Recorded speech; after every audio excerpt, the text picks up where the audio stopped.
A7 boys. Are Alpha 7 bad?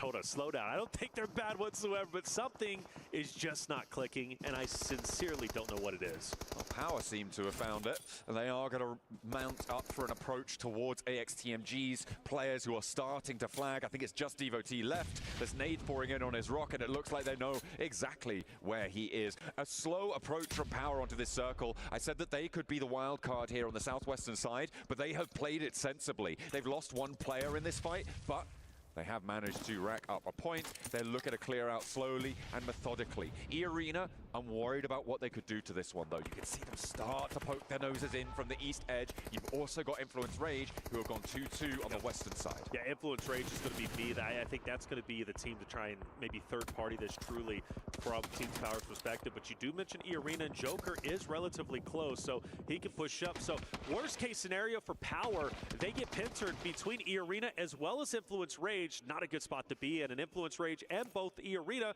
do get active, firing in on Power Esports. Well, through the midst of all of that action that's just unfolded before us, the north side fights, the south side wiping of Alpha 7 to ostensibly the worst team in the tournament, there is going to also be that Falcons rotation, right? We were looking at that Falcons position on that south side. They have gone for a little bit of a miracle dash. It's something that we've seen them do before, right into the middle of the circle. They're now holding two really important buildings.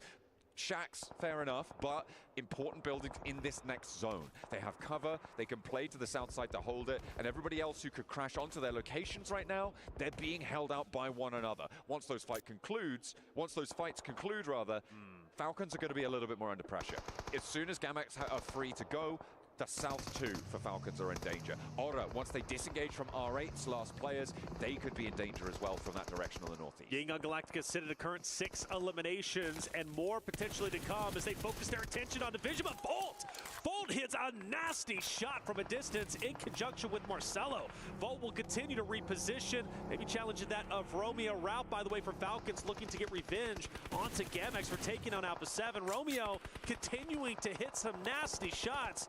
Vision putting up a wonderful fight. This could go any which way for Ying Yang Galacticus. Well, only one more player remains. Hora is starting to also get in onto the Vision fight. Noah, very weak. Marcelo should very weak himself, but manages to stay alive, believe it or not. Yango Galacticos chiming in. Romeo's still alive and still giving it large. One player down on the backlines for Vision now. Just one player remaining left standing for them. Noah desperately trying to get the res, but he has to face the fight first. And Sky, Jiggle, both pouring damage down over this hillside. Sleepy's there with a backup in the ghillie suit, and it will go undetected by them. Over on the north side, Vision are wiped away, and Aura will continue for that fight on the northern edge, but the Falcons continue to take shots across every which way. Yeah, that's right, and even when Hora ends up winning this, they need to move forward, and you got Falcons who's ready to gun you down, Gamex as well, and I'm loving where Fireflux is currently at, pretty much having the only hard cover POIs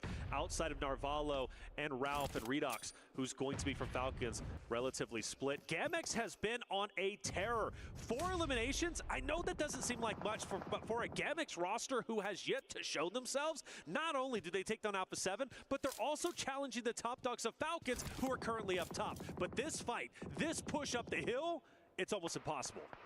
It is very, very difficult when you're dealing with players that are sat up in that watchtower. You need to plant those nades in. You need to be accurate and deadly with them. But Ralph seems to know where he's fighting against. So do they. They probably nade over, but don't find the knock. They need some backup here. It is just Ralph on this position. Narvalo is off in the distance. They're playing split right now. And Arthur puts another stone up. Over the top, doesn't fully connect. In the meantime, Narvalo's soloing Aura on that northeast side. And actually, Aura could change the tune of this one. Yes, they could roll straight into Gamex instead of uphill towards Ralph. They absolutely could, and if they take down Gamex, surely they're going to take down the 2 from Team Falcons. Ralph repositions. E-Arena could also fire some shots on his back end. He needs to be very aware of his surroundings and who is currently at play. Ora, nade onto Arthur. Going to be a bit short. They've got to continue to push up. For Falcons, though, continually getting picked apart. Joker takes down another from the Falcons roster, leaving them as a duo. Hora starting to tighten the vice grip, getting closer and closer closer to Gamix. Gamix needs to be ready for the attack. Arthur first to face with the shotgun, but from a distance it's E-Arena, forcing him closer on the rock. Doesn't have time to heal before No Fear puts the nade in, and that could be terminal for them. A last player to stand, a damage lick sent back towards him, but there is just no way that he's going to be able to pick this one up. Unfortunately, the first aid actually coming through. Aura, okay, they're slowing down. That cut across from E-Arena doing a lot of work as the Falcons get taken down in the meantime. I don't mind the slowdown. Only one more player to remember from Gamix, and I do hope they do remember. We have seen solos wreak havoc on rosters who are even 4 stacks. We witnessed it yesterday with Catch. We can witness it once again here. E-Arena starting to take down Influence Rage. The solo from Gamix getting active onto Hora. Jiggle's going to be down. Luckily, they recover. They take him out. The question is, will Hora have to fight at it with 3? Yes, they will. A full elimination law. He'll go ahead and die to the blue zone. We're down to our top 3 at the moment, and a great start for Fireflux, who started the day in first place, looking to take game 1, but Sleepy has other plans. He wants to go a little bit further on this one, just about darts out of the blue in time to prevent himself from getting knocked. Fireflux back up now. They will be getting to 3, so it is 3 players alive on all of our remaining squads. The circle shifting away from Fireflux, though, makes this really tough. E-Arena sit dominantly on the high ground as well. You can see what a lovely angle Mormon has. So does No Fear over towards Fireflux, and it is really trading off that aggro. Aura, they do lose one to a knock, and E-Arena should have this on lockdown as 2 players now sit right on the back to the blue for Aura. E-Arena could jump all the way up into top 5. Massive game for them, but E-Arena has also been on fire. They've been playing very well. With them having 3 players and the high ground, Hora has no choice but to use the natural terrain, aka the rocks, and just kind of bunny hop between them. Mormon, who's been the linchpin for this roster, he has been so very impressive, not only in group stages, but also the survival side of things. Sakura taking some damage. Mormon starting to push up, but no drama here. E-Arena takes game number 1 in scintillating, sensational fashion, and that should jump them up into top 5. Big news here on, and it may be the twilight of the region here at the PMWC. They need to stand up tall because teams like E-Arena, teams like Fireflux, teams like the Falcons and Regnum Kaya will take them on any day of the week. You cannot let off the pace because this is what happens. That's it. Big hits to some top dogs, but for others starting to shine true. Top 8's getting competitive without question. It's still easy to break it. I say easy with an asterisk. Of course, I'm only talking in terms of the amount of points needed to break into top 8 for some of the rosters down below the threshold. But they start to get serious. That's 1 game done and only 5 more games remain. We're going to go to a quick break. But when we come back, game 2, we're heading into Arrogale. Coming your way.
Get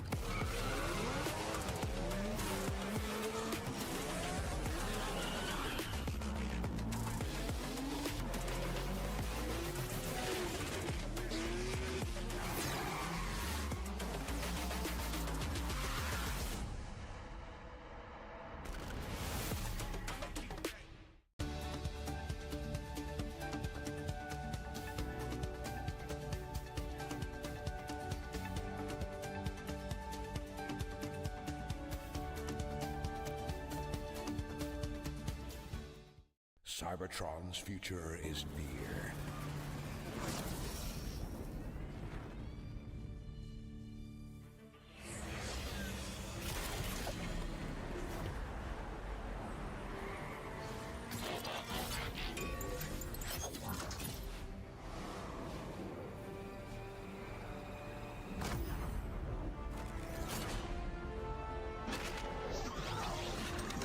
Autobots, roll out!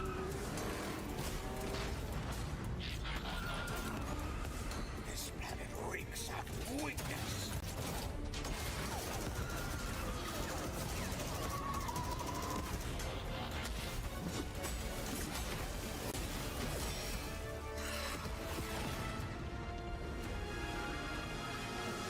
Your courage reignites my spark.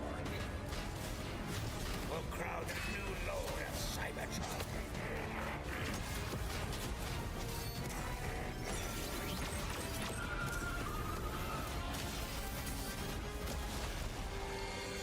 Roll for freedom. A victory for all sentient beings.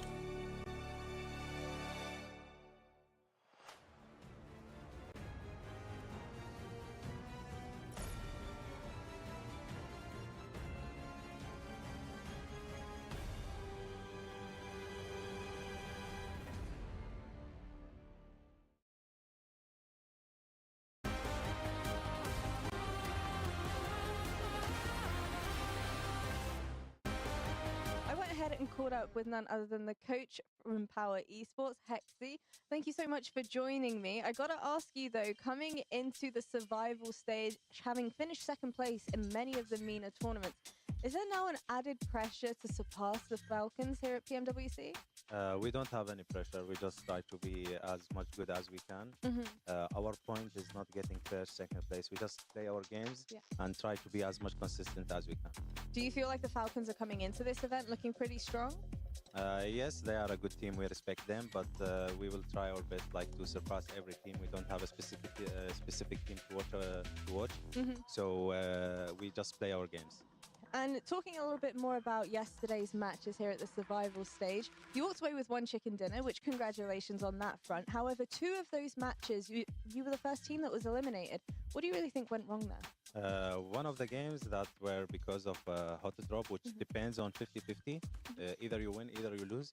And the lack of data that we didn't expect them to on our spot. So they landed and we had a fight, then we got a fair party. So it was a tough game, but we tried to fix that and we already fixed it. You already fixed it. Does that mean heading into the final day of survival stage, you're pretty confident you have a little bit more reliable data to work off of? Yeah, every day we play, we get more data about teams and where they go, how the style they play. Yeah. So our style should be and will be the same. So we just try to avoid on the first game fights. Then we will try to play our game depending on the timings and the data the players will get. Well, I want to end off this interview by asking you to give a message to the rest of the teams that you'll be facing here at the final day of survival stage. We are Power Esports and we don't fear anyone. We'll try our best to beat every single team. Nice. Thank you so much for joining me and good luck. You're welcome. A Sandhog game, not ending on the Northwest Island. It's Christmas! We've got ourselves a brilliant game coming out from E-Arena, who were able to control the cliff sides, able to dominate the rest of the competition here in the jungle. Welcome back. I'm breaking down this game alongside Neptura, as well as Maxman here. And we have got good old E-Arena with a brilliant little win here, Maxman. Oh, yeah, good old SEA chicken dinner. We love to see it. No, it was a very solid game from them. They were playing a very good compound on the road trifecta next to boot camp the entirety of the game. It kept shifting away, and they played it very safe, playing on the lower side of the cliff, trying to avoid all of these big early fights, all the early altercations, and because of that, a lot of the teams were wounded, and that's how they can sneak their way into the circle to get the win, especially thanks to Mormon's angle. Yes, Max. No, I'm doing that as a meme. I'm doing it as a meme. No, I did like how they played that. They were able to really effectively use the back of the zone to actually use that and to make sure that nobody else was going to come in. Use that kind of as a wall to just push forward and forward and forward, and it worked out really brilliantly for them. However, they're not going to be at the top of that ranking in terms of points. It's going to be Hora, who did step up in the end game, just trying to third party as much as possible, and look where it's gotten them. Hurrah! No, but very excited about that game. No. Oh no, we're doing it again. No, actually, they were on a big sweeping motion onto the eastern side, just clearing all the teams. They got rid of R8. They had a really good compound control. Very strong third party, specifically onto the side of GMX that were fighting another squad over there. I think it was Falcons. And actually just able to take full control of the east. Unfortunately, it wasn't enough to get the chicken dinner, but it was enough to be the top team in terms of points overall. So Hora really starting to play a lot more aggressive, which normally in CSA they're quite a bit more passive, but here they've really woken up and know that if they want to make it in the top 8, they need to get elimination points on board. Definitely come alive in the survival stage, right? I mean, there were moments in the group stage that I don't think we should really discredit too much here, but for survival, looking brilliant here, Neptura, and considering the position that they were coming in from, considering everything, all the components of this game, I think it lined up really nicely. It did land really nicely, and I think it's been really interesting to see how they adapt to the more global lobby, because you're right, we've seen something kind of very different from them in CSA, but to come into global and not so much control with that more passive just zone control that we're so used to seeing, it is actually controlling with those third parties, which isn't full aggression. It's not a full confrontation 4v4 fight.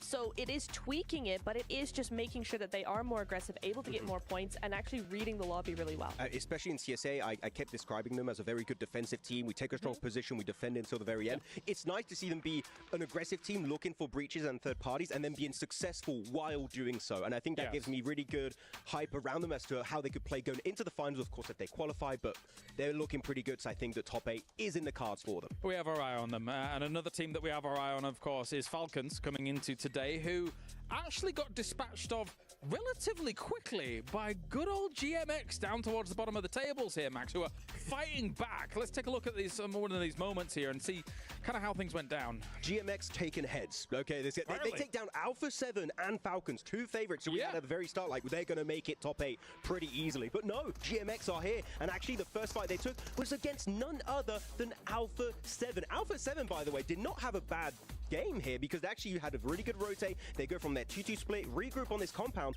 but GMX, they find one knock, maybe an angle of Alpha 7 was just not fully covered. And I tell you, the speed at which they committed was mind-boggling. They fully send on the compound, all 4 players overwhelm Alpha 7 in the matter of 10 to 15 seconds, and the squad wipe is instantaneous. GMX, if they want to do a comeback here to make it in the top 8 against teams like Alpha 7, they've got to keep this going the entire day, and maybe top 8 could be possible for them. Another team I want to focus on, of course, here is Fireflux. They've done amazingly here in the survival stage, but just slipping a little bit here in the final moments, Neptura.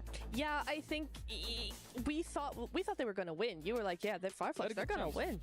But I think at that point, at the point that when they tried to actually do something, it was too late because they had the low ground and that particular ridgeline or hillside was so open. Hora had eyes on them, E-Arena had eyes on them. It would have been much better if they had maybe one zone before, at least just like 30 seconds before, right before the zone closes. Use that space that's technically outside a zone to wrap around outside and come in behind E-Arena. I think that would have had a much better chance for them to win longevity-wise because E-Arena were just able to use that ridge so effectively. That could have been Fireflux if they'd been a bit more proactive. I think there's a big issue when you stay in a compound on the edge for a little bit too long as you become very predictable. Teams knew that they were going to be exiting from that main building onto the southern eastern edge, so they're just like, we hold angles against that, Fireflux, you're not going to exit that compound whatsoever. So Fireflux, again, a team that we know can be very strong, but here a little bit too slow and a bit too passive. I think if they were more punishing, maybe as you said, Niptra, maybe 30 seconds earlier, maybe they just control the entire circle and take home that chicken dinner. I think that's a good breakdown, guys, because obviously they're looking great at the top, but they could be smashing even more here in the survival stage and really making a statement. Well, as you can see, we are getting ready for Erangel. Make sure to check out the map feed as well, which is live over on YouTube. And we can now head over to the casters for the grassy pastures. Erangel on the cards. Thank you very much. I am Taylor Reflections Noble, ready for this game here to get started. It is going to be a scintillating sensation of a game, and I am pumped. Wow, John, that was phenomenal Reflections. Yeah, you sound great. You sound proper Texan, I would have to say. By the way, you're in the same room as me. You start picking on me a little bit too much. I am bigger than you. I want you to throw you out. Yeah, but I've got my name on my socks. What? What kind of comeback? Yo, I'm going to take you out. Oh, don't worry. I got my name on my socks. Yeah, they're going to be able to tell which bits of me there you go. left. That's what I'm thinking once I remove you from this room, man. Hey, look, we're gonna put our differences aside We for love now each other. because we have a communal hatred for Alpha 7. They're doing really poorly right now. Yeah, everybody in this room hates Alpha 7 right now. They are so bad at video games. No, Alpha 7 are okay. You know, look, the thing about Alpha 7 is they can come back. They really can. But I can't dispute it. Like, they are on the struggle bus. Things are not going okay for them. And I am sincerely starting to get worried. Now, we did notice yesterday Alpha 7 did land Lapoca for the first time in PMWC. That's normally their go-to spot for the Americas region.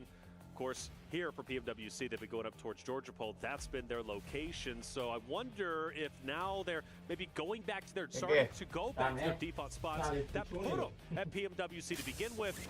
With the way Squash and all the co from Alpha 7, I believe they are in fact going to be going to their OG landing spot. So now we're going back to what worked during Americas, what has worked in seasons previously. I like this because Alpha 7 are in trouble. They've been trying new things. Now it's time to go back to what has worked, your bread and butter. I mean, this could also be an artifact of the plane path as well, right? This plane path, very easternly from Stalma down to the middle of Sosnovka military base. It feels like a backup drop for Alpha 7. I wouldn't be too surprised over the next 2 matches to see them go back over there. Oh my gosh. This is a pretty nasty circle. Okay, let's kick things off with an eastern plane path and a hard southwest circle. Wow. This is also nasty because it's on the late end of the plane path. There's a hot drop on a vehicle there. I think that's in Intense Game, who have just lost a player. I believe they've gone down to Ora, if I'm not mistaken, over by Yasnaya on a vehicle hot drop there. Our only casualty so far. Ooh. Maybe a little bit more as well. As Power drop one out, EWC tries to give him the runaround. He says, oh, I'm going to dodge this vehicle. They can't get through the rock. And he's like, yeah, but I've got a gun, mate. He's got a gun, and well, the gun wins over the night. Power, one of the top slaying teams when it comes to Aragel, at least historically here for our survival stage, elimination-wise, averaging, 7 or a little over 7. They start off with an elim early on. Good for them. Everybody's going to quickly try and rotate over. There's so much water in the current stage 1 that you have to get some real estate as much as you can on mainland. We're taking early priority. Let's not forget Kinatrope, a team that is looking to work their way up in the top 8. Eliminated early on in the initial fight against Yangon Galacticus on Sandhawk Map 1. So they are desperately needing a solid game 2 and onwards. But for Falcons, if they can get center zone, maybe even get on that shoreline, they can have a wonderful game here. We'll have to wait and see. I mean, it is a pretty dramatic circle as in terms of landmass, but what it doesn't do is necessarily put a massive hurry up, because it's on the mainland. These rotational paths will be known, and generally teams will be comfortable getting into this area of the map, right? It's not too different from if it was just a little bit further north and it didn't have as much water on the south edge. The difficulty will start to come on through in towards stage 2, stage 3, after these first rotational plays have been made and moving on through that way. With 2 players going down so far on a hard east plane path, not necessarily unexpected, but the thing I'm looking at right now is Otta and Influence Rage and Yasnaya Poliana. Yeah, they're very, very close to each other. That fight most likely going down.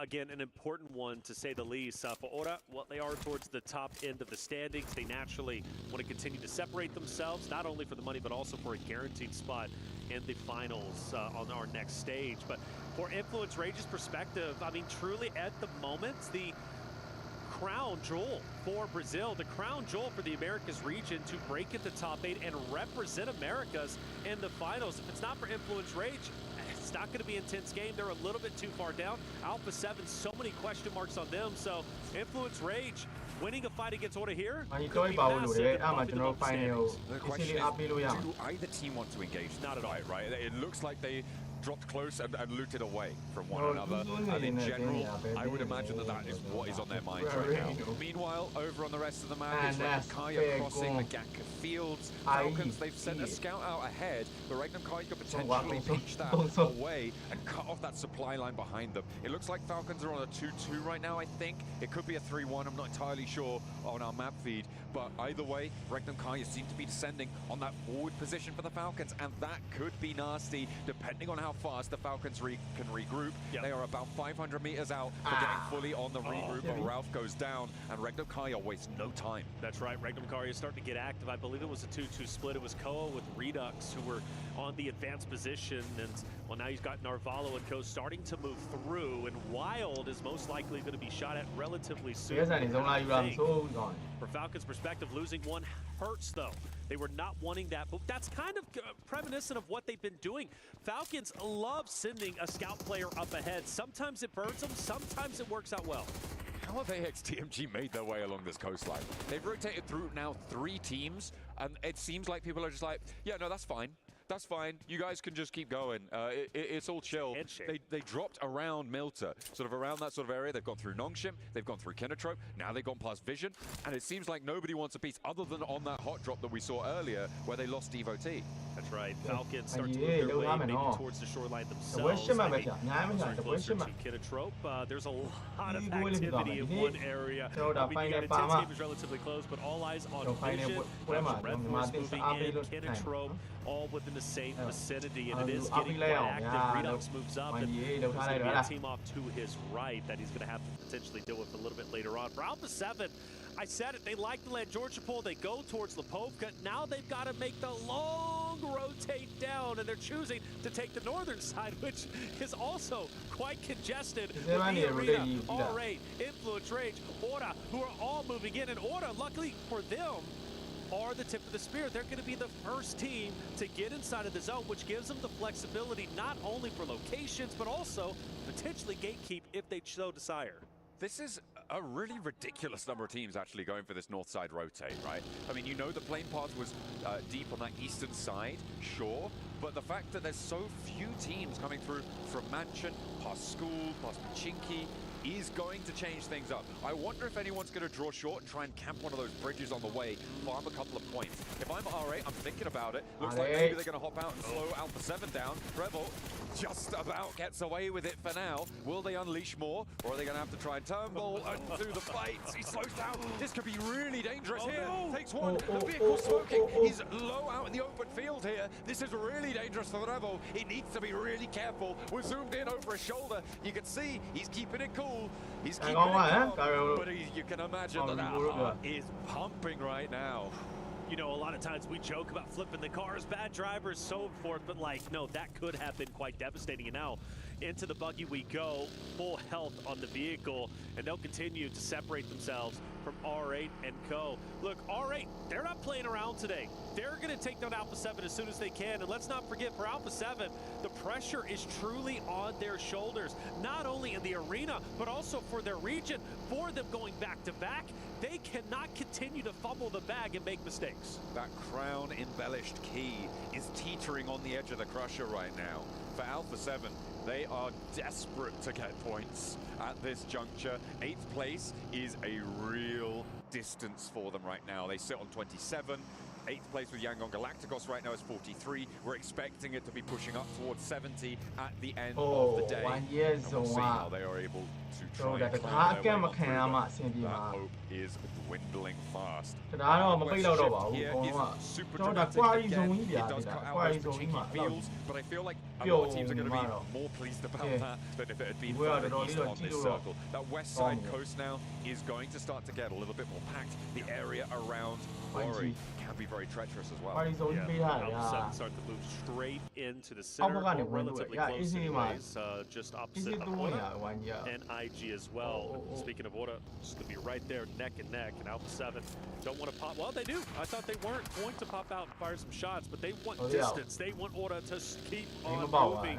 And for Alpha 7, yeah, the shoreline would be great, but I think they're going to be happy with the real estate they currently have, and especially now Hardcover POI setting up. They will set up their fortress and try and gatekeep anybody else who starts to move in, aka E-Arena, who have now made their way into the zone out of blue. You still got some stragglers, Yangon Galacticus, Power, Gamex, who have been very slow on the rotate, now finally starting to come in. Regnum Karya setting up in the Wizard Tower. You got some great spots locked in. Question is, when the next future zones come, who's going to be benefited? And Alpha 7, no, Mafioso's down here, Arena challenging. They've just immediately taken down Mafioso, got way too bold on the angle. As a solo, just had no chance of having backup from the rest of his roster. On the far side of the hill, I mean, I'm slamming a massive question mark on that one. Yeah, that's tough. What is going on? Alpha 7, they had such a good start. Hardcover POI, like great. Why not just stay there? Why scout? It's not necessary, and now you lose a player. You got to go at it with just 3. That hurts me. It really does. Benny laying low. Scarface up ahead. Benny, a talented player in his own right. A guy that wants to truly cement his name in history. Had a chance to speak with him, and I love his tenacity. I love his desire to want to be one of the best out there. Not sure potentially gatekeeping power and Gamex start to move in.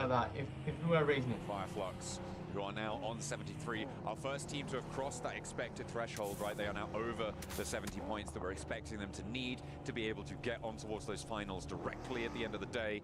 So from here on out, it is just a question of solidification. If you could jump up over 80 points, you're looking pretty much guaranteed to be in, right? So if they can earn 7 points this match, beautiful stuff.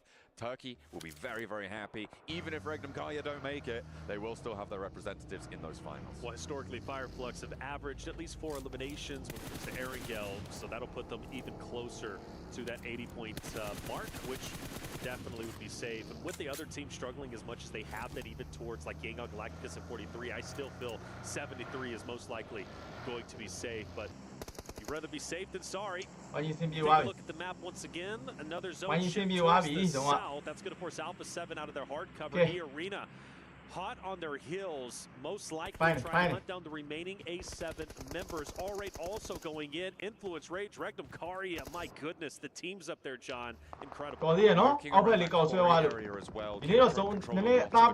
Southwest side. If they can keep that outpost alive, it could be great. But it's a question of doing that, of getting that one done. Alpha 7 now with more danger on their doorstep. E-Arena continue to try and push on through.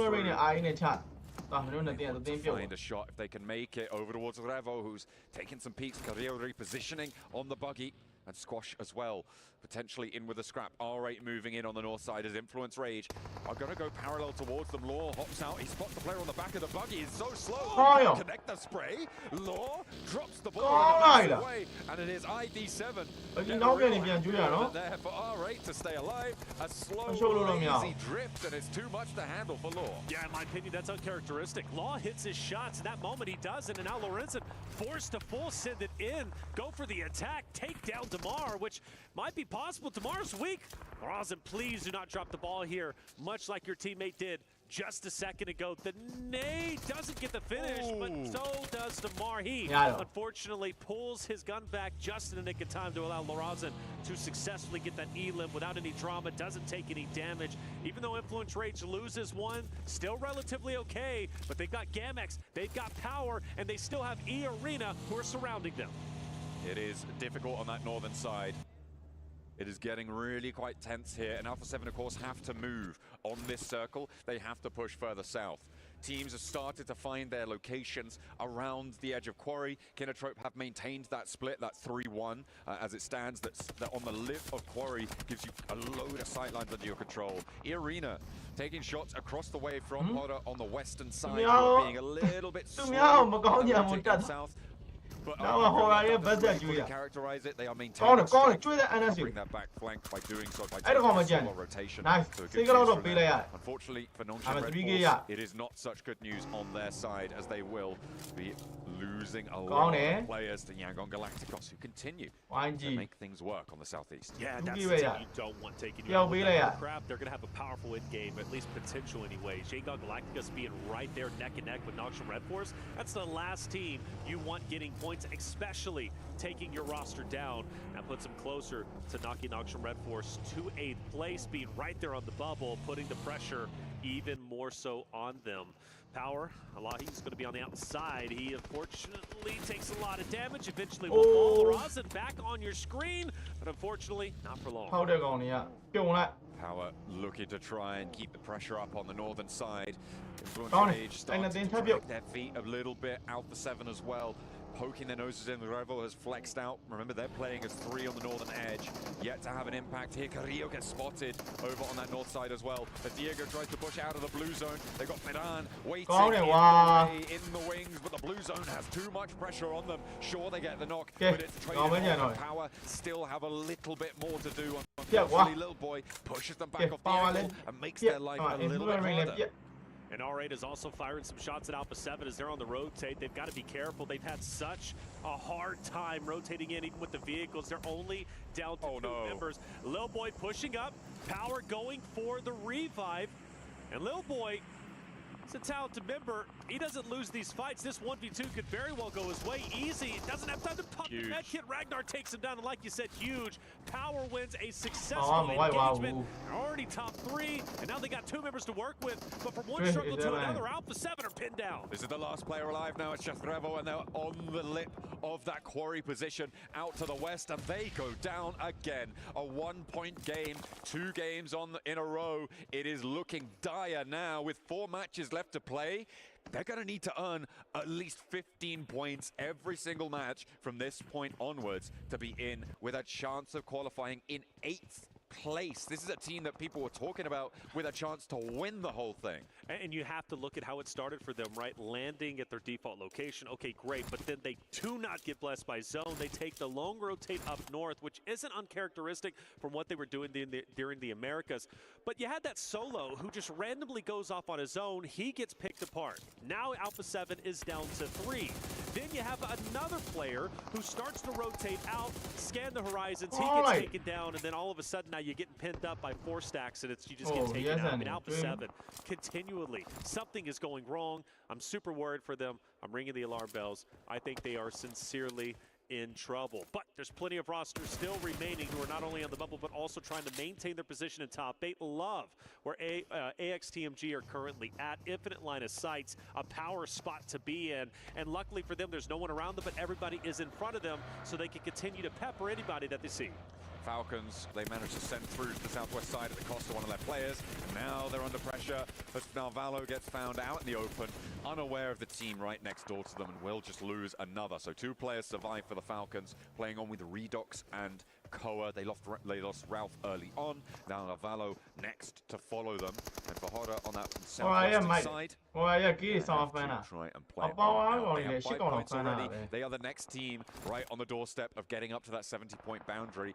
They just need 1 placement or 1 more elim, as well as Power up on 8 elims, 2 points behind that boundary on 70 points. Power only a solo though. It's going to be easy. Opposite of Kinotrope, he's just up to his north, I should say.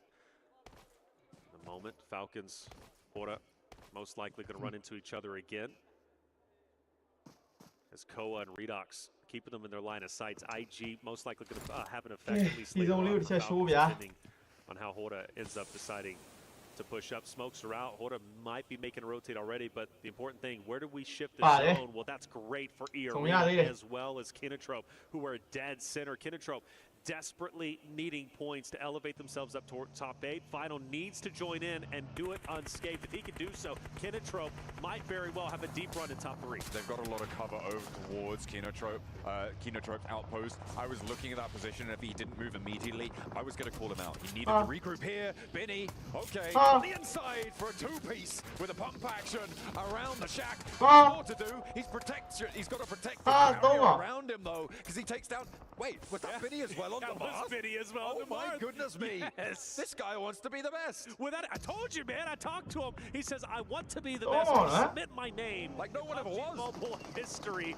Regnum Garia starting to move up on Horda. Big fight. Toshbig down. No fear. Firing shots, but can't connect enough. Another from Regnum Garia will fall, and it might be a clean sweep from Horda's perspective if they can get Sleepy and No Fear back up. But no worries. Sky continues to fight tooth and nail. Regnum Garia still having life. If Sky can't pull off the hat trick, Horda, they're out. Intense game as well on the northern side, could potentially move in and third party this. A flush over towards Sleepy, leaves Sky as a solo. He's disengaging, sending south. There's a solar outpost in Yangon Galacticos for Romeo. You can see he's up in the hovercraft on the top of the hill here. Staying safe, staying calm for now. Just seeing what's going on. It looks like Intense game, fall back away, and maybe the fight peters out, but I think Sky might just be done for here. Romeo, though, starts to light it up on the hillside. Regnum Garia astounding that they're even alive. 3 members up and in the fight, but you mentioned Romeo, who now has perfect line of sights on everyone from Regnum Garia just in front of them. And you also got IG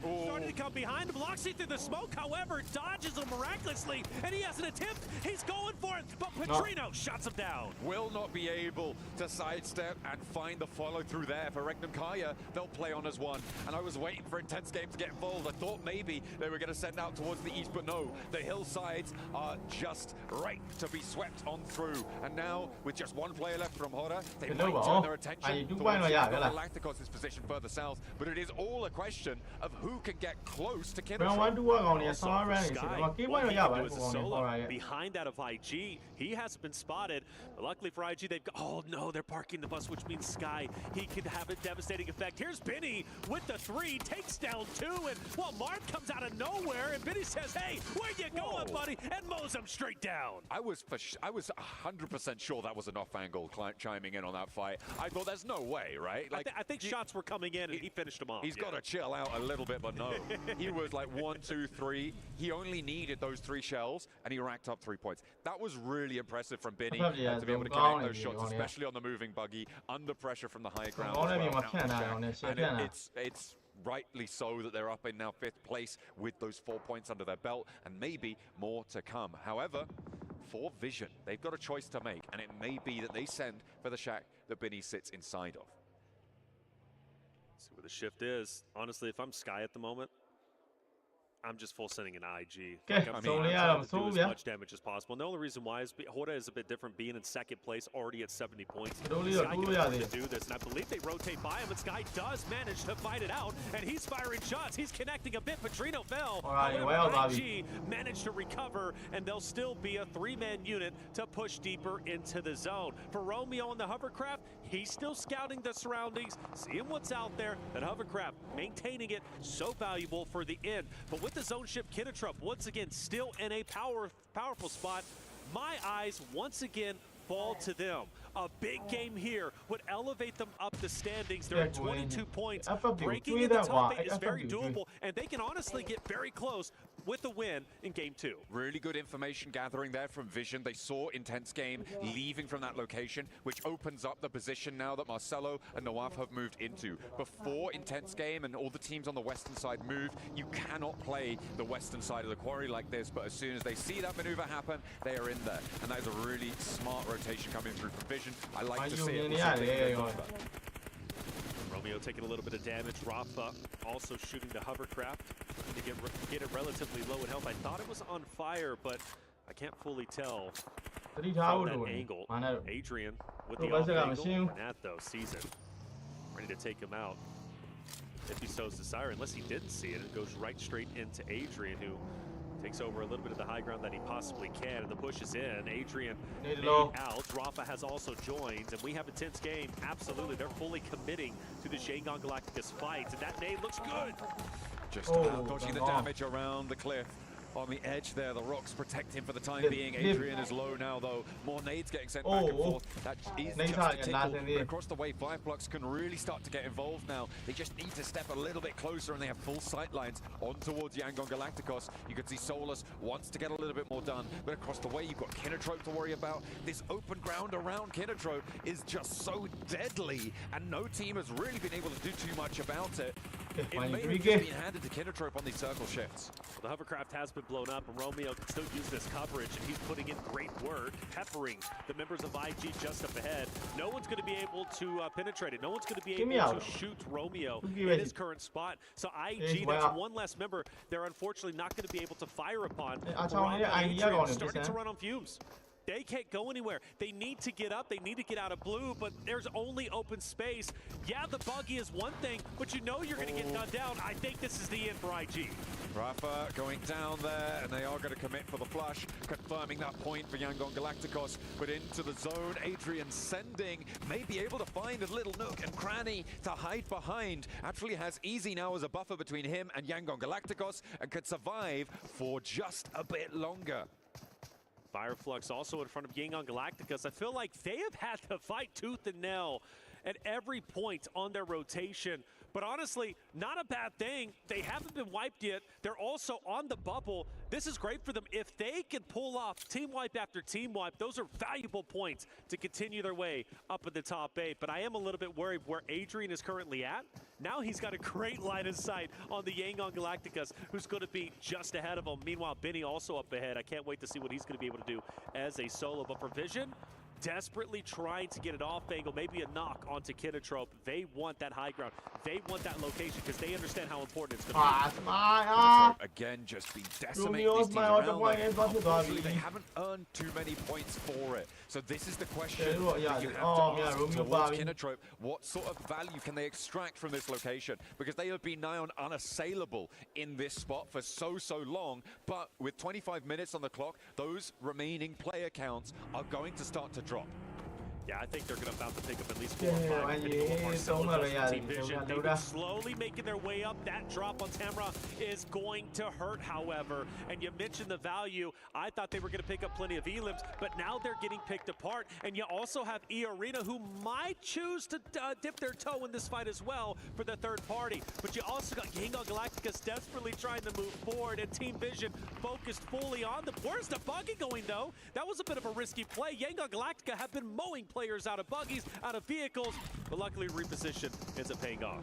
They are going to keep things together. I feel like Team Vision have been playing this one really well. They held that push from behind against AXTMG. They open up with a pick towards Kinotrope, which does take them out of the power play quite a little bit. Finally, Binny does go down. He did do a lot of damage, though, during that match. Ladders up to 7th place, and a credit to him. Credit to his team as well.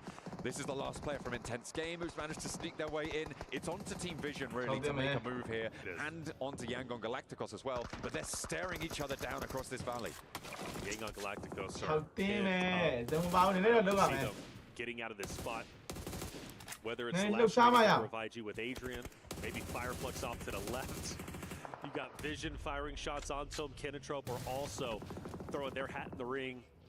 It would be a miracle if Smile Mernat can move up, but that's going to be a great knock, but it's only going to do at least so much.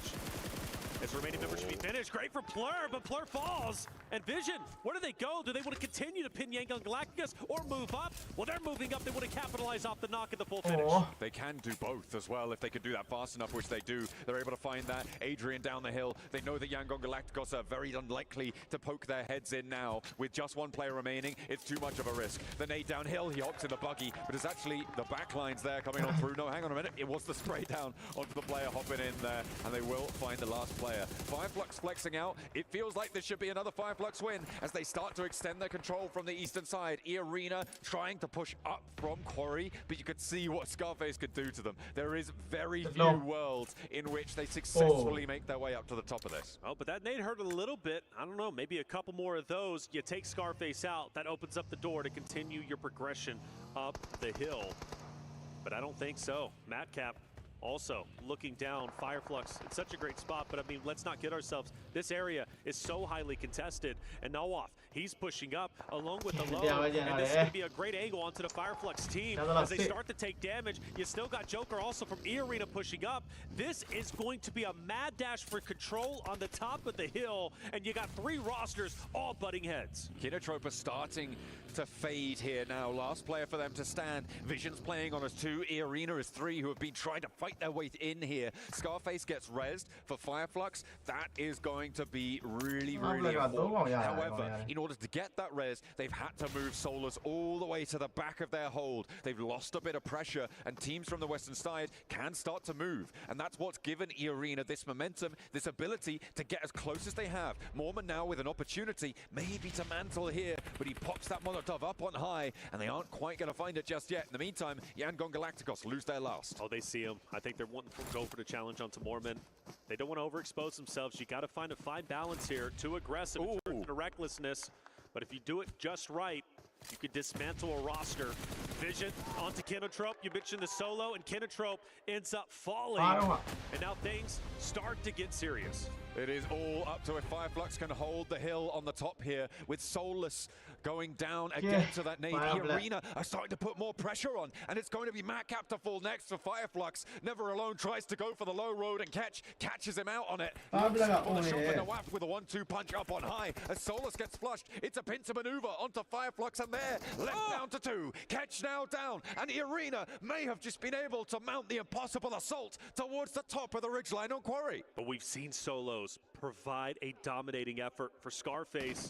One player down low, he's been spotted, however, so the cat's going to be out of the bag, at least from Vision's perspective. Now the question is, does Mormon Joker Sakura from E-Arena know where Scarface is currently at? It should very well be a dominating win from E-Arena where they currently are, but Scarface can dismantle this push, can dismantle the hopes and dreams of E-Arena from taking a victory. The shots are fired and Mormon is down. Scarface catches the backline for E-Arena, and he's looking for more. He's looking healthy. He got a helmet refresh there, a fresh level 2 over onto Scarface. He knows Never Alone's down the hill, and he jumps straight into Vision. Now in a 2 versus 2 though, Vision can do a little bit more. They've got a little bit more firepower here. Nawaf on the face. Oh, he turns his attention away just at the wrong time, but a nade from the sidelines keeps him alive. That's it. Team Vision desperately trying to fight, and they do get a knock. This could be a takeover attempt from Team Vision. Sakura firing shots, but it's not enough. Is Vision pulling it off? Can they do it? Or will Sakura lock it in for the back-to-back for Arena to start the day? And it will be Arena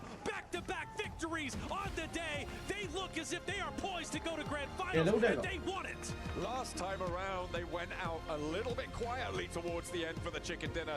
This time, it was bombastic from E-Arena. They held their nerve. They moved up those tiered positions on Quarry. It is so uncommon to see a team win from inside the Quarry. Fireflux dropped the ball in a big way from that eastern side. It felt like Kinotrope as well could have done a lot more in that situation, but a massive credit to E-Arena. This is a display of skill that you do not often see. I've become a bigger and bigger fan watching them play throughout the group stage and into the survival stage. The way they hold on to a power position is impressive and truly phenomenal. E-Arena, going into the finals, once they make it, can make a huge impact, potentially take this entire thing. Don't point the camera at these guys. I know. A little shrug from Alpha 7 to close us down for the second match of the day. Our first Erangel is out of the way. It was E-Arena to take a big chicken dinner. Fairly low elim count, but still important where it matters. We'll head to a break. We'll be right back with match number 3 of today.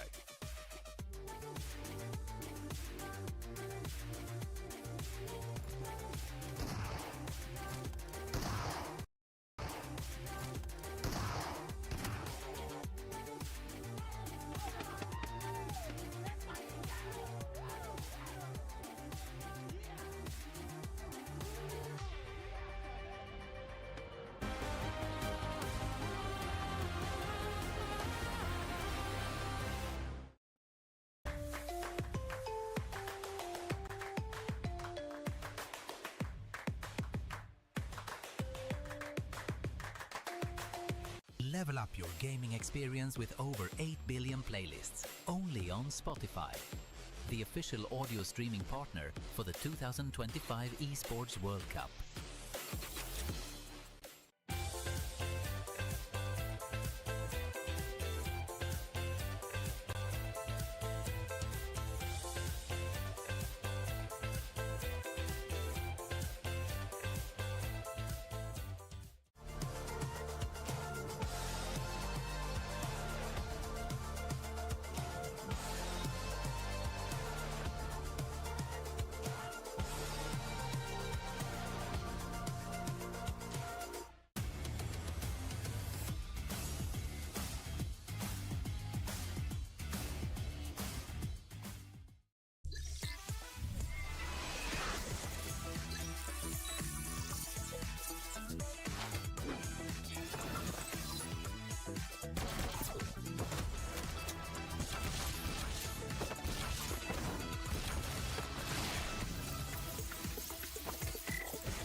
15 teams chasing the White Rabbit. It's a back-to-back for E-Arena as they are able to get an Erangel on board as well. It really shouldn't have been their game, but they looked spectacular, being able to come out of the Quarry Basin and being able to subvert everybody else's expectations, moving up onto that high ground. Welcome back.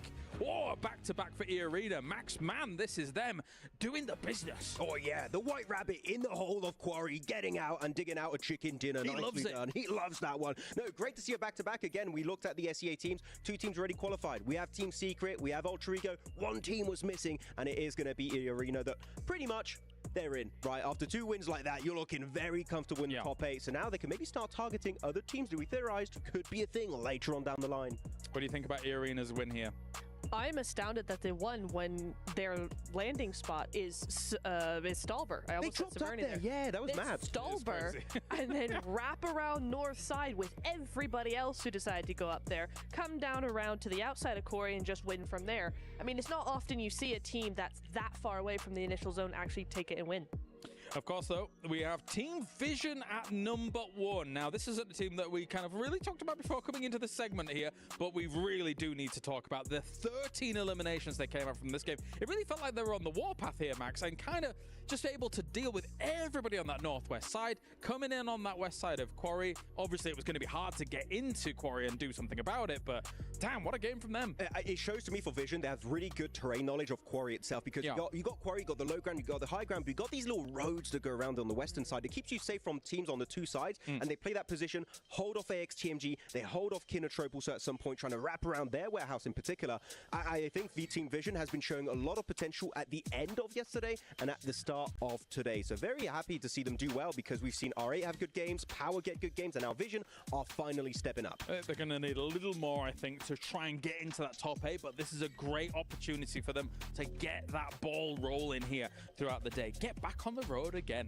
But at the same time, let's talk about what we were seeing here from Fireflux. Yes. I think multiple of us, Neptura, thought this should be them having a lot of control and this in the bag, but it didn't quite go that way. Well, exactly, especially with stage, was it 7? I think phase 7 coming in with, was it Ketch on the front line there? And then it was a 2-1-1 split with Ketch all the way on the other side of zone.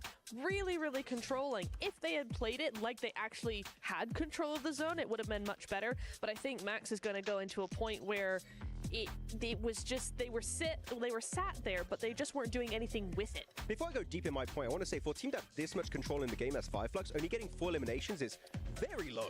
It's wild, actually, yeah. Yeah, it's like normally you'd expect a team to get a few more eliminations there, but no, they just don't make a decision. They have 2 players on the low ground, 2 players on the high ground, and every circle I'm like, they're going to regroup, right? Still don't regroup. They're going to regroup, right? Still don't. And it keeps going until the very end of the game. And eventually I see a very clear weakness, which is Scarface, which is playing very passive, keeping tabs on E-Arena specifically down into Quarry, like making sure they don't go uphill and take away their position. And I like it. Scarface is playing pretty passive. He's not putting himself in danger until he overpeaks. He gets headshot by E-Arena. And then the entirety of the squad, like, this is our one opportunity at Glory. Let's send it uphill, take away the high ground, and get the win. So E-Arena found a clear weakness, used it to their advantage to get the chicken dinner. I agree with you to a certain point, Max. I'm so sorry. I have to disagree with you again. I know. It's very risky, I know, but I do agree that it's a risky play. I'm not going to say, oh no, they should have played 2-2 split, low ground, high ground. It's fine. No, it's very risky, but I see what they were doing, and I think it's the one thing that actually allowed them to have so much control in the later zones. If they hadn't done that, I think they would have gotten stacked, they would have gotten overrun, they would have struggled to move and to breathe, I think. So in stage 4-5, I think that it was really good for them to do that. I do agree that they should have absolutely started grouping up a lot more than they did once Ketch was out on a limb on the other side of the smaller zone. I think they just left a good thing, a risky but good thing, way too long, and they just got stagnant. That's what I was worried about if they had regrouped earlier in the game. Do it you was the think same thing. Do you think a remedy would have been having 2 where Scarface was as opposed to 2 down where the South Forest is? Do you think then that kind of aids that control of like people coming out of quarantine? I don't know. It is an option, but I think I would have preferred something that you said actually behind the scenes was he keeps peeking too much. And I think I would have kept the positioning, but had him just not do as much as he did, just be like an info thing only. If he had to back up a team, then do that, or a player, then do that. But I think he was just doing too much on his own at that point. He went rabbit hunting, and the rabbit got him.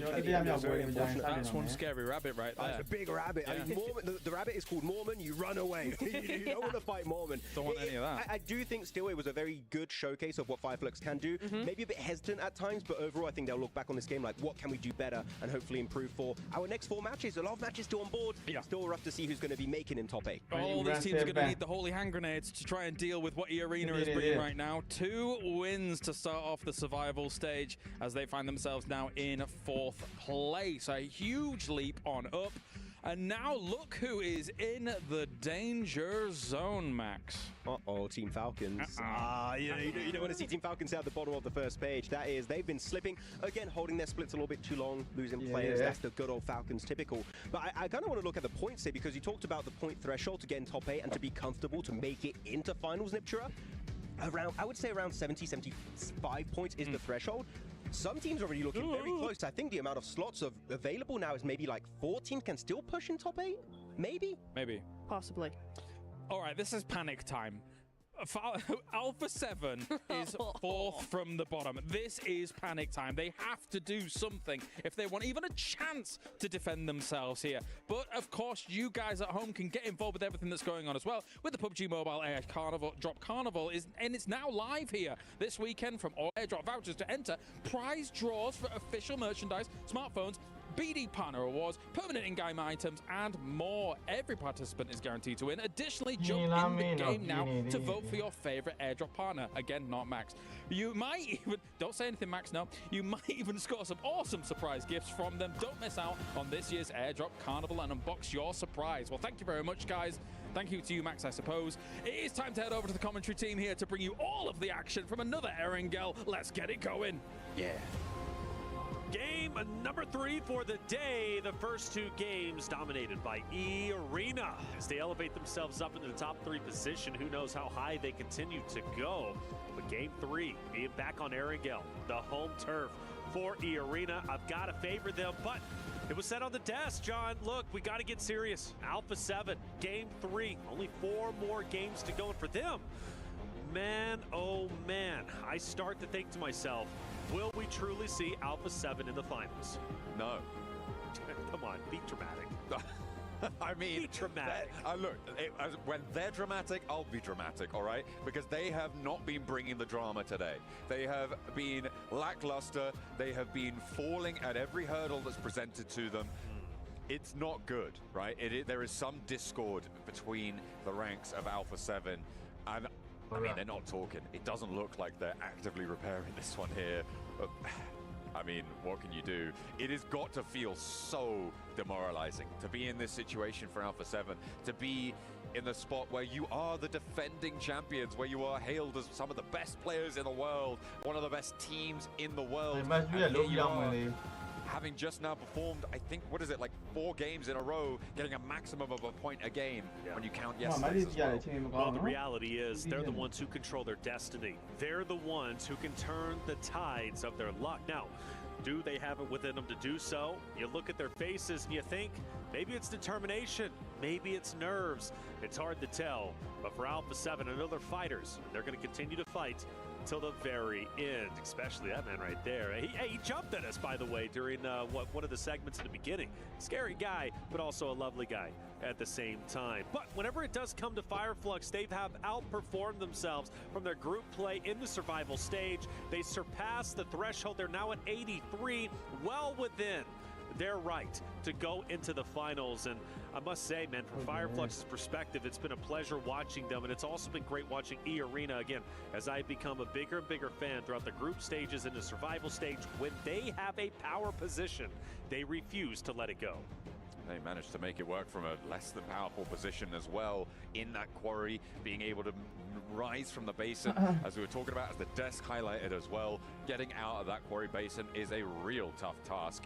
And maybe you could argue that it was allowed a little bit by Fireflux, sure, but to be able to execute on that, brilliant stuff.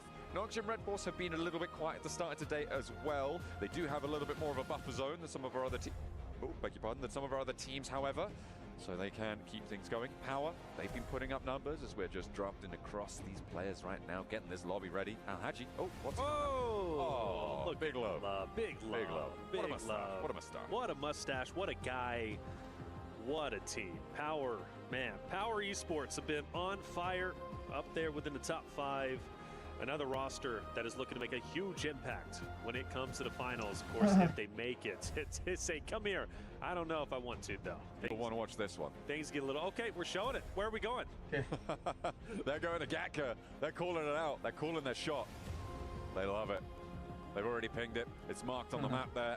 Bringing up that plane path as well. We got a sneak peek at the plane path. We definitely That's coming from what? Over from George down to the west side of Military Island. And that's going to be a fun one. Gatka. So maybe all eyes on that. You think they get hot dropped? I don't know. I doubt it. But I will say this, man. It's going to be a fun one.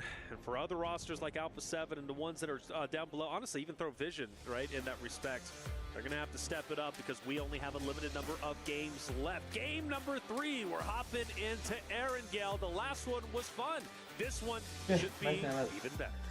Let's see if teams can continue their march towards the top 8 or if they will not make it. Oh, the plane path going the other direction. Sorry, but it is still from the west side of Military Island up towards Georgia Pole, towards shooting range. So we've had our east plane path. We're going to have a west plane path. Maybe we'll have a central one in the next game, but we'll have to wait for that as we will take to the skies once more. I feel like the cheese decal on the plane is really taking me out of it sometimes. I like it. Fair enough. I think it's cool, man. Have fun with it, get creative, but it's like you are going in with the intensity of like what you're thinking like Fireflux is currently at, wanting to dominate their opponents, and then they hop onto a cheese plate. It's a duality for sure. What's that smell? Is it Alpha 7's performance? Oh no, it's just the play. Or it's you. Hey, look, you know, it's hot out here. It's sweaty. Now you smell great, man. Let's get it going.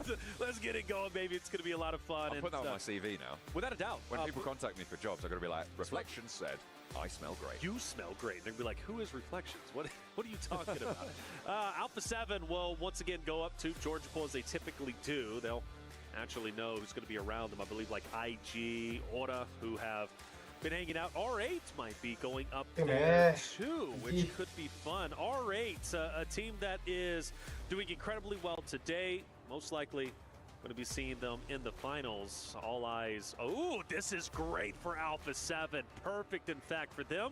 They don't need to rotate. They can loot up as much as they possibly want. One of their big things, though, is having stragglers go out and scout who are getting targeted, leaving them with 3, and then leaving them with a duo. No more of that. Stay together. They've got the 2-2 split. That's going to be just fine. That's typically what they do off the initial. But this could be the game Alpha 7 has needed in order to start rising up the ranks. I'm looking at the West Coast right now, and we do hop over to Influence Rage in a timely fashion because there are 3 teams who are dispersed around the areas to the north of Quarry. You've got Gamax, you've got Influence Rage, you've got E-Arena. All of them seem to be a little bit reluctant to get stuck into a fight and probably just looking for a little bit of weaponry to get on board and try and extricate themselves from one another.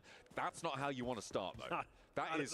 That is what we call a mistake coming through from Gamax to kick things off. What in the world? I don't even know how he did that. I guess he must have tumbled. I guess he must have tumbled the 玩 vehicle. 一下 There's no like 清理 rocks 高 on 拉 it. 怎么高？ Right. That's actually 高樓 impressive. 哋 red 車咩 Now, 音 you know 嚟 what 嘅 would be truly devastating if they lose 2 now. Can we get a Going replay? for revive on this. They should be just fine, but that is definitely a bit of a stumble. Gamex has been struggling all the way towards the bottom, obviously, and well, Lil Boy and Influence Rage do start to go and travel up the road, so the revive needs to happen kind of quickly. I don't know, Gamex might be in a little bit of trouble. Oh, we are going to get a replay. He was already super low, and that tiny little ditch knocked him.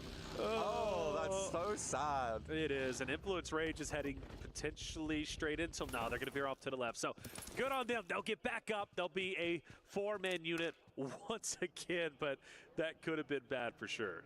Thanks to production for getting that replay. Without a for me, doubt. by the way. Without a doubt. Big shout out to those guys. They've been pulling shifts behind the scenes out here. We've been loving every second of working with them. Glad to see the rest of the week out with them too. Unfortunately, not all of our teams are going to be seeing the rest of the week out with them, and we are on board with the team on the bubble right now in 8th place. Falcons, 50 points as it stands after 8 matches completed. Yeah, which is tough to see. A world, a grand finals where you don't have Falcons, you don't have Alpha 7. Come on, that is something we surely did not expect. Falcons roster much hyped up coming into this event. They picked up a good one, and now they might not even make it to the final day. So gotta step it up without question. They're going to be over towards the right outer edge of the next stage. Moving in, Noxious Red Force most likely coming up behind them too.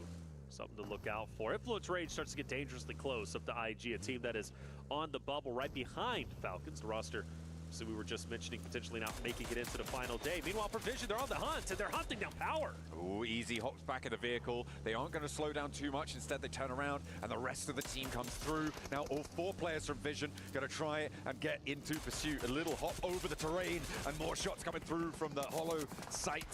At Mini 14, pumping damage into Easy, but again, he protects himself. He keeps safe and falls back with the rest of Power.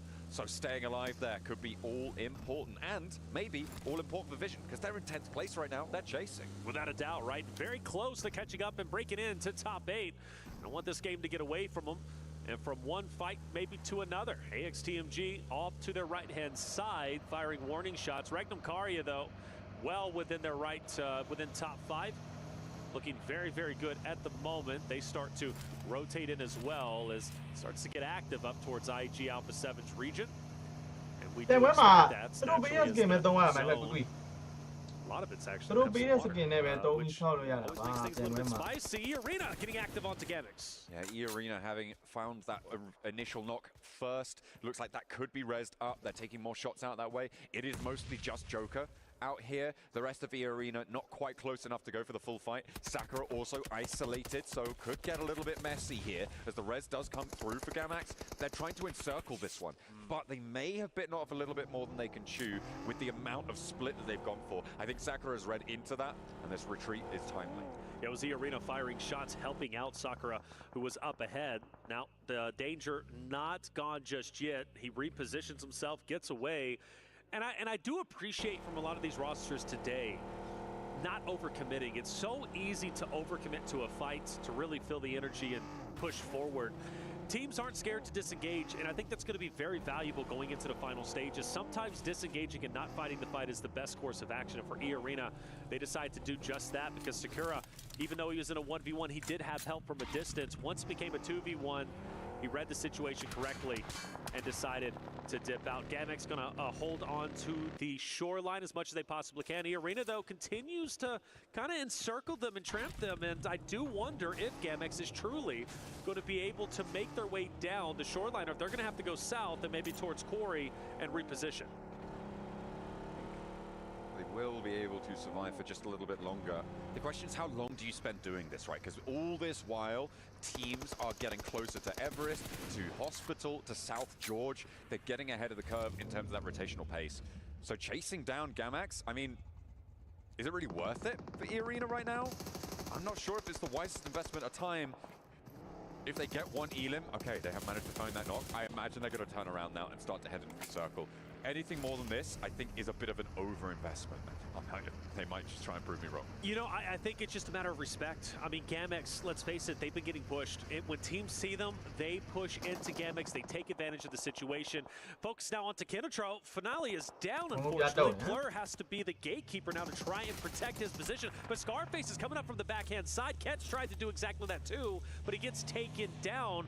Fireflux with the recovery should get the pickup, but Scarface, I believe, is going to be the linchpin, if I'm not mistaken.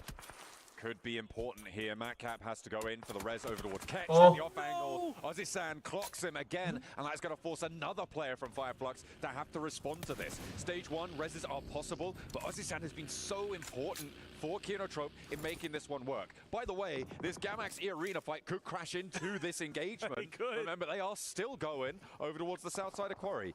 It's getting a little bit nuts. As well as Yangon Galacticos, who are on the other side of the bridge, they're gearing up to try and make a crossing themselves. Looks like Fireflux still trying to get the reses as they possibly can. Solus has made his way over to start at least one pickup. Ozzy-san can't get the read, can't get the vision to clean up the remaining members of Fireflux, so they do recover just a little bit. Remember, this fight so impactful for Kinotrope to work their way up, and they now have to do it as a duo, which is never easy. Ozzy-san, potential disengagement, or at least for sure a reposition. Now the question is, will Fireflux fire on his position? Yes, they will. Ozzy-san, just a matter of health. Fireflux get the finish, and now they're down to 1. Oh, looking for Ozzy-san taking care of that off angle. Really good news for them. Fireflux trying to piece themselves back together here. Looks like they may be able to do just that, but what can Yangon Galacticos do about it? A nade for Matcap launched on over. That should be good. No, he's caught running away, and instead it's the bullets to finish him off. Now, Fireflux, can they disengage? Can they get back to this one? Ketch needs to get a heal off. You imagine that he's got the time to do so, but can Yangon Galacticos push in? No, they're going east. Yeah. They're fully disengaged from this. By the way, E-Arena are now fighting in Primos with Gamax on the southwest side. This is nuts, isn't it? A Gamax just down to a solo. Mind you, the solo left was the one who got the pickup on the downed player. And you think about how Gamax started this with a downed player out of nowhere, hitting the divot with just a sliver of health. And E-Arena, so punishing, looking to put Gamax into the grave very early on. The overcommitment, but I mean, for E-Arena, very healthy points, 67. They put themselves up within top 3. Yes, it is an overcommitment, but I think for them, they're fine with this. No worries whatsoever. I mean, they can play small ball PUBG Mobile, right? They can go for these small point games. You get a team wipe, that is 4 points added to your tally, and at this stage, that's enough to see you completely safe. They have now hit that 70-point threshold that we've been talking about so much in terms of where we expect that 8th place to end up.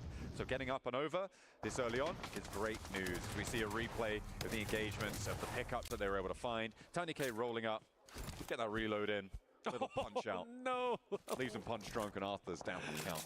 Well, with that clip, we can see it's a little bit personal. If not, they're having fun, but I know Gamax isn't. Gamax is definitely not. Solo's still last up. I'm actually shocked. I'm floored that E-Arena is staying around this solo. Meanwhile, you do have a couple of other engagements taking place, and well, naturally for E-Arena, they finally get the finish. They go to the box, and they're all shooting the body. Why is this so personal? What storyline did we miss? I don't know, man. Go off, I guess. There's no smiles either. Like, oh, there we go. Okay, little smile. I was like, wow, they are genuinely upset. You know what is important about what E-Arena have done here? Sure, they make a decision that we can call into question, but the more important thing is that they were a West Coast team. There is currently a team on the West Coast of the next circle that would have been in a fight with E-Arena, potentially Gamax as well, that is very important. Of course, I'm talking about none other than Alpha 7. They sit on the west edge of this circle. That would have been a contested spot had it not been for E-Arena going for a position like this. If Alpha 7 get a big game here, I'm placing that blame squarely at the feet of E-Arena. That's fair. That's a great call out. And for Alpha 7, maybe singing the praises of E-Arena being totally over-aggressive on the Gamax side. Zone, very small now. Plenty of teams still on the outskirts. Horda has a bit of a split, a 2-2 split at the moment. You've got R8, who's also surrounding them. AXTMG just on the outskirts. Power have a great spot, however, in the middle. And Power already having a wonderful day, obviously coming off of at least a good finish in that game number 2. And I believe here, they are going to be the team to watch out for who might be able to make a deep run, which would be wonderful for them. They're just a little bit below that threshold, still in a very healthy spot. Power, here we go. Look at that. You got the shot there live from Riyadh. That is Al Haji's father there, okay. watching live from in the venue. He's locked in right now, and Power being in an important position, rightly so. He has the support of his family behind him, and hopefully the Power family can play off one another beautifully. And I saw him in the back lines too, maybe with some comms. Hey, we need to do this, pick it up, right? He was being active during the team huddle in between games. So shout out to the dads. We love family support systems when it comes to esports. It's so impactful, and I tell you what, you can truly make a big impact in your kid's life, in your competitor's life, in your family's life by giving them support in esports, and that's a beautiful thing, especially he's able to get all the way out here to Riyadh to support his son. That was my dad's birthday yesterday as well. So, yeah, you know, we're all about celebrating dad. Without a doubt, without a doubt. Now. Happy birthday to my dad for yesterday. Probably should have done that yesterday. Actually, but yeah. You know what? But you know what? You got it in now. Yeah. Happy birthday to Kalaris for a few days ago. Yes, yes. Coming up probably. Right. All of that. That's right. Well, he's not my dad. Kalaris is not my father. Thank you for clarifying. Just to call that one out. There you go, Claire. If you didn't know, Claris, you're not John's father. I know what he's like. Out of the bag. He'll. Yeah. Anyway. You're wild guy. I love it though. E-Arena opposite of Fireflux and a bit of a headbutt potential. I look at Catch right next to Mormon. They're side by side as they go in, and R8's not too far away either, although I do foresee them going a little bit further in. But yeah, fights off. Macap's gonna be the first one down. 30K follow. Mormon shots up. Catch melting E-Arena, but only for a little bit. Sakura, a little matter of health as he pushes up. Fireflux still with the advantage, you'd have to assume, with the solo. And that's going to be, now R8's into the mix, so all three teams do, in fact, end up colliding. Oh, E-Arena on the rematch with Fireflux from the end of the last match get interrupted, but R8 are turned away at the door almost immediately. They try and push in, and immediately the shots ring out. Mormon rolls on forwards in the threatening presence of this hovercraft. Tries to take another player down, blipping the horn, giving it large. Prestige now to the backlines. ID with the backup, but two players now. A step up to fight the Prestige, though, with a spray down onto one. It's traded, and the hop out wide. Prestige now the last player alive for R8, and the hovercraft still moving around, slow and threatening. The pace is there, and they sweep them aside. Fireflux are out of there. E-Arena stay alive with 8 elims, and the rematch continues. And even though they only have a duo, they have the hovercraft, which could be critical later on. Now the question is, does another team come into the fold? Will we see Adrian with Intense Game now start the challenge onto E-Arena up ahead? Again, a very talented roster, but also can get aggressive when they want to, and there is value in pushing E-Arena in this moment. Intense Game desperately need points. They need to elevate themselves up towards top 8. It's getting serious for them. Getting aggressive might be the way, but for Influence Rage, Vision now want to fight themselves. Vision have really started to suffer in this engagement. Influence Rage holding down Gatka, doing pretty well, but they have got Little Boy down on the floor here and are likely to get that one flushed away. Nothing really to do there, and in come Power. They might look to third party this. There's not too much that anyone can do about it. Playing this southeast building is going to play very well for them. You've got to imagine that the supplies are running low across the way. You can see the underarms coming on through. Al Haji cooking it, trying to chef it up perfectly. Pops it in through the doorway. Don't think that's going to connect, but he does get the bounce around the corner. Unfortunately, doesn't quite find the shot. Now, there's a little bit of time right now between these two rosters to kind of take their time. However, I believe Hora is going to come crashing in for the third party and the cleanup. That's something they need to desperately be aware of. Narvalo is also scanning the areas, but my concern is Hora coming in to this Influence Rage. Power engagement. Al Haji down, unfortunately. Diego firing blind. He doesn't know he's in front, but he just wants to get any shot he possibly can, and he will eventually fall. Law through the window. Fahim, easy, also pushing up. Easy, nade's being thrown. It's going to be thrown. That's going to be a grenade. And yet, mentioned, Hora also starting to crash in. Starts to get control. Law dropping the nade at his feet, trying to stop people from walking in through the door frame uncontested. Will give himself a little bit of time here. Finds Sleepy and connects for the shot. Easy's there, and Sky goes down. Hora's crash is going abysmally now. Alpha 7 are lighting them up from across the way as well. There is no angle that's safe, but they connect onto Vidan first.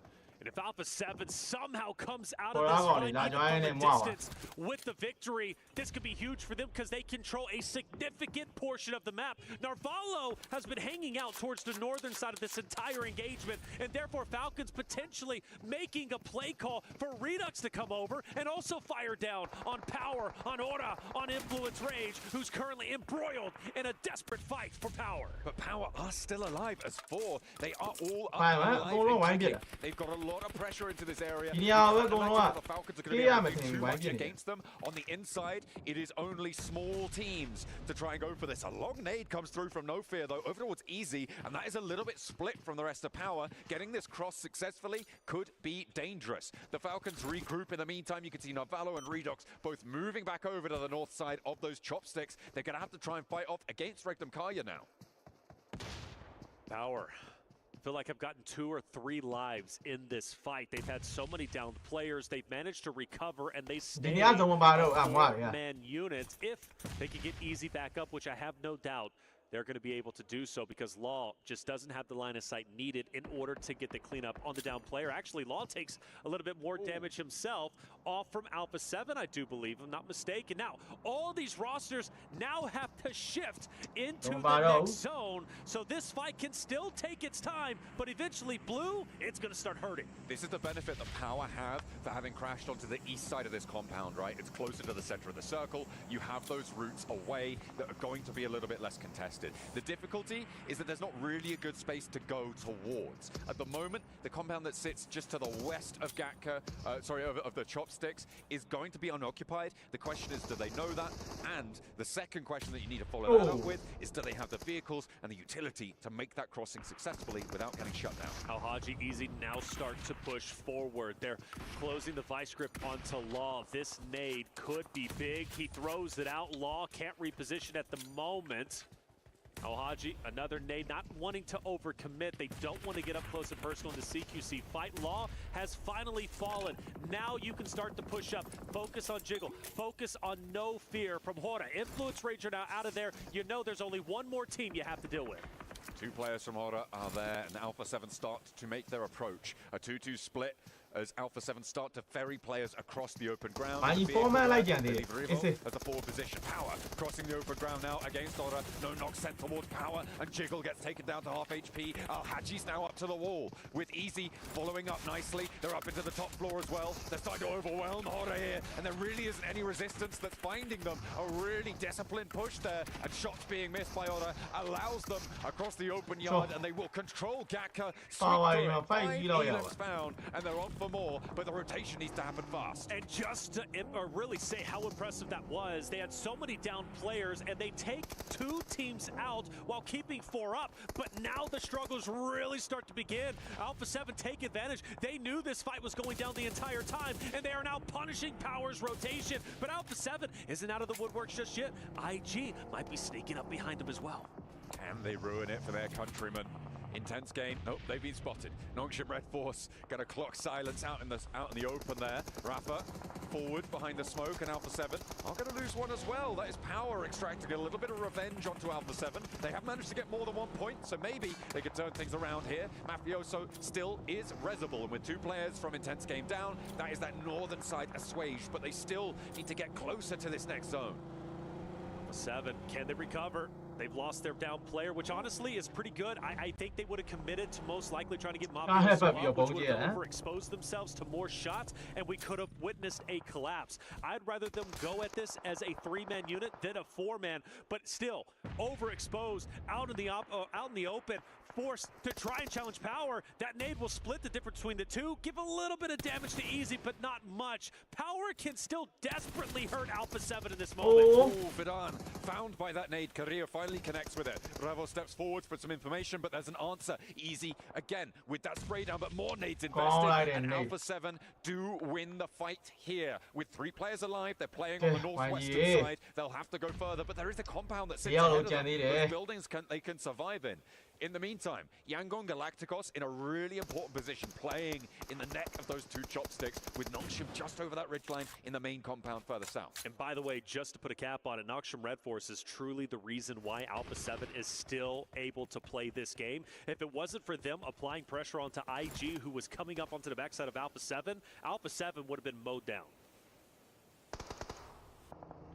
I'm looking at the Falcons in that eastern chopstick. I'm looking at Regnum Kaya in that western chopstick. Both of them would love for Yangon Galacticos to get a little bit of pressure sent their way, but at the moment, there's no crashes really to be found. You can see Alpha 7, they're worried about this compound, that drop of the smoke, that's covering off the windows for the northern building, and they're going to try and move on up. They will find it unoccupied. Right now. Those spray downs down, but they're not going to happen, not from that direction anyway.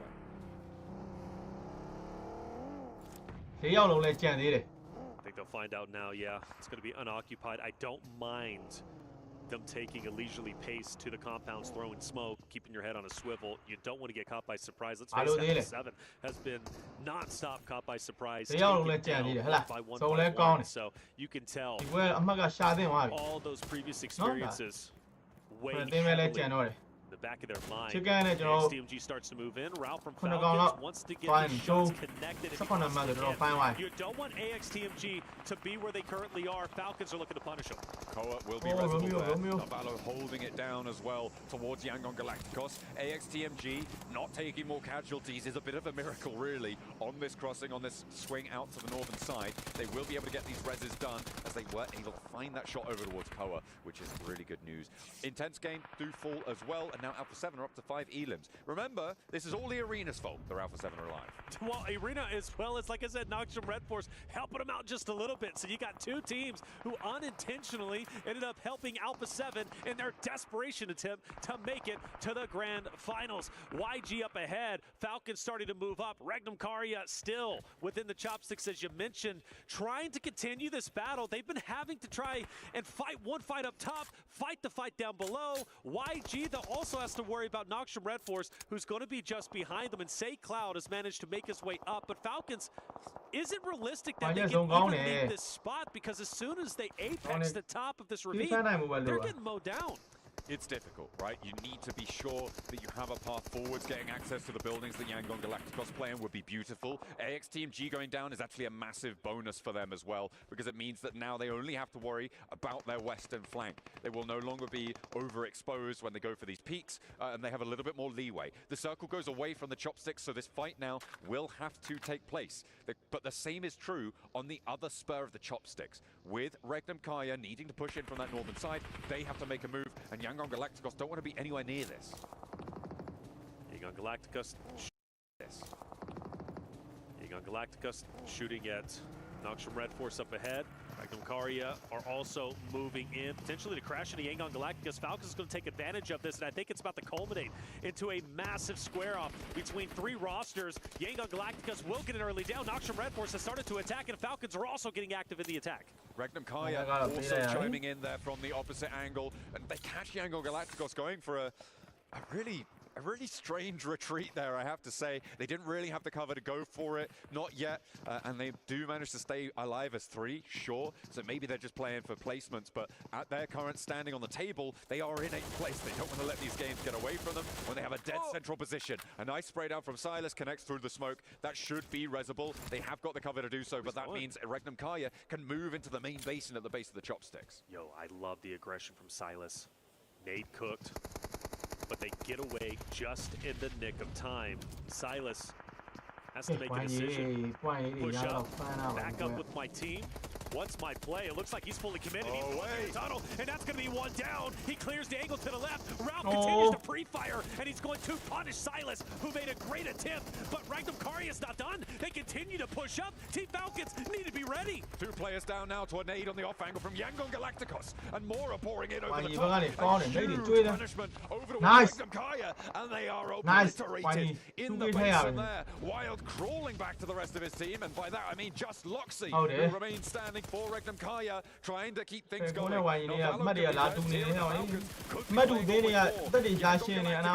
pull back, but they draw them in to a death spiral.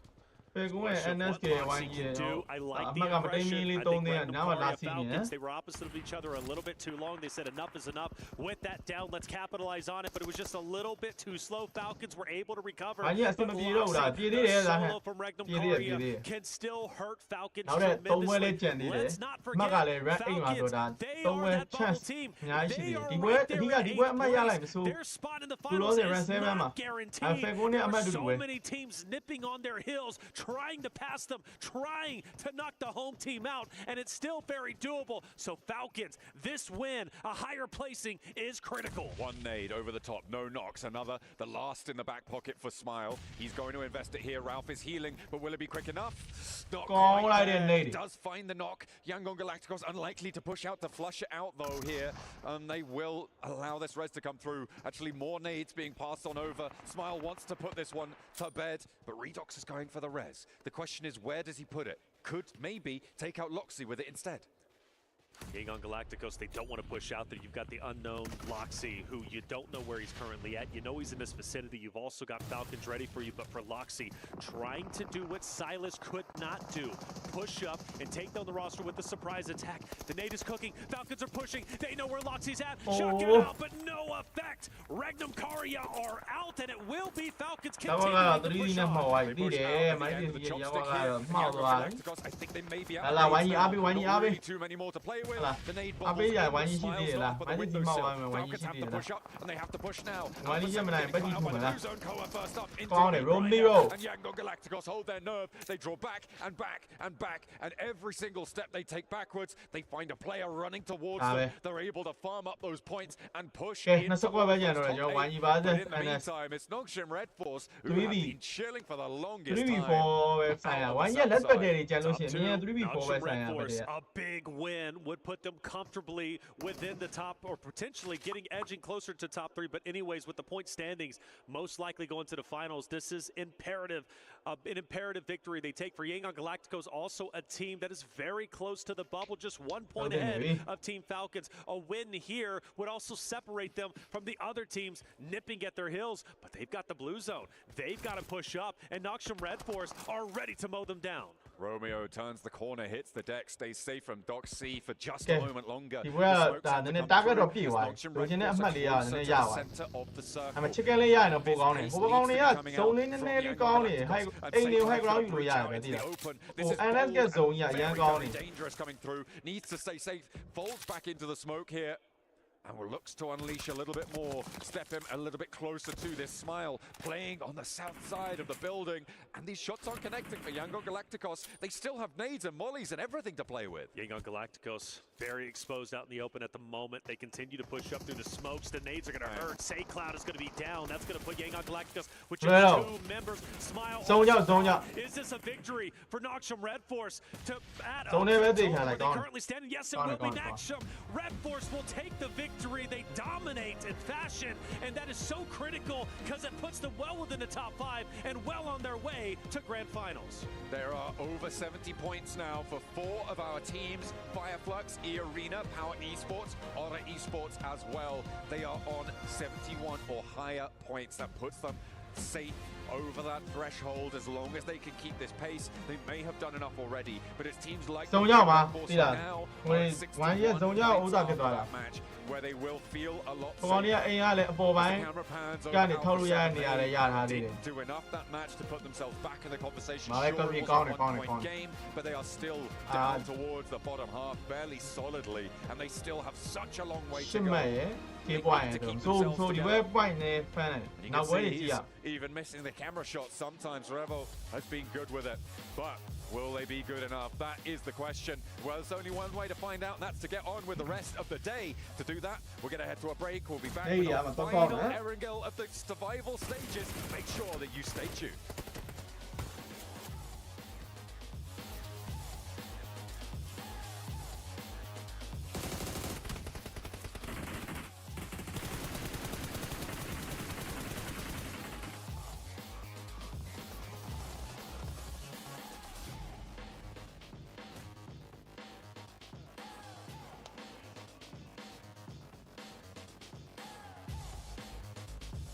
Hello ပဲကောင်းတယ်ဗာမျိုး easy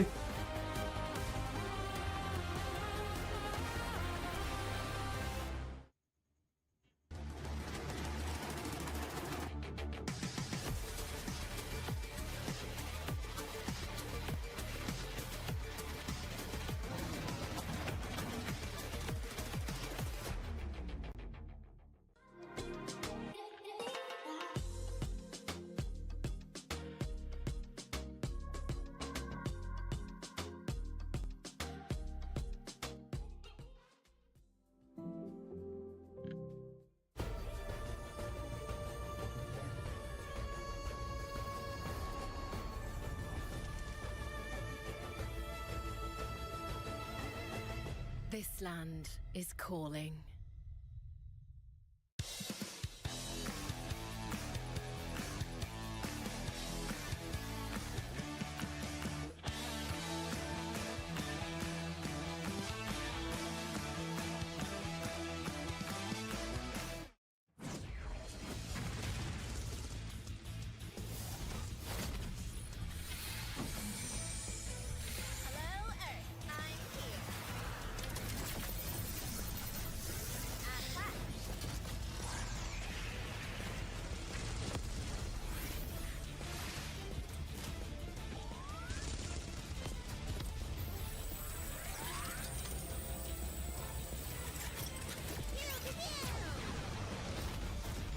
Pulsar Legionnaire available now. First outfit with special head animations and voice lines. The Pulsar Legionnaire set comes with its own super cute voice lines that can be toggled on or off. What happened? Bye, friend. Hello, Earth. I'm here. It also features the upgradable Hyperion ship DSR. And Jet Reaver glider with special animations. Experience parachuting like never before. That's not all. Even more rewards await. ကျွန်တော်ဒီ3ပွဲကမစင်းလေးတွေကကျွန်တော် final ရောက်မြောက်ကိုဒါ3မြောက်ပြီးသွားမှာပွဲတွေပါပဲ July 25th, 2025 through August အကြီး 26th. လောက်ထားမယ်နော်တော့ကျွန်တော် What are you waiting for? Get the new guild set now. စစ်တော့ NS နဲ့တိတ်မကွာဘူးဆိုတော့67 8ထဲမှာပြေးနေရဆိုတော့ဒါ67နဲ့တစ်ခုခုရှာပါ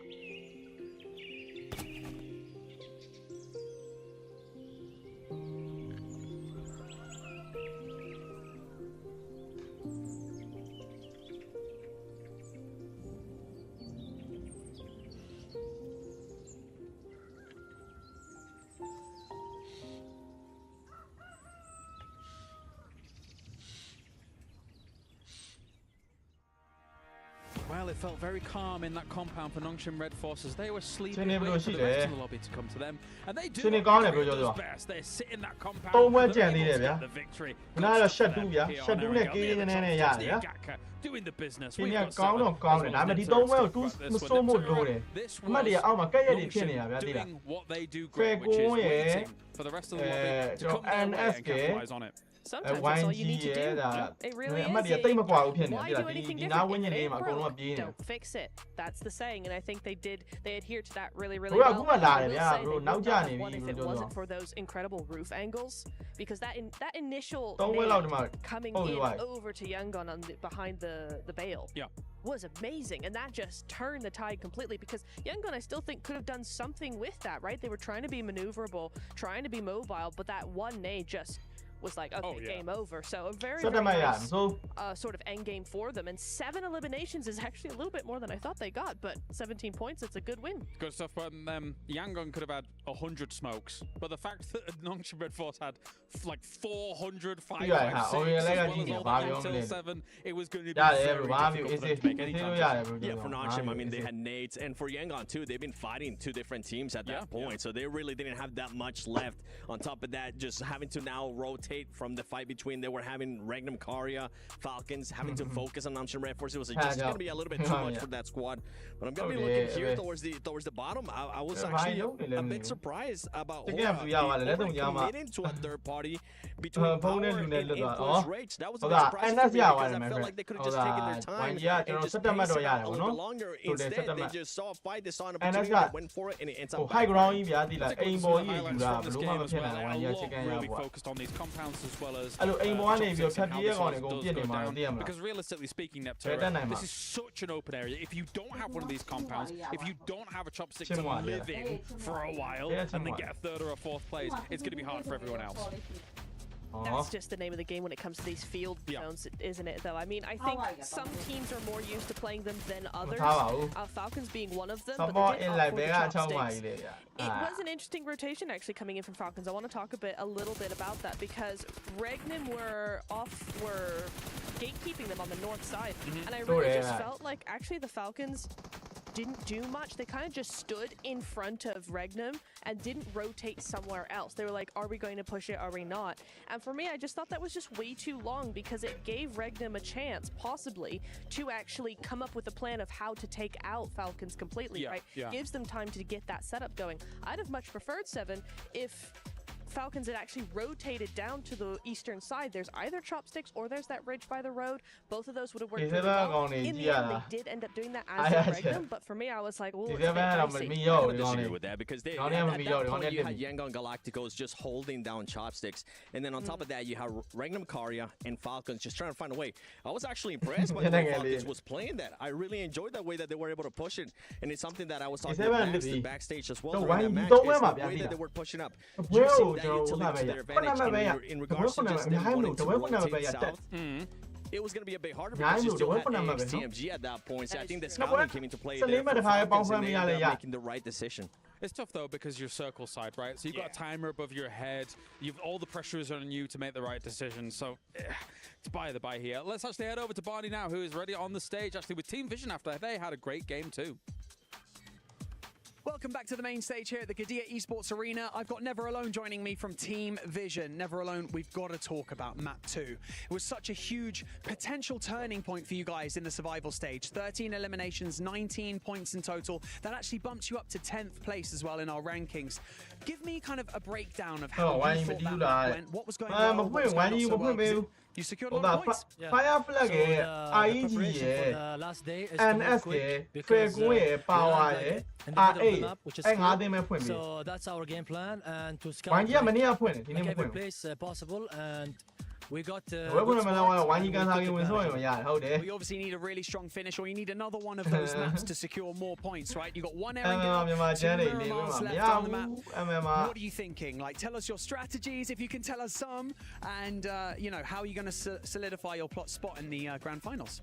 In terms of the last Erangel game, we will play fast as usual, but in Miramar it's difficult to play fast. We will play like it depends, like on the zone, and we will like, push. အဲ့လိုမျိုး chicken ဆက်ရတာတွေဘာလို့ပြဿနာမရှိဘူးလားအပေါ်ပိုင်းကလေဥပမာထားတော့ fire flat တို့အဲ့လိုအမှတ်များပြီးသားကောင်တွေ back to you guys အမှတ်ထက်ရပြဿနာမရှိအောက်ကကောင်တွေသိရမလားပေါဝန်းနေအမှတ်ထက်ရနေမှာဆော့ရှိအောက်ကပေါဝန်းနေအမှတ်ထက်ရနေရုံးကန်နေရတယ်အပေါ်အမှတ်ရပြီးသားကောင်တွေထက်ရပါတော့ဘာမှမဖြစ်ဘူး Obviously they get themselves second place here. It's a good second place. They had quite a bit of that compound for quite a while in that game. What are you thinking, Seven? I'm how they were able to get there. They were trying to just rotate into the main island through that western bridge, and Fireflex was just holding down, so they made the right choice by going towards the eastern bridge and just going on a full wrap. One thing that I really enjoyed about this team of how they were able to take control of that chopsticks area was Romeo. Romeo was doing some amazing scouting. He was making sure he got in the right spot too. He noticed that nobody was going to be there in chopsticks, and then he kind of gave the call for everybody else to crash in. I'm surprised they went into second place, yes, but with as few elims as they did, because I thought they popped off a lot more than just 6 eliminations, but I totally agree with you, Seven. I think they played that phenomenally. It was very proactive, and it was very sort of thinking ahead of everything, which I really, really enjoyed from them. All right, with only 3 more games remaining, let's check in with where the damage is being done. As we have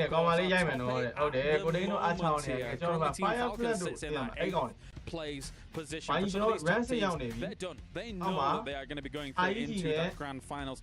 And the question now remains here, with them being probably very comfortable in that turret, do they now start exerting themselves in the rest of the lobby, or one particular team in particular? What do you think? On the Miramar, yes. Fire flag on the Miramar, with as close as these points are, I would be a little bit scared of doing anything drastic in the last triangle. I want one more game before I start doing anything crazy. Well, of course, as you said, Team Falcons very much in the danger zone. That could mean catastrophe for them when it comes to points. You mentioned Team Falcons. I'm actually even scared for Regnum Karya. We haven't been able to see much at this squad, a team that's usually able to get the eliminations. Only currently, I mean, you can see the eliminations are there. It just comes down to those placement points, and it kind of comes down to what we saw in the last match. They were just being a bit too passive. It's not the Regnum Karya that I'm used to seeing. It does feel for me when I look at those points, probably top 5, ဒီ as ဘက် long ဝိုင်း as ကြီးဘယ်နှမ nothing ရှာမယ်လို့ catastrophic ဟိုတိုင်း occurs, စိတ်ထဲမှာခံမှန်း be ထား safe. So ခံမှန်းလိုက် maybe တာ going ဘာ into ပဲ these next 3 games, မှန်လိုက် there might be 3 ကို positions ကိုထင်သလောက် open ကို here ထင်သ as လောက် we take a look on ပြောရ further တာ down. ဝို Alpha င်းကြီး 7 နေ moves ဘယ် up နှမရှာနိုင် one မလဲ place during all of ဒီ this, ဝဲမြောက် but area it's မှာ looking dicey here, Neptune, for these ကျွန် teams. တော်တော့ဒီပွဲအနည်းဆုံးတော့ And the thing is that with ဝိုင်း all of those ဒီ teams, ပွဲ we're not seeing anything different from them. Yeah. That's the problem. We've got 3 games left now. We're halfway ဖ through နမ the နဲ့ day, ကူးမဲ့ပုံမှန်တယ် and ဒီ none ပွဲ of ဖန them မနဲ့ have ကူးမဲ့တော့ done သူရှာနိုင်လိမ့်မယ် anything. And I hate to be so brutally honest because I love a lot of these teams that are on here. But they're not doing anything. Do something. Where's the sticky ball? Where's the stick? Honestly. Yeah, they're going to have to do quite a bit to try and jump on up right here, because I think obviously teams like Falcons are going to try and defend their position and see how everything goes. For now, thank you very much, guys. It is time to head over to the main stage where Barney and Veracity are ready to go for a halftime. Veracity. Okay. You know what we're going to have to do? It's getting heated out here, right? So I'm going to call a truce because we need to focus up. I don't want to see any of these floorboards moving, okay? Because it's getting very important out here. 8 teams are going to be sent home after the next 3 maps. So let's talk about the opening 3 maps of the day. We had back-to-back chicken dinners from E-Arena and then Nongshim Red Force securing the 3rd. Impressive. Impressive to say the least, but the thing that we're really focusing in on, Barney, is Fireflux Esports with 2 top 3 victories so far today. In itself impressive.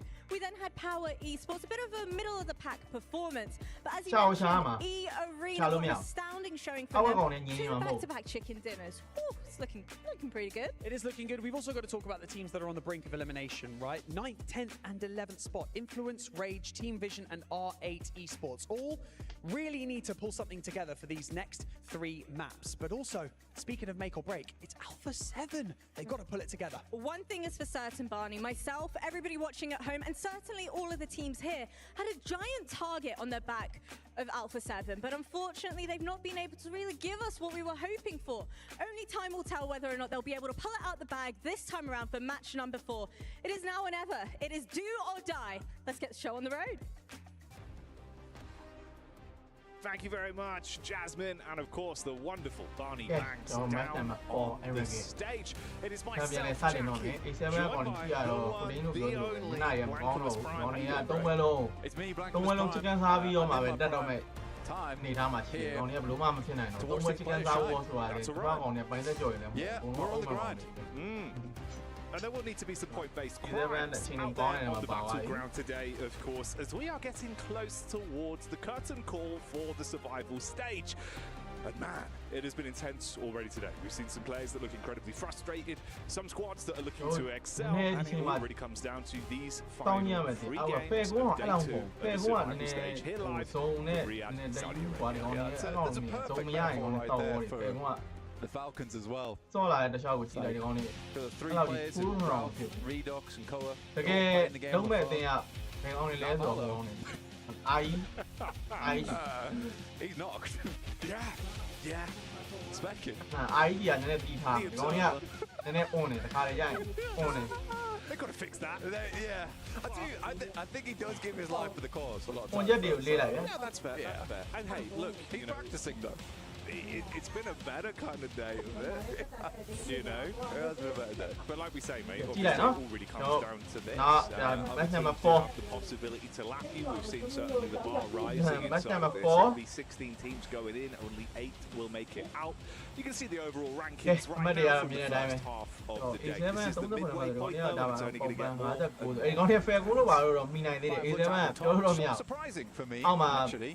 BSN တို့ပါတော့လေဒါမိနိုင်တဲ့ချိန်နံပါတ် 8 ကိုဗျာချက်နိုင်မဲ့အခြေအနေလေးတွေမှာရှိတယ်ပြောလို့မရဘူးဗျအဲ့ကောင်တွေက3ပွဲကျန်တာတော့ Really well done to 6 Fireflux. ငါအဲ့ဝင်းကြီးလောက်ဒီအောင်ချိန်နိုင်တယ်ဒါပါလို့ပြောကြည့်ရမှာအားလုံး On the other hand of things, there has been a couple of throws today, right? There's been a ဝိုင်းလည်နေပြီရဲ့ YouTube ကဟာဘယ်လိုဖြစ်လို့ YouTube ကဝိုင်းလည် 4 players alive, all the space in the world, all of a sudden down to just the 3. လို့ရပြီးတော့ဝိုင်းလည်တယ် Not ideal. Not ideal. Overall, though, man, I think, you know, what we've really defined, at least, over the course of that bottom half of the lobby towards the upper echelons, there's a couple of teams that could still push and upset the rankings, specifically towards ဒီလမ်းကြောင်းရကွာ military zone ဖြစ်လိုက်ကွာငါတို့ရောကောင်းတယ် fan ဆို fan ဆို dial in for this game. ဘာကြီးက AD zone ကတော့ fan သွားပြီဗျာဒီလား ဝိုင်းကြီးဒီနားတော့ဝင်းညင်မှာပဲလူလိုက်ပြီးသွားပြီဘာမှချင်းနေ Pretty good. တူတူတူလုံးနေကြမလို့ 500x grind on the path. But we're heading Okay, that towards one the there, east going there, side. that's it, yeah. Yangon Galacticos very over towards Why the center. why 61 points as we head up towards a 5th and upwards, around about that 70-point region. Team Falcon still in trouble in 8th, but it is a little bit of a drop down right over towards Influence Rage with 47 points. For Alpha 7 Esports, we're not going to talk about a lot. They don't have a lot. They don't have long. No. It would need to be a meteoric rise, and then you also need the teams above you to really struggle. Absolutely fumble the bag. If they do not make it out, which at the minute seems like a very real possibility, we will have a guaranteed new champion crowned this year. Absolutely. Now we take a look at the middle side of the bracket, because I think that is probably most important for us to take a look at. It will be fantastic when we get through to the end of the day and we can crown the winners of the survival stage, who will have the privilege of whacking those keys and the old grinder. But if we look towards that middling section, which is the main contention point, right, for who's going through into the grand finals and who will be leaving us. It is that drop off 59 down to 47, but it's not massively different between 8th and 6th place. 61 down to 59. It's not crazy. I think for Fireflux, it will be very hard to knock them off their podium alongside E-Arena. I think that they have done quite a lot so far, and they would have to have a horrendous day. Yes, sir. As well as an incredible pursuit. Yeah. It's been classic power as well, where it feels like the minute they're in the survival stage, that true sort of mind of the team is put on display. They thrive in these kind of lobbies. We've seen that. It's been far more aggressive. You see them on screen now. Again, the talent on this team, it feels like Easy's been really instrumental to a lot of the setups, and Al Haji as well. You can't think of power without this man. Yeah, you can't, honestly. I think for me personally, Easy been a bit more of a factor throughout this tournament so far, at least in the survival stage. I think Al Haji's great, and they certainly lose a lot of that confident demeanor when Al Haji goes down. But it is Easy making a lot of those calls. He's the one who seems the most animated when it comes to watching them over on their desk, in their booths. He's just looked very crisp with the gun skill as well, which goes the extra mile, mate, in these kind of lobbies. Oh, hang on a minute. Already some action coming our way. Close quarters engagement. Silas starting it off on the peak up. Bullet from the back line. Vision giving as good as they get and trying to at least turn them back around. Forced to bail out on that one with the initial crash, not kicking off the way they wanted to. If they got that opening knock, maybe it would have been a different story. Instead, you deviate further back, play off the cover. Good decision from Regnum Kaya. I think when you get towards the end of the day here and you realize you're on the cusp, right? You're almost falling off that edge there. I think that's the smart decision to make. You don't want to go down too early in this one. I think they could have maybe pushed the issue if they were feeling a bit more comfortable towards the top side of the lobby. But here, I would say that's the right move. You're getting shot from an angle you have no clue where that angle is either. So you just make the quick getaway, especially getting tapped for 70 damage as well. So well played, the Vault. Definitely sends them back off that position with a triumphant shot.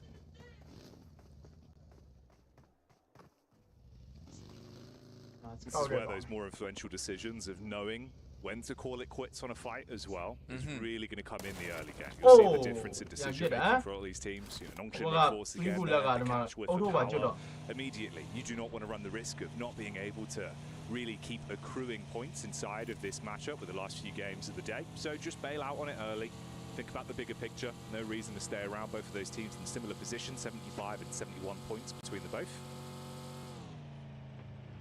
There's still opportunity for a crazy run-up. I mean, Influence Rage get themselves like a 20-point game or more, suddenly be in the running for sending upwards, and could be that case where Nongshim Red Force, as we saw in the final day of groups, slips away, and it was post-game 3 where that started to occur. So for Nongshim Red Force, I do think that right now, aim of the game should be placements.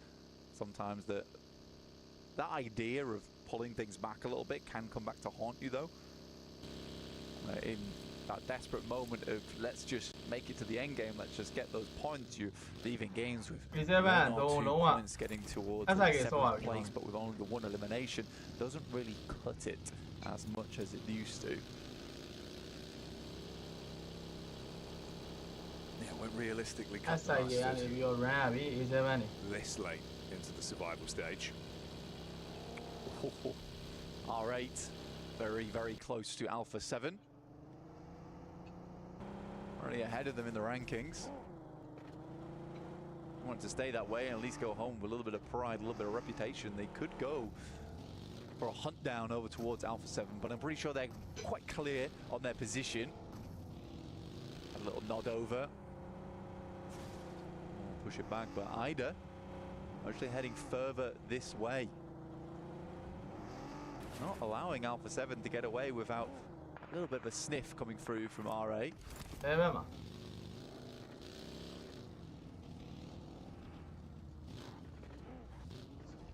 a quick pit stop with some bullets back over from Revo, at least to establish some fire their way. And of course, they can move off on this one. Again, these opening moments is going to be a little bit more timid. I want to run those risks of going down early, so no overcommit. Get the Falcons POV as well. A team that currently is in 8th place, but of course, like we've alluded to, it's not that different. The points above and below could be lapped. They've got to play consistent from this point forward still.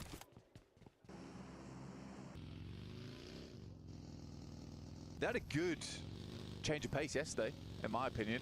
Towards the end of the day, making much more aggressive rotations. I was a bit disappointed earlier today looking at the up until the moment when they made a pretty bold rotate through. Wish those rotates would come a little bit sooner, or at least give themselves a springboard closer to those areas earlier in the game.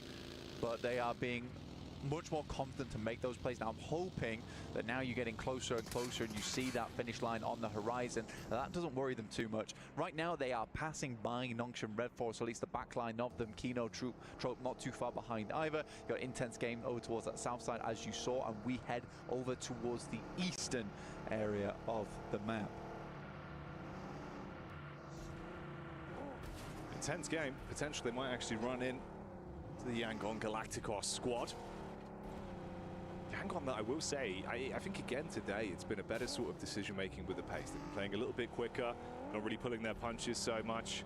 Feels like their team's got a ton of talent. Like we were seeing it in some of the fights they were getting stuck into. They were able to actually go head to head with some of the better teams in the lobby.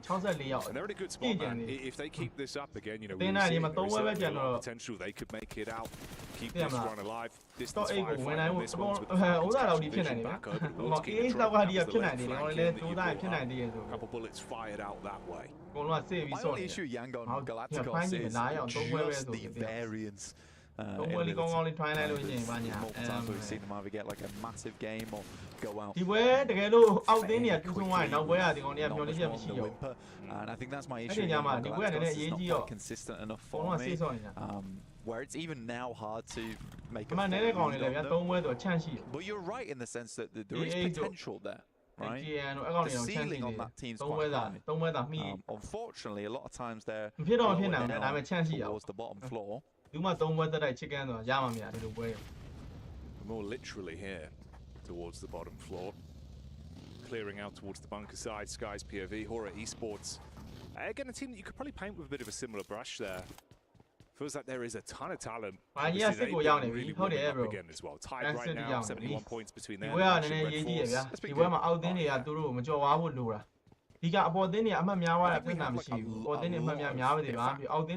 Most of the teams that went through to the finals absolutely deserved it. I do think obviously the big question marks for a lot of people were Falcons and Alpha 7, but I personally don't think they played well enough in those group stages to even have a chance to get towards the grand finals, personally.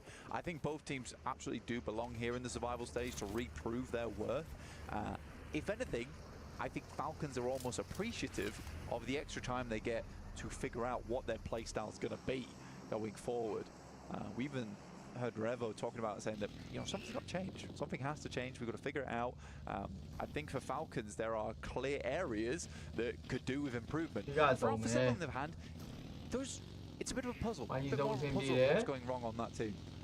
Yeah, he keeps guessing an awful ဟာရောမနဲ့ပါသွား in reality. အော် Arena ရရက်ွက်လိုက်ကြီးဝင်ချလာ We'll မ keep နဲ့ up ကအ to နောက် date ကျ with န် how ခဲ့ it's တာ going for them over the course of these last 3 games, but at the စီက minute လောက်တော့မှ they're in very ကန် dire ဆုံးပါနေ straits. တဲ့ပြင် On the ထား bridge crushing ပြေး down ပြေး towards ပြေး Yangon Galacticus, we did see a fight from the backline there from E-Arena that have been looking absolutely Oh, stalwart in Manalo. today's game. That Once pillow again, me great out. rotations, taking chicken dinners, heads up calls. It's looked fantastic to But watch. မနဲ့ပါသွားတာ Regan Karia once again making their appearance on the broadcast here, down towards R8 of course. Set up in the tree line, quick vision over, Toxic looking for the shots. Meanwhile, backstab there onto the Falcons. It's a bit of a hybrid fight. 3 teams going up against each other, Power, Falcons and intense game. Yeah, Falcons just losing one right off the bat. I mean, they're able to find one elim back their way.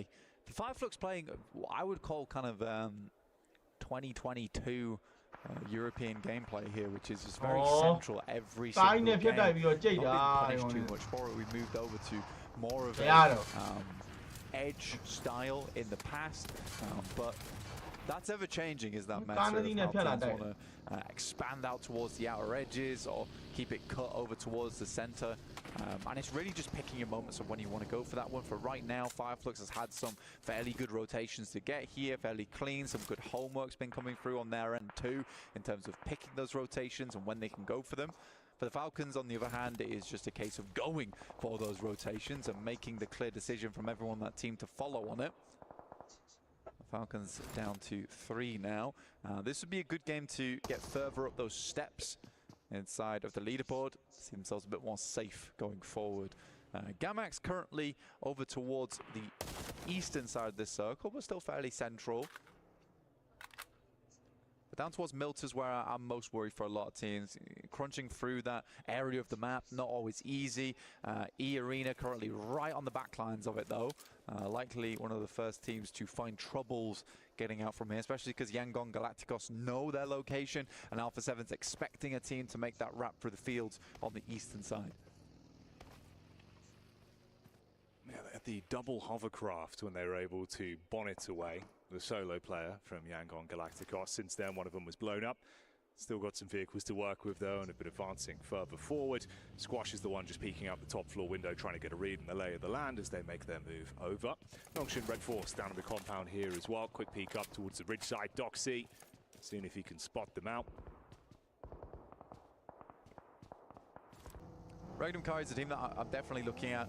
7th place, but I think they're a team that should be going through, or should be at least hoping to make it through. I don't think it's a bad team whatsoever. Loxy, Wild, Silas, all very strong in their own right. Toshbix had a good addition to the squad. And it's been close each time, right? Even in those group stages, it was close. They got knocked out in the final game. I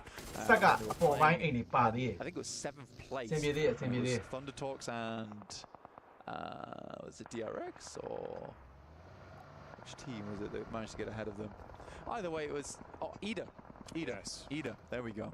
Ida was able to overlap them as well in that final game. It was only a few points here and there. So for Regnum Kaya, this is a team that I expect to make it through the survival stage, but in 7th place, it does look a little bit shaky. Yeah, we get the push in here from Kinotrope. Ooh, shots in the back line. Good from Ketch for the opening damage. Scarface is up close to clean up as well, so the Bizons put to good use. Accrue those points and just leave the one man who's running through the tree line to try and close the gap between them. Horrific position to be left into. Yeah, so kind of just trapped there. Yeah. It's nice as well. I think that Ketch is seeing how Scarface is playing, and I'm pretty much having that notion of I can't sit on the back lines anymore. I used to be the star on this team, and I've got to bring that energy back again. I think he has been doing very well to support Scarface here. I think right now they're the 2 highest damage players in this lobby, with Ketch actually taking the 1st place there, which is really nice. Sometimes you do need to have a teammate step it up to give you that extra kick to be like, okay, I need to do my teammate proud. This is a messy one. Hora with the split behind the rock and up on top of the ridge with vision in the middle of the gulch there. Nades being thrown out from either side. Fair amount of damage translating onto either one of the teams. Smoke to play with, tucked in. Sleepy looking to try and engage from this. Quick peek from Marcelo over the top of the smoke. And he's able to grab that one. Going down to the follow-up nade as well. So it's really looking rough for Hora. And in come Noxian Redfall. So on top of this, Doc C now. Going to see what he can steal away. The nade could be absolutely massive as well. Close quarters engagement on this one into the back. It detonates, and Vision are being blinded by the shrapnel. Oh, this is brutal. It gave Horror a slight opportunity to get away from this as well. Doc C on the top side will find one with a very clean spray down. Using the UMP here, now just Volt remaining. Sensibly the best player on this squad. Looking to finish off Horror at least. Caused them such problems in the past. And it's not a fun area to play this around Shelter. You have a lot of these positions that sit around, which is not always the most comfortable bit to cover. You can't fully commit underneath into the Shelter underground because you lack information, you lack knowledge. Someone can send over towards you and then just hold you out with nades or even vehicles to block the stairways. It's unenjoyable. It's quite an elongated bout between them as well. I mean, Volt's been trying to find an off angle to peek back round. Did Tizzy spot him on the angle there, trying to peek back down. Got Tizzy on the ridge side, peeks up into it. Yeah, Tizzy knew. We'll shut down Volt, so that's Vision removed. Obviously in 10th place going into this one. A chance to really build themselves further up the standings. And Fireflux could still guard towards that as well when Nonshin have to reposition. Meanwhile, we get the fight in here between R8 and AX. Nades over the top. Vehicles in play. We push back down towards the south. It's an unfortunate assumption there coming through from Henry. I think he tried to at least go for a decent nade behind the tree. I think that without the little information, it pretty well placed, honestly, if the player was there. Ida finding Zizzy. Does finally go down to Doc C. Despite, you know, probably going down to R8 in the next couple of moments. ဘယ်လိုမျိုးလဲဆိုတော့ကျွန်တော်ဒါ Element Rare ဆိုပြီးတော့ move ရှိတယ်။သူကဘောမပါဘူး။ဟိုကျွန်တော် tournament တွေဆော့တယ်လို့မျိုး screen တွေဆော့တယ်လို့မျိုး player 64ယောက်အထိပဲပါတယ်။အဲတော့ကြပြောမှဆိုလို့ရှိရင် Kungura တင်တာထက်ပိုပြီးတော့ဖက်တယ်။အဲတော့သူက Kungura တင်တော့ကျွန်တော်ဘောသက်ပါညာနဲ့ဗျာဒီကမှာ run save ပြီးတော့နေလို့ရတယ်။အဲတို့ကြအဲ့လိုမဟုတ်ဘူးသိရမလား။တိုင်ပွဲဆော့တယ်လို့ပဲပွဲတိုင်းကလူ64ယောက်ပဲပါမှာ no bot အဲ့လိုမျိုးနဲ့ Yangon pushing up ပြောရ Resistance တော့ကြတော့အမြင့်တော့ Kungura လိုပဲတော့ကြ Legion တင်တာ throws up the first stone, dive over the top as well. The movement assisted by his teammate Sakura. Smooth moves for the battle back, and they're able to handle themselves quite nicely on that one. Even the shots now raining in from Power, looking to snatch away some of those points. Even Revo chiming in to Alpha 7 from the side, spotting an opportunity, looking to try and seize onto it. Romero, this is absolutely horrific. Has to jump into the craft, try and top himself back up, and look for some sort of getaway. Romeo's in a pretty tough position, right? I'm not sure how you get out of this one. I think the hovercraft will at least give them some capability, a little bit of a defense. Irina will send out. Sakura just slumped down on the side seating, and he will get popped out of there. Will be over as Power picks up a couple more eliminations on their high ground position. It's very nice down towards the south. I think we can control a lot of the teams on the south. Alpha 7 playing patient split between the A lot of action over towards that north side as R8 slowly works their way down. Influence Rage did take a knock, so there is information there for them. And AX could get involved. They know roughly where these players are. In comes R8 though, and Influence Rage need to respond, but players are nowhere nearby to help out at this Wizard Tower. Mark goes in, finds one. Diego left in an uncomfortable 1v3. How about Crowdy? So easy on the cleanup. Straight in. At his limit for that one. And dispatches both of them. And like you said, there's no real room to trade off with one another as well, with how fragmented Influence Rage was. And with the majority of the teams that are going down being top heavy in the standings, this is opening up opportunities for a squad like R8 to keep building from this one. So being able to at least find what they need in the moment, but Ida from the sideline gets hit by AX that are now pushing up onto it. Laura's in as well, taking a face now with their attention turned. The bonnet of Arian, that's going to connect back onto R8. Yeah, at least like that from AX, who decided to getပြော involved လေ on that. They Facebook က saw the မန်နေ fighting က happening. ပြောကြည့် Fireflux have made their way over towards this western side and looking to sweep on through. Ketch already finding the first over towards Lorizin. Tang on you looking for a little bit more here. They're continuing to rack up those points and see themselves further solidified over towards that first place spot. Currently running with 93 points to the 79 from E-Arena on this game. Gamax, Judo finding Carrillo. This is happening multiple times. Gamax are able to find the shots over toward Alpha 7, a proper nemesis on their hands. It's Turkey versus Turkey though. Up close, onto Fireflux, Silas firing off shells from the DBS. Good damage done. Meanwhile, the Elim feed showing us the tail between Alpha 7 and Gamax. Scarface with a quick reposition, the all hit heavy, another man down. Sideline shots as well from AX, still third partying. Man, is that Regnum Kaya just down and out there? Yes, it is. Fireflux brings the heat straight to them. They can hold this team under. R8 still holding versus influence Rage as well as intense game. Fireflux as well as Regnum Kaya go down in mutual destruction. Nade's out. Intense game. Almost on target there. A little bit of chip damage, but not enough to blow them away. A little bit of cover to work with on this ridge side with a slight lip. Ooh, good tag, peeks up off the back of it. Prestige sees them sprinting in. Wants to get the knock onto the low HP players, but the sideline shots, it's always AX. Right now, they're the ones popping up, finding prime opportunities to at least steal away a couple points here and there. The big dive in from Rafa's good. AX are still in position to make it even more uncomfortable. That's another knockback over. Rafa gets one before he falls. The AX has been doing great work from this north side, just watching down this way. They've been ever present, ever watching over towards them. Now Valo with a dangerous peek coming through here. Falcons do move up underneath power, using them as almost bodyguards. This slight ridge line that runs through it looks good. Romeo sent on over one of the players from Alpha 7, but it's just a knock that's easily res back up again, and right now they claim a lot of space, but in comes the Falcons off the back of a knock as well. This looks not so great for Alpha 7. He's able to find the first dive over the top as well. Follow-up shots coming through. Backstab from Ragnar. Is Power able to find some damage? Close range molly thrown in as well. Trying to commit onto those knock players, but they don't want to over-egg it. You've got Carrillo further up the ridge side. What are you doing? Looking to assist. The team nade thrown in. It's uncomfortable, and Koa is on his last legs because of it.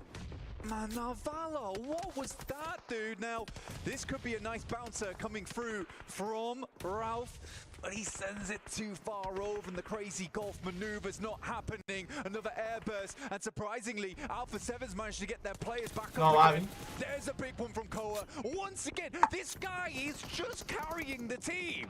Single-handedly, Koa is making the difference for the Falcons right now. Through thick and thin, even when it's his own team, making it uncomfortable. They do at least dive in. All of the knocks confirmed. You've only got the one man up on the rich side for Alpha 7, looking to at least try and hold them back. But Falcons do win out on that one. They turn their attention round towards Power that are starting to rotate. That's madness. Basically in a 1v2 team situation. Playing against his own teammates and Alpha 7. Unbelievable stuff. But what a nade. Very, very nice. I mean, Ralph at least opens up the way for the crazy golf maneuver off the back of the tree. Not quite a hole in one, but they'll take a bogey. AX up close. Not going to be able to win out on that one. Versus intense game. Devotee goes down, but Power Esports have caught whiff of this. They're making their move up. 3 nades to play with for Al Haji. He can dash those in whilst the squad sets up from the side. Carrillo further out as well. Silence, realizing that he's being pushed on, primes one of his own. Intense game, 2 plays here. Silence been quite effective over the last day. In comes the Falcons. Ralph first to face over towards Carrillo. Alpha 7 getting pushed back multiple times. Tries to catch him on the corner. At least has his position on lockdown now. The choreography in Carrillo has to be absolutely perfect on this. Narvala with a UMP, bait out shot on the corner, seeing if they're going to commit to the wide swing round. They've still got nades. That could be the difference. Al-Haji, though, realizing this is a prime time opportunity to backstab onto the Falcons. He pulls up to the party, up close and personal. Carrillo goes down. Goodbye, Alpha 7, as Navallo makes the move. Nade in as well. Petrino from Intense Game starting to barrage bullets down. Al-Haji commits with a burst. Falcons blown away. Big redemption coming through from Navallo there as well, and the Falcons will absolutely take that, which pushes them further up the tables now, which is very, very nice. It feels less desperate going into our final 2 games. But Power, we were talking about them earlier, they step it up in those survival stages. When times get desperate, they make it happen.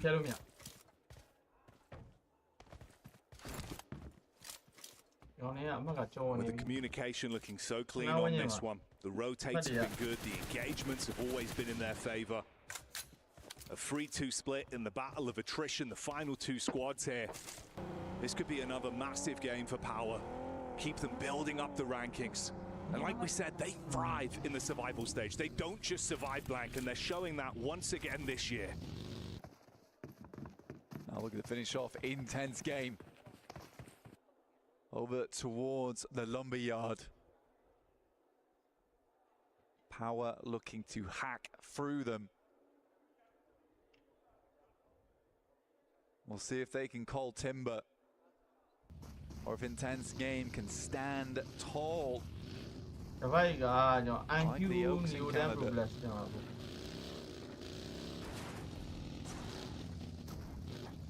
All on the Redwoods. Juby red with anger if they're able to close the gap. That's what they're setting up for. Attention from Silence onto Al-Haji. Tucks himself in behind the tree. Nade primed out, low on health for Dan. Able to at least get right where he needs to be. Put that DPS in lethal range. See if he can get this connection. Fragment the players. Intense Game would be able to be shot from the sideline. Debating whether or not he wants to engage. Onto his teammate of Pedrino, though, from further away. Battling over the top side. Ooh. Silence drops in. The shot fires out. Ears ringing for Fahiden. He tucks in. Running. Not ready. The backstab's there. He's able to grab one. Pedrino with the response. It's good. Al-Haji will find him, though. Pedrino versus Al-Haji, and one more. 1v2. Will be an incredible 1v2, but it's not going to be easy. Al-Haji up towards the rocks. And that's Power. Take themselves a chicken dinner, looking more like Bear Grylls in these final moments. True survivors here on our stage. Intense Game weren't quite able to hold it out.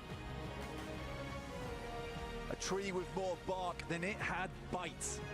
Unfortunately, they're in the end, but it's Falcons who get themselves a couple of points there, removing Alpha 7 and dooming them further down the tables.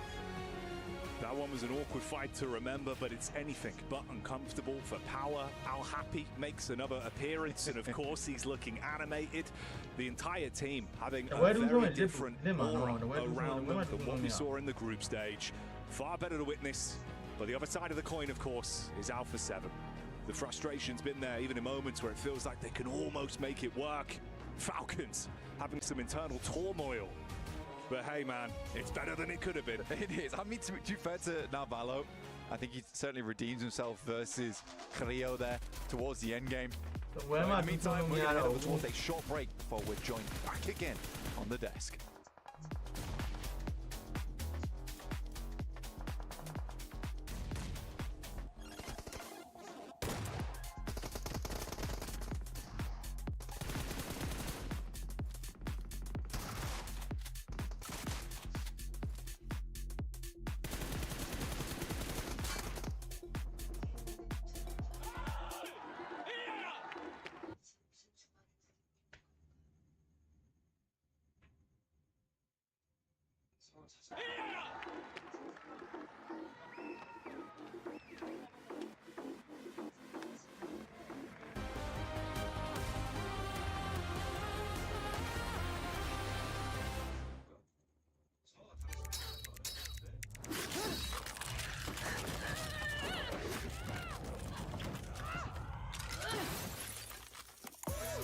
Picture impossible. Lenovo Legion.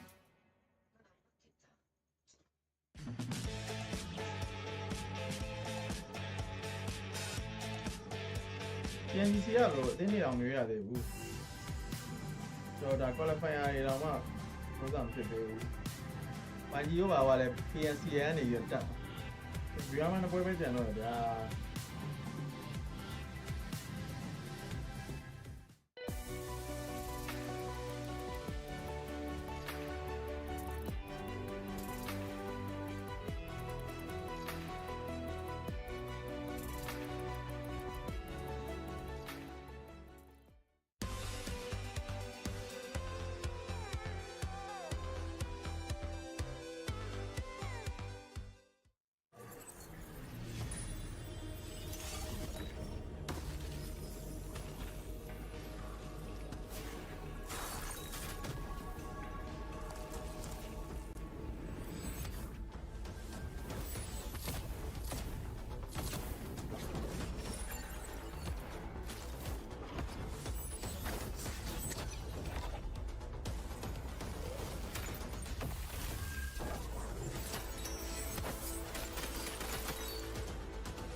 Highly anticipated addition to the Mummy series outfits is here. Paired with the new Ice Tube Glider, the Polar Spectrophage set is just what you need to freeze your enemies. Or send them ablaze with the Inferno Feed set's new upgradable Chain Inferno Uzi. All the Mummy outfits are back. Get them all. ကိုယ့်ရဲ့ရင်မှတ်ပဲဟုတ်တယ်ဘယ်လိုပြောရင်ကိုယ့်ရဲ့ရင်မှတ်ကိုရောက်ရှိနေပြီနှစ်ပွဲဗျာ Eyes on the battleground. Event period နှစ်ပွဲပဲ 2025 through September 2nd, 2025. မှားလို့မရတော့ဘူးဒီလားလုံးဝနှစ်ပွဲလုံးမှားလို့မရဘူး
No, no vaya me.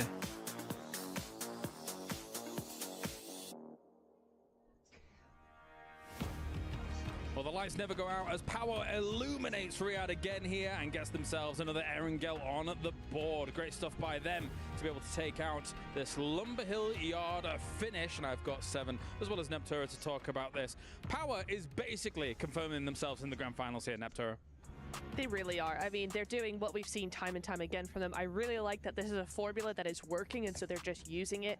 Picking apart a few teams over on the edge side in the mid-game, just kind of creating a little bit of space, waiting, holding back, and then when somebody's busy, just come in and control the whole circle. It works. It's a strategy that's working for them, and they're really using it to their advantage. I mean, 18 points on the board. Like you said, I think we're kind of looking at them being a finalist team here.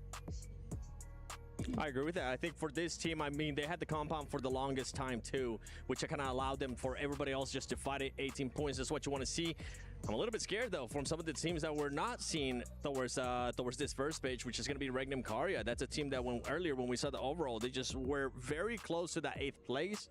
Same with Team Falcons. I feel like this was a much better game out of this team, and I really enjoyed how quickly they were able to react to Alpha 7's push to the last player of Yangon Galacticos, but I did not enjoy that fight.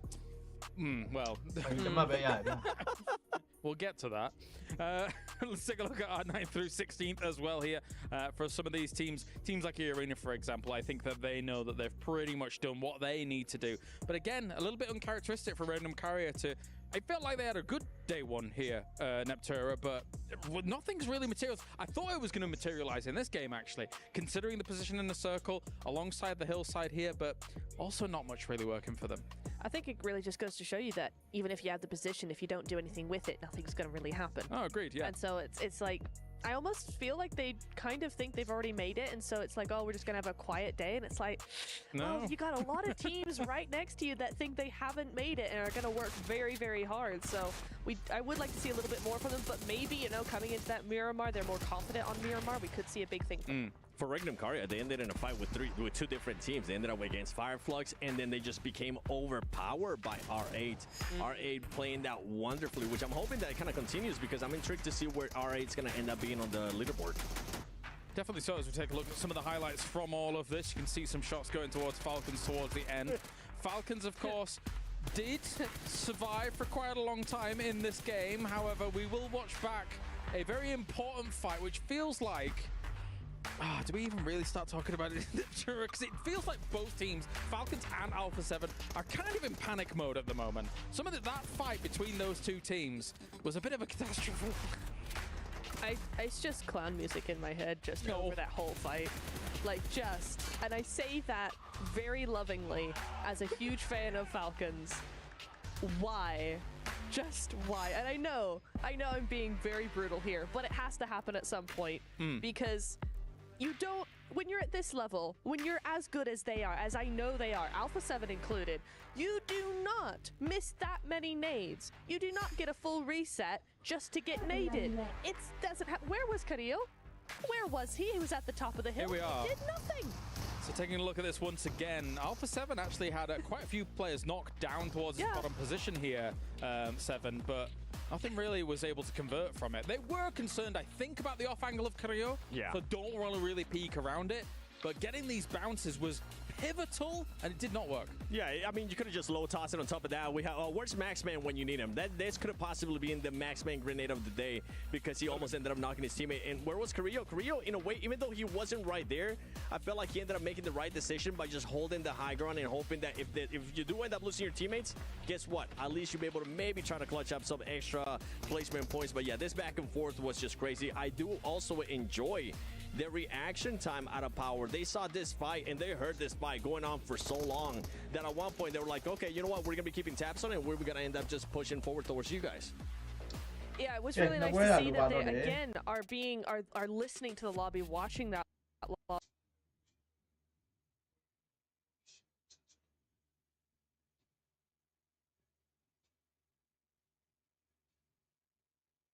And going, hey, actually, they're fighting. Let's take advantage of this. They're taking a little bit too long over this as well. Something's going on there. They're struggling. Let's take advantage of that struggle and actually prioritize us. You can see towards the end of the game, the reactions on the Alpha 7's faces as well. It is desperation time now because they're currently on, I think, 39 points. And the cut-off point for 8th place is 62 points. We are staring down the barrel here, 7, of losing our defending champions here at PMWC. You're saying that like they still have a chance? In my head, like to be completely honest, the about to be pulled. Yeah, I feel like, and I even said at the beginning of the day, for Alpha 7 to even have a chance at being in the top 8, they would have to get the win because now going into this fight, guess what? Even though Team Falcons create the tiniest of cushions, all those teams towards the top, I mean, Fireflux, we already saw it in this past match, especially earlier into the Erangel. They had a 1-1-1 split. That team just really didn't give a damn. They have nothing to lose. You're already in first place, and if you do end up maybe going to second place, you're still going to be going to grand finals, which is what they came here for. So Alpha 7 is going to have to figure something out. As a team like Alpha 7, you would need to shore up your defenses arguably before those Miramars, right, Natura? Because some of these teams up towards the top that really understand that they could potentially be a threat. If they do turn on in that grand finals, they could quite easily try and hit where Alpha 7's going on Miramar. It's entirely possible, which would really be unfortunate because I will say, as much stick as we're giving Alpha 7 right now, in that game, in that last Erangel, A7 actually had some really nice rotations. Like there was some nice splits, some nice rotations. You could see they were trying to get back to normal a little bit. If they get hot dropped on a Miramar, if they get targeted for whatever reason, right, and they don't get that chance, then they're in a lot of trouble. Well, we were concerned Galax was going to take them out there in that game as well. On the eastern side, right? They had 2 knocks on them. Once again, they'd already eliminated them when it came to what was going on in Sandhawk.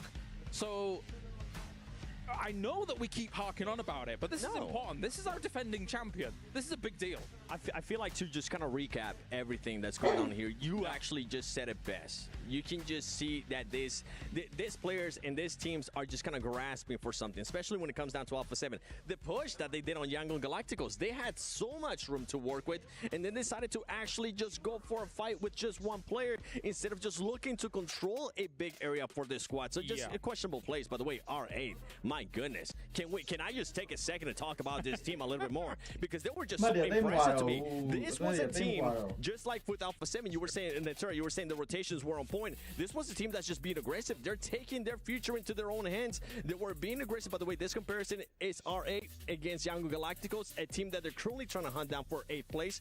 And I really like the aggressiveness that I saw of RA in the last match. Of course, this head-to-head brought you by the Saudi National Bank here between RA and Yangon Galacticos. I'm been impressed at how some of these teams have been able to try and ramp things up, but it's still do or die for both of them when it comes to that barrier position. And of course, you guys can be involved over at home as well whilst watching everything that's going on here at the PUBG Mobile World Cup. The PUBG Mobile Airdrop Carnival is now live in-game this weekend from August 1st to the 3rd. Log in and summon surprise airdrops and collect 2025 airdrop vouchers to enter prize draws for official merchandise, smartphones, BD partner awards, permanent in-game items and more. Every participant is guaranteed to win, so get it going, guys, out there. Additionally, if you jump into the game now, you can vote for your favorite airdrop partner. You might even score some awesome surprise gifts from them, so don't delay. Get that going. And Neptura now with Miramar on the cards. What are you looking out for? Regnum Karya to actually do something a little bit more. I think Miramar's their map. They're going to do something. They have to. They have to show up their defenses, right? They do, yeah. Really, really do. How about yourself, Seven? I'm going to be looking at the squad that we were just looking at. I'm going to be looking at Influence Rage. Influence Rage coming into yesterday. I mean, after yesterday, I should say, the best maps that they ended up playing was those Miramars. That's when they were actually able to get 7th place, 2nd place with 7 eliminations. They need to back that up today. And today, they've done just enough to maintain themselves. They're close to that top 8. I have to pose the question, what are we going to see here on the desert? Thank you very much, guys. Now we head over to the casters for the penultimate match. One final opportunity with only Miramar on the line here to see if you can qualify to the grand final. Power there saying simmer down, simmer down. Let it build, Blank, let it build. And let's see what the results will start to look like, of course. 2 games remain at the end of the survival stage. If you want to stay up to date with all the action, why not head over to the official map feed as well? That's now live on PUBG Mobile Esports on YouTube, so you can follow the action and stay up to date as it goes down to the nail-biting conclusion, Blank, and that's what we're going to be in store for. Going to be some loco gameplay coming through from some of these teams to get towards the top, but it will have to be a madness. Some of these squads towards our top side in the top 8 will have to have a bit of a fail if they want to drop down here too much. We do have teams who are confirming themselves over towards that top side, like what Nongshim Red Force did in that last game, able to get a lot of eliminations. They're not looking for those placement points. They're looking to just push those boundaries where they can. Power looks fantastic right now, and even Fireflux is looking a little bit worried that they might catch them on this next playing path. It's coming through here. Change of pace here. Some teams are slightly better at this map than others. In the past, Alpha 7 has absolutely been phenomenal on Miramar. Yeah, they'll have to do that twice, actually. So Never Alone smiling there. Seems like the energy's good in the camp, but will the results be even better for them? They've had some near misses, some uncomfortable games where it felt like a what if. They could have squeezed more out of it today, Blank, but I think that really has been the issue. Each time it's resulted in it not being enough for them. 11th place, just mere points ahead of Alpha 7, the defending champions, of course, of last year's title. They took home the trophy and all the glory. It's not happening here. Influence rain ကတော့ဒါ YG ကိုမိနိုင်ဖို့တော့ကဒီကောင် chicken လောက်ပါညာမှာအောက် YG နေနေရလေဒါအောက်တင်းနေကျော်လာနေတဲ့အတွက်ကြောင့် as we are on နည်းနည်းလေးတော့ push ထားဖို့လိုတယ်ကျွန်တော်တို့ fight လောက်ထိသွားထားမှအဆင်ပြေမယ်ဒီနှစ်ပွဲမှာနည်းနည်းမှတ်လေး fan နေကြတယ် figuring out phones over there. I like it. Okay. A blast from the past. နှစ်ပွဲပဲကြံတော့ရ final တက်မတက် supporting in the audience, the family, the friends, everyone there watching on. And that's all you really can do, on look. Whilst everyone in their squads, the 4 players in each of our teams, look to really carve a path for themselves and decide whether or not they're going to be able to make it out of the survival stage. Only 8 of the squads left. Check that, Al-Haji actually takes first place spot in terms of highest damage, ahead above Scarface and Ketch. Started to live with his dream. It's kind of nice that the duality there going on, where it's easy. He's been putting in a lot of work, and so is Scarface. And that power of the team coming through. Ketch and Al-Haji have both stepped up in the meantime. Rely on your teammates, know they have your back, even when you're not feeling it. And suddenly the beast from within can be revealed. At very, very important times as well here in the survival stage. But it's a big leap right now towards second and first place. So right now it is just kind of the battle between Power Esports as well as Fire Flux to have that very fun opportunity when we get towards the end. For Esports in the air, getting into position. It's not been an easy start to this game on the playing path.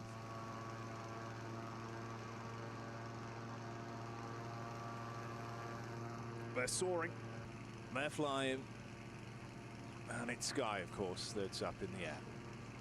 In reality, you know, it's probably for the best that Sky's the one flying. You wouldn't want a sleepy pilot. No, you would not. Goodness me. That'd be terrifying. I would be worried, scared almost. He's having it now. Oh, wake up, quick. We're gliding. Oh, we're inverted. Okay.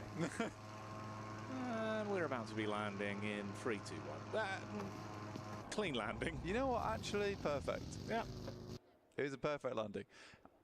Did just have word from 7 saying that Falcons been able to take El Pozzo and Alpha 7 giving that one up. To be honest, it's cool that Falcons just go for that aggressive maneuver as well. Alpha 7 forced to a case of, well, do we really want to take the chance here and go down early? I mean, even if they lose one player, they cannot afford to have that. They need to have a 4-man finish if they want to have enough firepower in that end game to clean things out smoothly and also have the chance to sweep. So for Falcons, I think that's a very cool maneuver, because you are preying on the mentality coming through from Alpha 7 there. Intense game here as well. Up against Vision. Bit of chip damage exchanged between both squads. Seeing if they can actually find a way to get a read on this, not expose themselves to both the angles that were in play with the 2-2 split, but never alone, being able to get the adjustment shot off onto Silence. So a connection in there. That's Vision being able to get at least the first knock onto Intense game. Silence down, pretty good player for the team as well. They sort of need him up, and you see Never Alone here pushing up, saying earlier, you know, despite the position they're in, still seemed happy. And I mean, some teams do get to this event, and just getting through towards that survival stage is a big deal to them. Rafa takes a big hit and instantly Silence is pushed back down again. Mini 14 in the hands of Never Alone, but the Molotov might just do the trick. It pops a little bit far back though, doesn't quite spread over towards Rafa. Never Alone swinging on the angle, actually loses it. Up close and personal versus Rafa, he's able to withstand the might of Never Alone, and the rest of the Vision squad now has to push up together. Vault has been incredibly crisp With a mini 4 in from distance, he tries to tap back, but Rafa, he is all over him like a rash right now. You cannot stop him. Peak after peak. Handle's never alone up close, even with the smart use of the 180 he had, and he is living on a sliver of HP. Rafa finds another. How is he doing this? Not even bothered about the HP count. It is giving him the pressure to push on here. One shot. One tiny burst of a nade would have done the trick. And Rafa still going. Health bar not even on the screen here for us. Dear, dear me. What a performance from him there. Ultra instinct of a moment. And Vision sent back. Realistically limping away as well. I mean, it's just Marcelo. That's all that's left. You think about how clean that could have been. Like, never alone, actually, from the angle he's in. He gets the first knock. He knows he's going for the res. You get the nade on the close angle, knocks him again. That 1v1 would have made the difference, them being able to clean up relatively easy, with the then push coming in from the side with Volt and Co to clean up, split the attention. The fact he has done that single-handedly, hell of an adrenaline rush there from Rafa. Oh man, hooked up. Run CM mà còn đi, còn lên run CM mà còn đi. The circle over towards the western side. I think most teams will be happy about this as well, purely off the back of that plane path. Alpha 7 had to go a long distance to make this work up towards Torre Armada, which is so uncharacteristic of them. They'll be coming in late towards the circle. Not only that, they'll have to figure out different rotational paths. I mean, they've been playing the game for years upon years upon years, so they should know this map like the back of their hand regardless. It's just a case of a lot of that research into rotations and how they affect their usual ones. Won't quite cut it. Yeah, that's not how the car's usually driven. That's Benny the Billy Goat. Wow. It's impressive stuff. Inventing new ways to use automobiles this late into the survival stage. Some sticky tires indeed. Gets up there. Climbing boots on, the wheels. And now has a good location to work with. You can see just how central Nongshim Red Force are around Picardo on this top side. I think this is a lovely position to set up. We have seen quite a few times though, Jackie, in the past, teams and players setting up on these spots, getting taken down early, and then you have that issue where you lose a player, you don't have anyone to res them, and then suddenly your position becomes quite compromised. You have to be careful on that spot, on that position.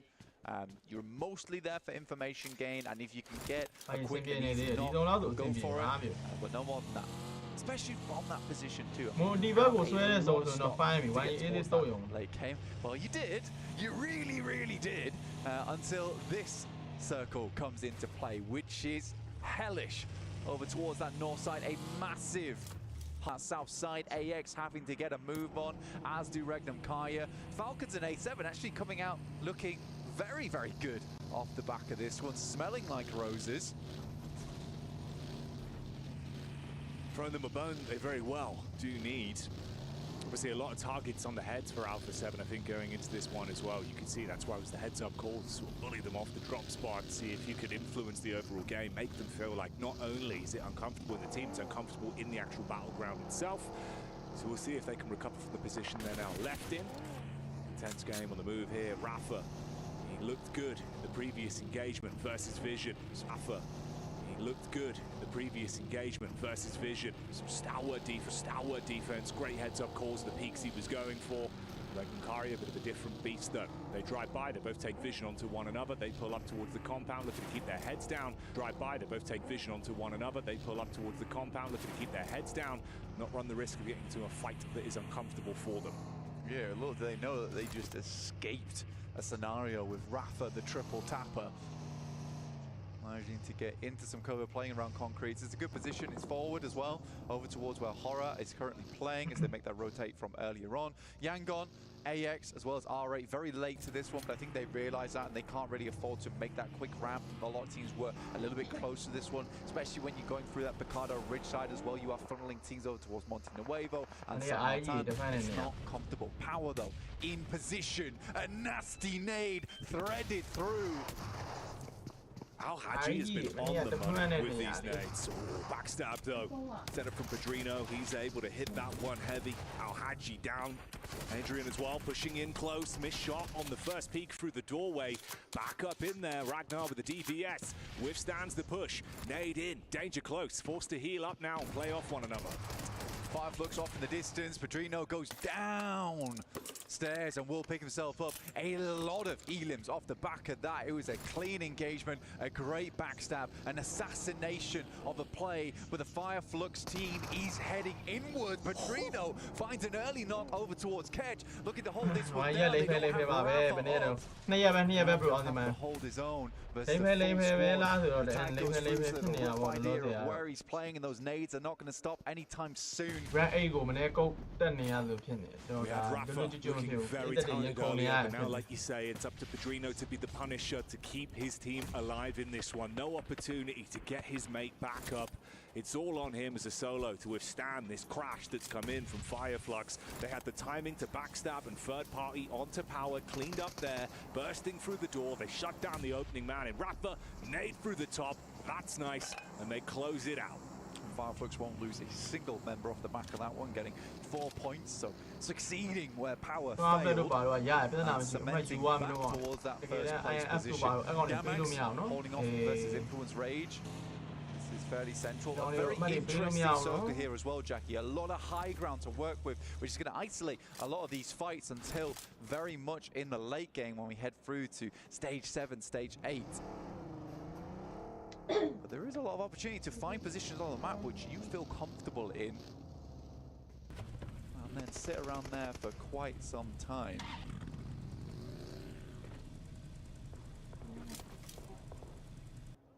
Laser focus from the Gamax squad. You can see the comms there coming out. Vahita talking to the team. It's Regnum Karia just down towards the bridge side as well on the hill there, listening out, seeing if an opportunity will be presented from this. Yeah. It's not a bad spot either towards this ditch. Having 4 vehicles is a massive boon to them. What they can do with this one as well is stay out of sight, out of mind, but be extremely central as well. So they can make the decision on the next circle of where they'd want to go. It should keep them in, it's just in terms of positioning. And this is very much just a pause on their gameplay. Sweet pause beats, whilst the rest of these teams have a roam around.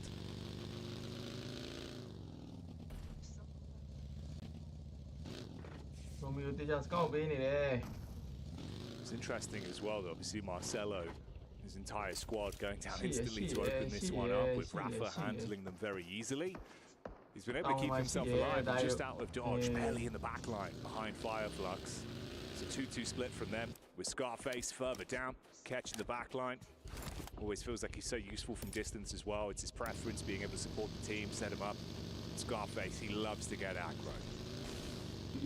It's kind of funny, right, in the way that that's happened, where Scarface in the past has been absolutely the long-range specialist for the team, but we're seeing a lot more where Scarface is moving over towards that front line and catches playing the back line for them. So it's a complete role reversal into this one. But it's also nice to see that they're comfortable to switch those roles frequently, because that does hamper you. Because you lose Scarface, what are you going to do? Yeah. Suddenly you lose a long-range player. So having both your main fraggers on that team be interchangeable, that's an indispensable characteristic for a squad. Yeah, having that level of dynamic gameplay that can keep squads guessing gives you the extra oomph you need, especially in these kind of lobbies that are global like this. Can't afford to be one note in reality. I prefer that double quaver, quick off the beat. That's not going to be the case for a lot of teams here. It's going to be a slow rollout. Circle doesn't really confirm onto anything too drastic here. Still that high ground towards that south side is open. The ditch that Regnum Kai is playing is nice. Quite a few open areas in terms of the rows that cut through here. In the meantime, AX has taken a knock. That's potentially from R8, who are watching the overlook here on that northeast side. You can hear there is plenty of fighting. Is that Regnum Kaya losing player? No, finding shots over towards Kinotrope. A lot of the players from Kinotrope who made a big old dash over their way with little to no information either. went for a bit of a stab in the dark and ran straight into Red and Kara, that of course have been playing for this latest setup. They were waiting for a fight to be instigated so they could push up towards Influence Rage or Gamax, clean up on that one. They've been gifted a bounty of eliminations off the back of that. And of course the last player is miles out of position as well. Ridgeside angle up on top, effectively trapped on an island. And it's the Falcons that are underneath, slowly skulking their way further forward. They were a little bit more split. They've grouped up now. Finale could be a bit of an issue for them though. He's hidden. Closed off, squared away. See if he opts to take shots. In come Nongshim Red Force versus Fireflux, and there's one. Narvalo, I think he took 2 shots there. Should be down? No? Yeah. So Narvalo once again goes back to a spectating position. The Falcons play on with 3. Tell me if you haven't heard that before, but I need to stop beating that horse at this point. It was the quick crash in as well from Nongshim Red Force. Obviously that's worked out relatively easily for them. So the duo from Fireflux that were further ahead have been caught there. Oh, even Catch just barely getting away. Sliver of health as he'll try and duck down. Bullets whizzing over the top, offering up a short back and side. It's a free haircut, but he's still breathing for now. We'll drop some smoke. He's very exposed. Fireflux, not ideal. Right? Nongshim Red Force, they saw an opportunity and did absolutely go for it. Fireflux was a little bit slow across the road there. Nongshim Red Force took a couple of knocks, but it was a 4v2 advantage. A pretty easy cleanup. But now, Valo, I think that there is an instance where if you know someone's up there, you kind of want to send another player with him. As you imagine that scout there was for that reasoning. They know a player's in the vicinity as well, so you did get somewhat of a scout coming through. Alpha 7 playing on this north side and playing very, very slow. Waiting for these next circles to come through. And I think the reason because of that is there is so many points of interest around this map that you can see here. I mean, you've got the ruined town up towards that north side for Alpha 7. You've got this big overlook coming here where we're watching Falcons play down towards the south side, and then that real intense area over towards that eastern side, which is just filled with teams because the ridge did to try and top himself up. Yeah, has the pump, which is not great for multiple targets at a time, especially when you've got no cover to hide around on that delay between the shots. Henry will just watch RA move a little bit further forward here. This is a good game, though, for 9 through 12, right? With Yangon Galacticos out and currently in 8th place. It's not a massive jump up that's required to challenge that position from Yangon Galacticos. Regnum Kaya would like for a big game here to confirm themselves further up and secure that position as we head up towards our last game. Mormon finds Henry, and Henry is found wanting. With Henry going down, that's AX removed. And E-Arena hoovering up a lot of the points as well, so still gives other opportunities for further squads to move up, like you said. A bit more literally here. They already found 1 knock over towards the Falcons, and they just keep adding, piling onto this. Koa's down. Redox as well takes a hefty hit. They can convert onto those. Vinny goes in with a DBS, so for the Falcons, it's so rough. That vehicle's going up 100%. He has to get out soon and find some kind of cover. He holds it, though. Yeah, a little bit further forward. Don't wait for that thing to blow up, though. Just to get back. To blow it up himself. Can't really go too far back at risk. Opening up an angle. Vision, Marcelo holding off RA. Dropping the smokes in, giving him a little bit more room to play around with. Nongshim Red Force, love the playstyle. Love the playstyle from them. In every single game, at least trying to get above those 5 elims. And yeah, they're taking a lot of damage right now, but that's enough each game right now from the point standing they sit on to keep them inside that top 8. Yeah, they're not going to be disappointed whatsoever with how this has flowed. Good elims, taking out some important teams as well. It's an ideal scenario for them. Hello Marcelo as well. The fact obviously he's still alive with Vision going down in like literally the opening fight since this game, and even being able to fully commit onto one of the RA players dip out like a bandit, make it off to the loot crate and set himself back up for potentially something a little bit later. Meanwhile, the battle continues with Hora diving in onto Alpha 7, squashed from the side, slapped upside the head. Non-Shin finished off in the end there by Regnum Karia. Carrillo realizing there's no opportunity for that one. He's got to jump back in the vehicle, try and create space between. But it is rough again. I mean, Sleepy just finding the prime target on it. It's such a slow game from Alpha 7. It is so different from what we're used to. It's a nice nade, but not quite close enough. Willow drop him down to 10% there. Regnum Karya, I think there's a case to be made that they got lucky, right? But still, that initial rotation was really nice to get themselves a ditch, and that ditch has been super influential, but they haven't just been sat in there the whole game either. They have been taking shots where they can. They've been scouting their surroundings and ensuring they have a set of 7 this game, which is fantastic to see for Regnum Karya. Oh yeah, they're still being proactive.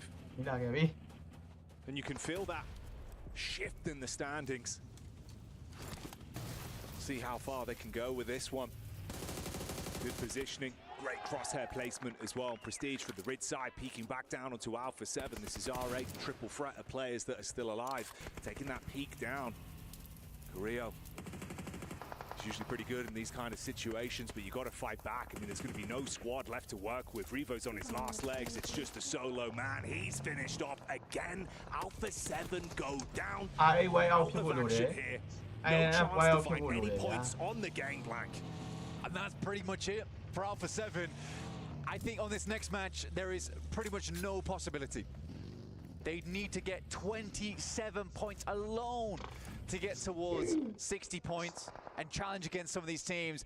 And with that elimination on towards Carrillo, I think it's pretty certain. The better rewards you'll get. You can get up to 2,870 esports tokens from the prediction event.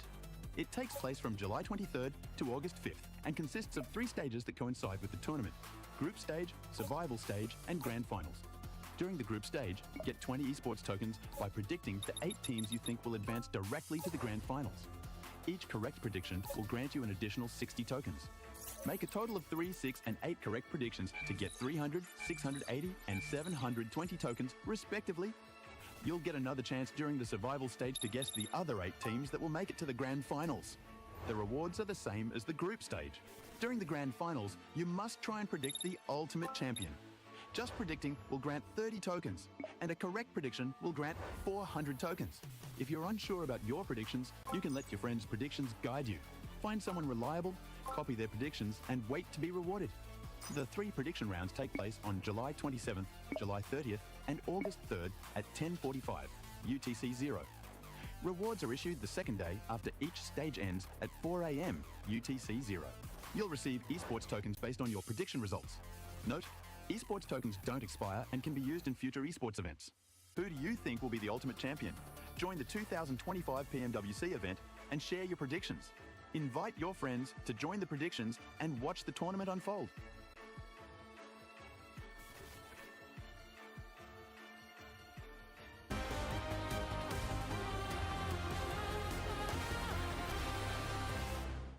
What pushed? Stój. I'm nading him. Different team. Oh, one. He's on the left. Nades. Just nades. I don't have heals. Nading above. I'm nading more left. Down left, watch out. Down Someone left. behind us. They're pulling up behind us. You have to clear. No. Nice!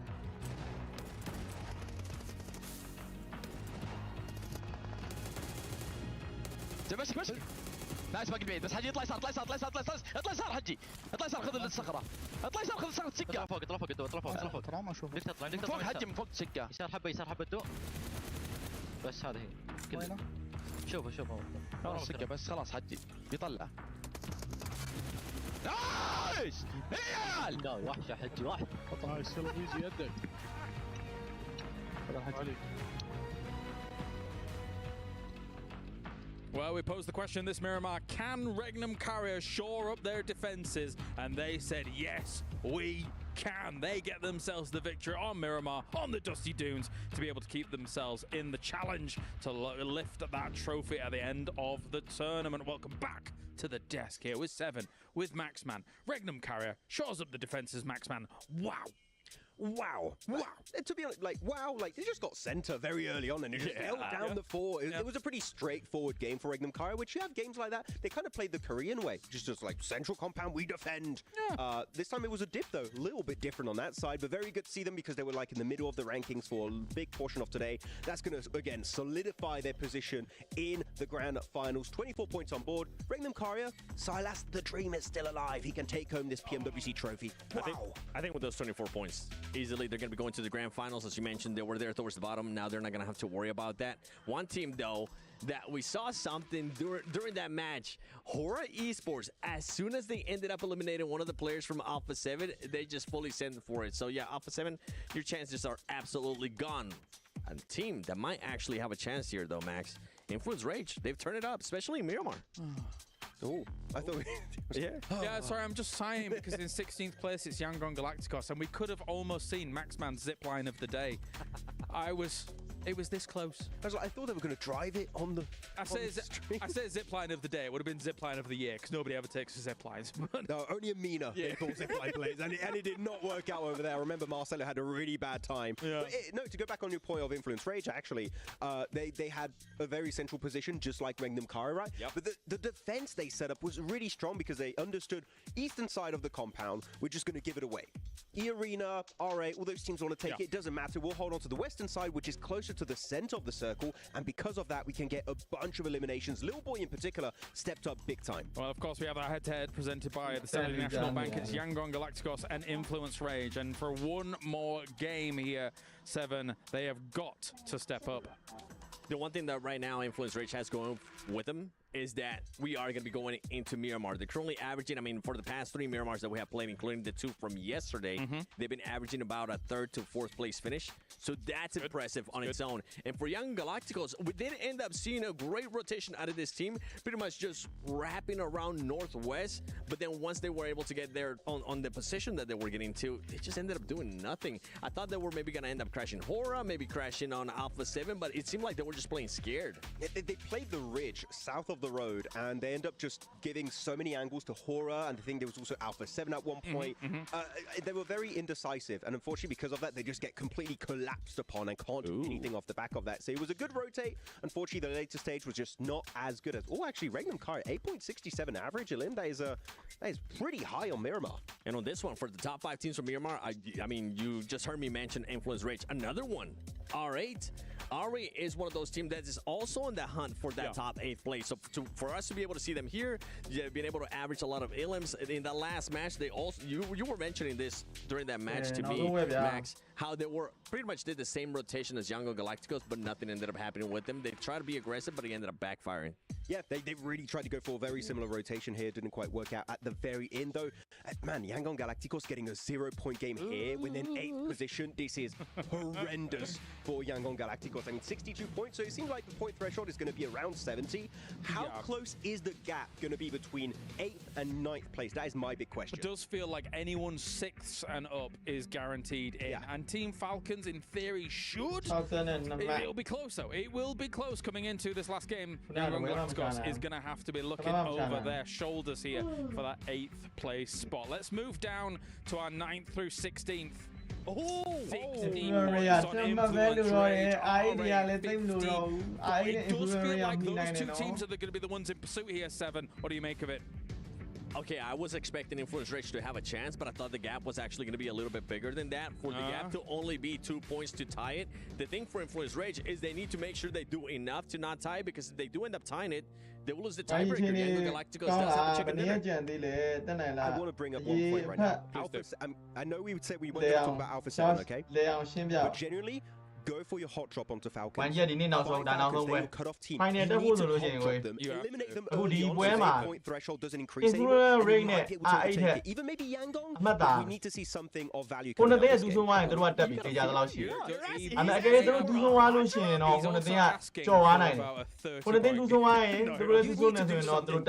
need to do something huge because they are not only in the At the Saudi National Bank, it's Yangon Galacticos and Influence Rage. And for one more game here, 7 of it. ဒီမှာဒီကောင်လေးက60ရှိရယ် IA က54ရှိရယ်ထားပါ Vision တို့ဘာလို့ကတော့ဒါ Chicken နဲ့ K တွေအများကြီးရမှမှီမှာဆိုဒီကောင်လေးကိုထားလိုက်တော့เนาะမှီနိုင်ဆုံးအသင်းက IA နဲ့ကျွန်တော် Influence Rate အဲ့နှစ်သင်းက YG ထဲအမှတ်ကျော်နိုင်ခြင်း chance ရှိရယ်တကယ်လို့62ဒီ YG ကဒီဘက်2ဆုံးသွားဆို62နဲ့ရောက်သွားလို့ဟိုအသင်း2ဆုံးသွားပြဿနာမရှိဘူးဟိုအသင်းတွေ2ဆုံးနဲ့အမှတ်တွေကျော်သွားလို့ရှိရင် YG က final မတက်တော့ပါဘူးအဲ့ရောဒီဘွဲကသူတို့ရဲ့ဆောင်းရေးကြီးရယ်ဆောင်းရေးကြီး This last game, Yangon. No, the West on AJ. The West Every single time it would just miss. There was a moment yesterday when you were doing Nade of the Day. It did, and he does now. Let's chat, man. Well. Now it's time to get serious. One more game here to figure out who is going to be going to the final and who is eliminated. Alpha 7 would have to have an insane game to do something about all of this. There's a chance. Remember, this team has been able to get a chicken dinner with 19 eliminations at one point. So if there was any team to do it, it would be them. But it's going to be far-fetched because a lot of those teams at the top. You've got to go massive. It is time now for the Miramar, the final Miramar, to determine who moves through into the grand final. Casters, bring us it. Thank you very much, Kalaris, myself and Blank in position for this one, and we can't wait to kick it off. The final game of the survival stage, culminating in 2 days of play here. Only 8 teams will make it through. And as we've already alluded to, the chance that our defending champions, the team that were just on your screens, might not even make it out of the survival stage. Chicken Some teams are primed and ready to kick this one off over towards Miramar, because as you say, 8 teams will go through. It's easy to go right after this next round. Miramar.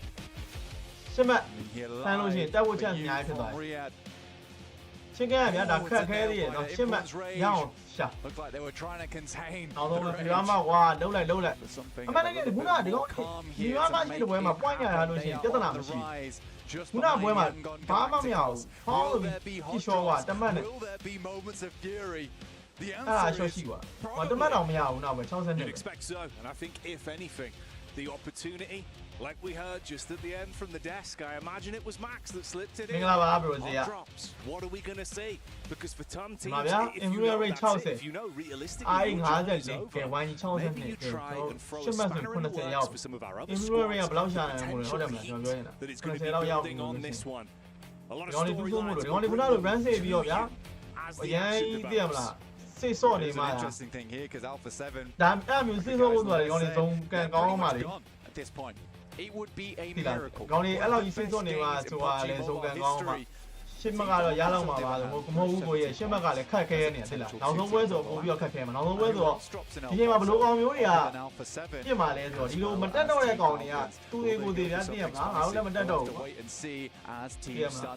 ပဒဲတွေးလို့ရှိရင်ကျုံးမဲ့ကောင်တွေကဒီကောင်လေးကိုကြောက်ကမှာအဲ့လိုကောင်မျိုးတွေလည်းမတွေးပါသေးနဲ့လည်းဆူတောင်းရမှာတော့လည်းမတက်တော့ခါကြတဲ့မှာငါတို့မတက်တော့ဘူးသွားပဒဲတွေးဆိုင်လိုက်တော့အမှတ်ရရင်မရရင်ဆိုပြီးအဲ့ကွက်တွေနင်းမှလည်းကြောက်ပါ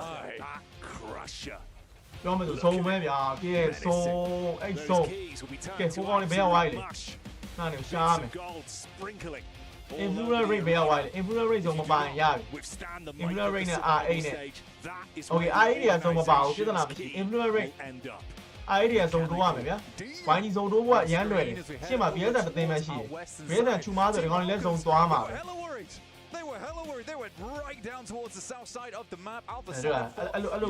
No way. And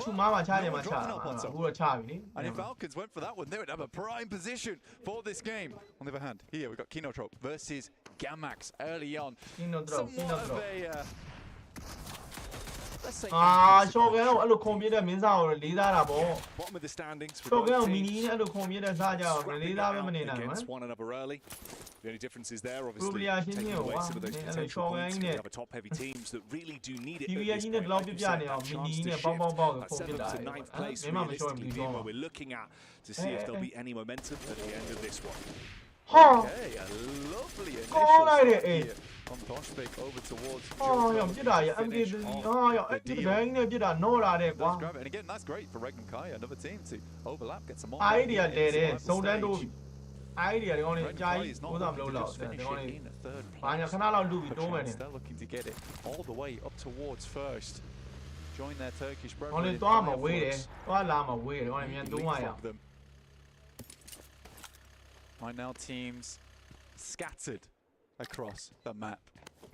Just like that gold dust you were talking about earlier, Jackie, will be scattered ဒီကတော့ across ဟို the ကောင်တွေ room. ပဲ We've got influence rate teams နေအ over မှန်မ towards များ the ဘူးလို့ eastern လား side ကဲ lining ကဲဝိုင်း that ကြီး circle. လုံးထားကွာ They're ငါ going to ဖိုင် be နယ်လေး moving မှာ over ဆက်ပြီး towards the အားပေး western ခြင်း side တယ် around El Pozzo. I'd love Hala. for an urban finish ဒီ here စိ to တ်လေး finish ကို things ဘာမဟုတ် out ဘဲနဲ့ at ချီ the ချော်လက်ကြော် survival နဲ့ stage ချန် here နေလို့ရှိ at ရင်ဖိုင်နယ်ကအားမပေးရဘူး PMWC. ကျွန်တော်အဲ့လိုဖြစ်သွားမှာဒီဘွဲကလုံးပါဗျာ share file နေဟာလုံးတင်လုံးချ smile ဒီဘွဲလုံးလိုက်တော့နော်လုံးမရဘူးမလုံးရင်ချန်ခဲ့တော့ဖိုင်နယ်မြောက်ဝဲဖြစ်သွား You think, based on what we saw in that previous game, right, the head-to-head for the chicken dinner between them and Regnum Karia, the difference it would have meant if they were able to steal away those extra points, push themselves further up, guaranteed themselves a pathway into the top 8.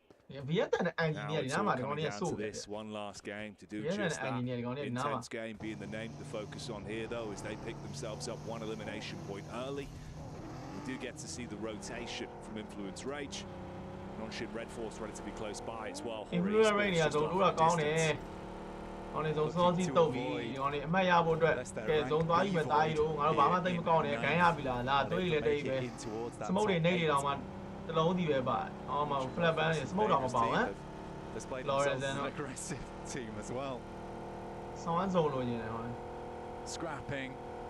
ဒီကောင်တွေဇုံရဝိုင်းအဆင်မပြေဘူးနော်ဒီကောင်တွေကိုပိုက်ပေးလို့မရ As ဘူး angry as they are as a team, not comfortable taking them to task. There's the Falcons, not in their natural habitat within the cave.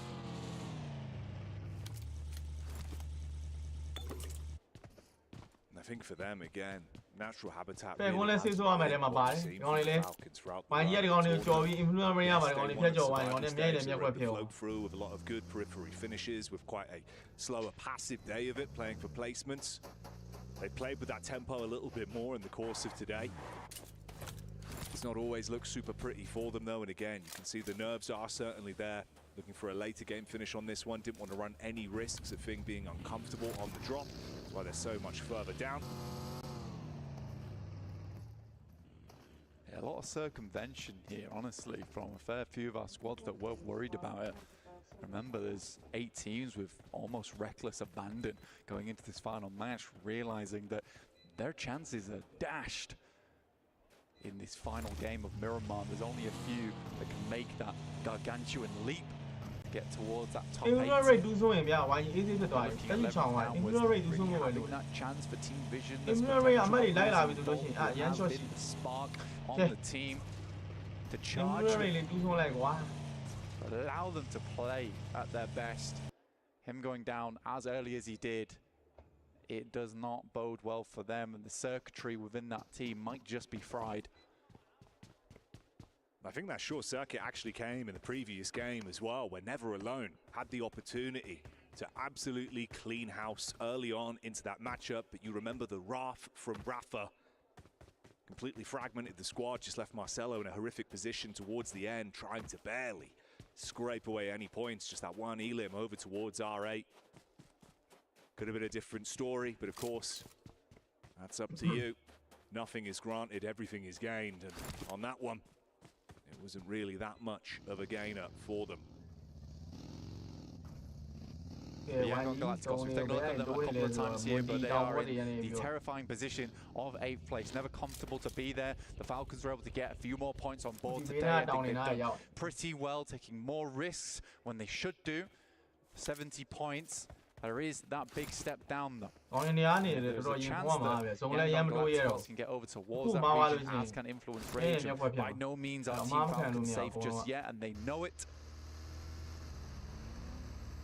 I think this is a pivotal moment for Team Falcons. If they get in towards that grand finals, I think they'll feel a lot more comfortable in their play. Like you said, I think that they actually needed the practice here.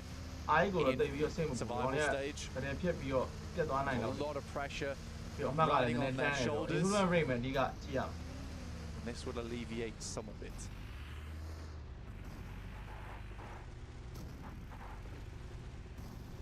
Not the cleanest opening path, though, on the rotation.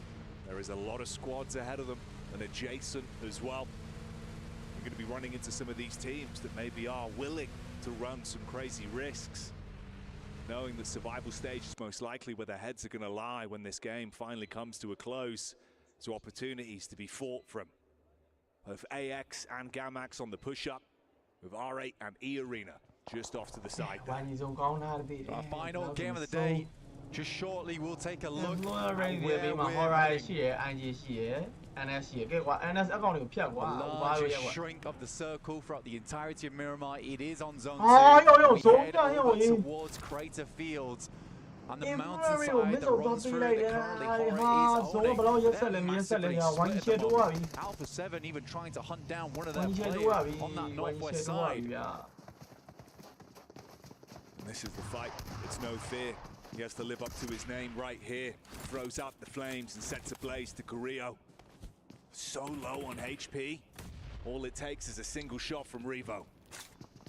Horror will be pitched downwards. As No Fear takes a nosedive versus Alpha 7. He had such a fantastic position as well over towards the east here and just playing split, locked in. R8 making their move on that north side. I think that Alpha 7 is, although not a team that I expect to make it in, they're a team that is incredibly dangerous when backed into a corner. Right now, there is nothing to lose for them. There is absolutely, and they are a loose cannon inside of this match. I think honestly, that's literally the mentality they have to play with. Like we said, as much as it would be an impossible task for some teams, their old form, when they hit their stride in these kind of games, that's when magic would happen.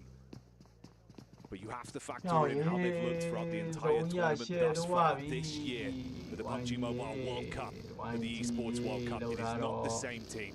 It hasn't had that same level of lethality. Falcons, they delay moving into the fray on that north side. Biding our time and waiting it out. You got to go through the checkpoints though, obviously. I'll respect that. But we're closing in now. A lot of teams making their way on over. This southern side of the circle is jam-packed. AX, Kino, Trope, or at least what's left of them. Power also, who took an early dip on that last game. Yangon Galacticos on that western side, getting peppered right now by Gamax and potentially over also Alpha 7 shortly.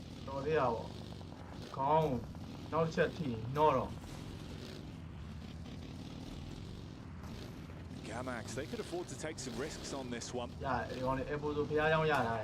7. To get themselves into a better position. Back by Gamax. Taking hits as well. And who else but Fireflux? Of course, currently in the top spot, position #1 for them, and that's already another point found, 99 being their total off the back of that. Looking to cross the century in this match here. E Arena push down to 2, and it's unlikely they'll push any further inside of this match here. 92 points to make work. 11 minutes into the game and only 2 players on board right now. Opportunity for to pick themselves up a podium finish. And in come the Falcons. Finally making their way down. We get another circle shift and we're heading over towards the high grounds on that eastern side. Nongshim Red Force already sets up. Falcons have to go for something a little bit safer here as they pass through over towards the eastern side of the fields.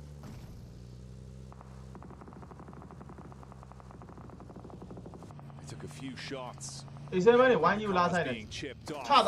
We can focus on what's ahead of us. Yangon Galacticos up on the rock side. Nice. A clean connection onto Squash. Smile being able to commit onto that one. Bullet back over from Revo. But of course they cannot afford to lose a single man on this. It's got to be clean. They're going to run around, leave Yangon Galacticos in the dust. Potentially finish the job over towards Yangon Galacticos. They've got their time. They're going to pick up Smile in the meantime and get a moving. And Gamax,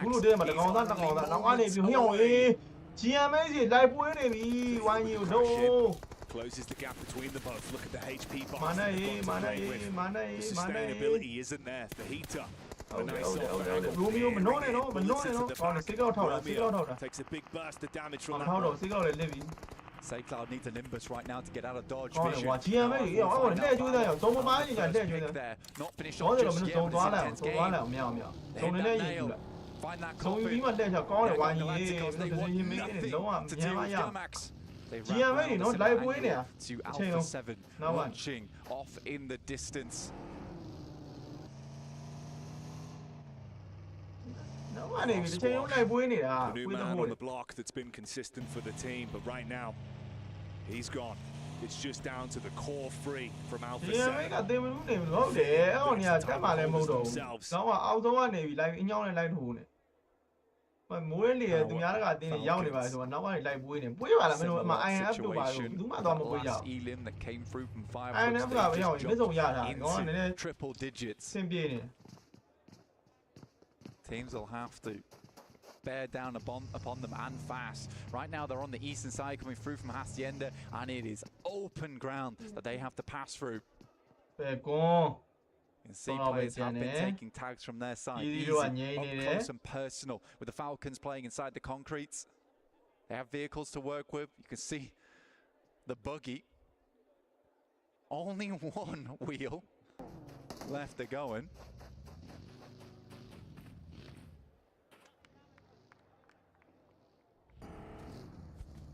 Center circle again as well from Reg Karia. Fluence Rage close by.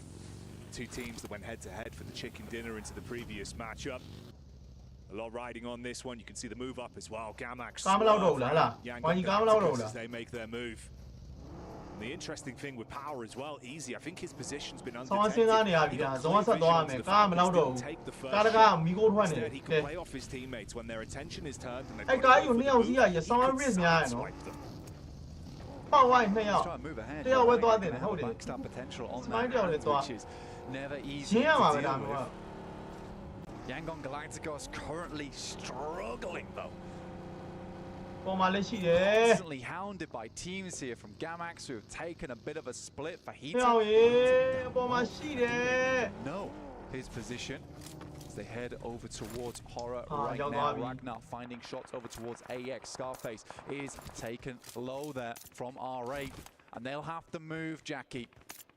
အာရရဟောရာကောင် As well, အာ we အေး saw a shot over to ကောင်း Alpha မာနဲ့ 7. Quick peek up. Thought he could grab that one, but the Go on, response Bobby. is good from Yangon. ဘက်ကစတောင်းဝဲမြန်လို့ရအောင်ရေလို့မို့ဆိုစမိုင်းပါတော့တယ်ကားပေါက်ပြီးတော့ Grab onto the knock. ရပြီဟောရာတစ်ကောင်ရပြီအနာနေလို့ရသွားပြီဗျာ They're hanging on, the speed at which they're flicking ဟောရာ around. ကောင်ဒီကောင်ဘူးမှလာငယ်လို့မရအောင်အကြီးကလည်းရပြီဗျာစေကလောက်ကပေါ်တက်သွားပြီအဲ့ဒီကဂျိုင်းဖိုင်းဝိုင်း Their life on the line here in terms of the tournament. ဟာကောင်ထောက်ထားရန်သွားလို့မရအောင် Finding more players over towards Vision, but they clap back over towards APK. Say Cloud on the high Say Cloud, ground. no, These no, shots no, are just no, no, not no, no, hitting oh. Jackie. Sleeping. ဟိုဘက်တောင်ကထောက်ထားတယ်ဘက်ကရှိတယ် Didn't ဒီကောင်တွေက instantly bite on the bait that was shown from Say Cloud. And when he did go for the spam, a few bullets going awry. Quite a distance firefight on it, can't commit onto the knock, and he's being flanked from the back line.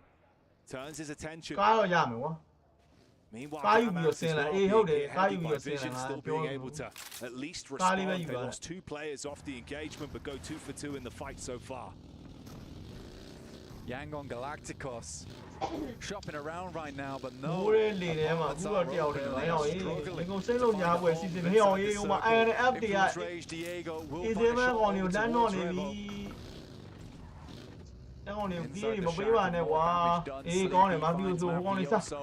One စဖော်ရာတို့ပါလို့ player စား left ပြီ remaining for Alpha 7. ကဲဝိုင်းကြီး With that ကား Vision နှစ်စီးရှိတယ် receives the final curtain စုံလေးနည်းနည်းပါထားတယ် call. ကျွန်တော်ဒီ45စက္ကန့်မှာဒီနေရာကိုစုံထပ်ပါရင်အဆင်ပြေမယ်နောက်ထပ်သွားရမယ်ဆိုလို့ Tense ရှိရင် game. ပတ်ပတ်လေ Inches တောင် away ပေါ်တွေ from ကနေပြီးတော့ Heater ပြစ် as မဲ့ဟာ well, တွေ trying ရှိ to တယ် keep ဗျာ himself တိတ်ပြီး out စင် of မ dodge ပြေ for ဘူး now with the ကောင်းတယ် smokes မာ to နဲ့ protect ခေးထက်ပေါက် himself. တာ Like you said, Alpha 7, it's been Okay, uncomfortable. 60နဲ့လေးမရပြီ Twice, မလေး Revo မ has လေးမ gone လေး down. Twice, they have had to get him Load back out, on load his out. feet. Supplies have got to start to run low. ဒီကောင်လေးစောင်းဆုံးကောင်းနေအဲ့ကောင် Terrifying prospect there on the south side for the Falcons.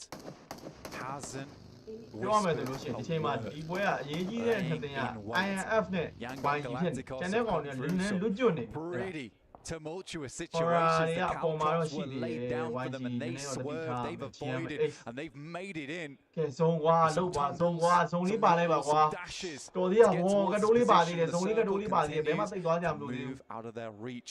So how ဟော်ရာ will ကောင်တ they ကောင် play နဲ့ကြောက်ကမယ်ဒီကောင်တွေကဟော်ရာတွေဘက်ကိုနေလို့မရဘူး intense game. Alpha 7, Gamax all weakened, all injured. It's a 4-man squad. ဟာရတော့ဒီကောင် I take that back. One player gets knocked out, will get shut down. That's why Sleepy.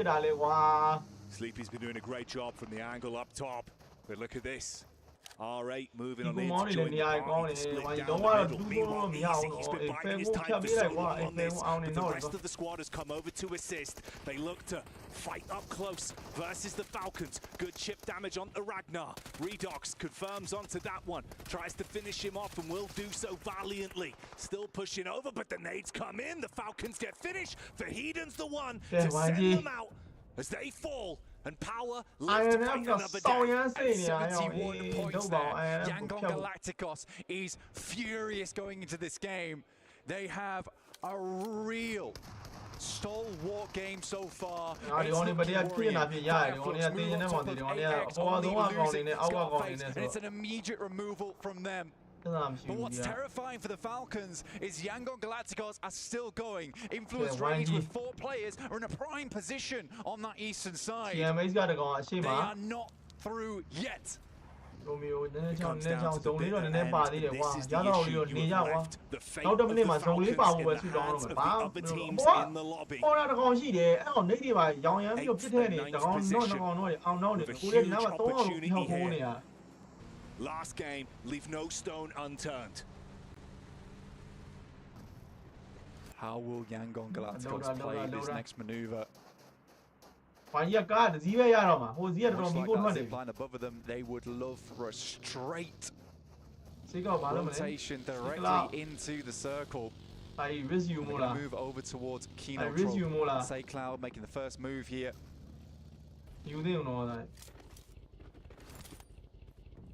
Primes a nade in hand finale. One of his own, but he's late.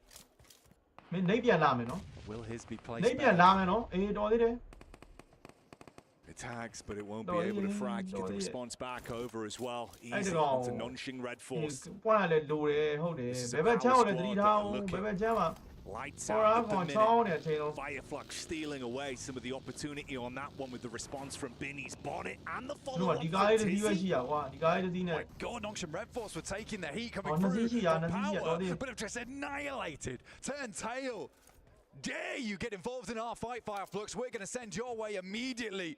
They angered the wrong beast. Arena starts to quake. Another move being made. Power plays from the team's namesake themselves. Yangon and Influence Rage still in positions to cause issues later on into this one as well, depending on how this starts to shift. R8 and Influence Rage all inches away from one another, just mere space between them on this compound center. Ragnar might be down, but cheering them on. Seeing how far and how much glory Power can obtain. That's E Arena out and the only team within the top 3 is Power. Looking for a first place here. Regnum Kaya will find shots over towards Nongshim Red Force. Binny with the power of the buggy survives, stays dead still, and they don't spot him. He will take a lot of damage, but can he crawl away? Lorezin's able to find it. The UMP hits. Binny thrown away. Shut down. That's one elimination they claim, but they've still got much more to get done on this one. On the back line, Power will take him off. It is answered. They will look to pick him up. Al-Haji is just going to come back down again. He's got the side angle. They don't know, but it's still 3 players they are roaming into. See how Power handles this. Yangon Galacticos yet to make their sprint.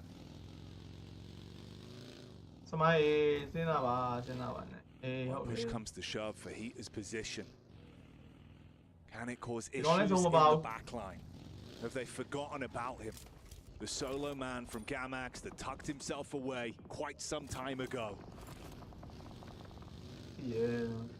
Influence Rage watching on. A fantastic position for them that they can work, but they will have to move. Yangon Galacticos up against Gamax. The first he's found is from Kino Trope to steal that one away. No, Still only up to 2. Looking for the res, but they're trapped in the tunnel. Jiggle will find Carrillo as well as Mafioso. Alpha 7 being cast upon as Hora. Alpha 7 are removed from the battleground. And those reigning champions not having an opportunity to show us the might they were made of last year. Falling to the wayside. Tamra back things off, causing Boys from Power a little bit of a problem, but it is Al Haji, puffs out his chest, will send them away. Playing on 2 fronts right now. Nongshim Red Force did send forward with Tizzy. Romeo made it into the circle for Yangon Galacticos. With a lasso, he needs to grab the rest of his team. Sideline shot, it's quick from Pedrino. Up close against Kinotrope. Tamar trying to damage. Could not stop this man. Intense game. Showing us what they're made of here. That's created. They know the Kinotrope were laser focused on that angle. Now they've got room to move. This was the as well. Pedrino with a 1v3 makes it happen. We were watching Alpha 7, but what a display of fortification coming through from Pedrino. He was clean with it last game, makes it happen again. And for Intense Game, despite them in 12th place, what a highlight reel for Pedrino in the last 2 games. Haji causing issues as well. Power Esports pinpoint perfection. From the hillside, bullets down, Smile, knocked over instantly. That's Yangdong in a really rough spot now. Galacticos. Say Cloud looks to move out for Influence Rage. This is massive news for them. They could overtake, and that 0-point game last match could just be Yangon over the edge. Position. Got to slow down the pace. That Smile now fully confirmed. You still get the establishing shots of Influence Rage, Regnan Karya, and RA. Influence Rage need to make RA as well, unfortunately. Little boy sends down towards that south side.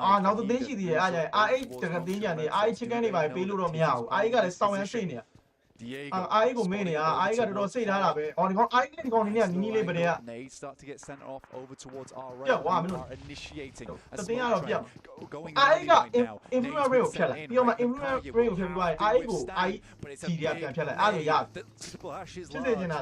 It's instantly hit him, damage done. From it.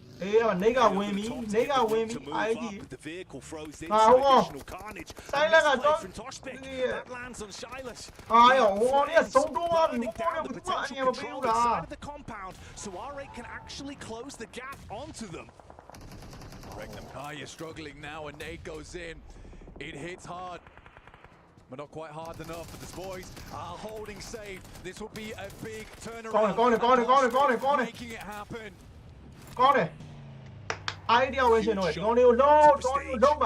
RA with the momentum that was provided to them.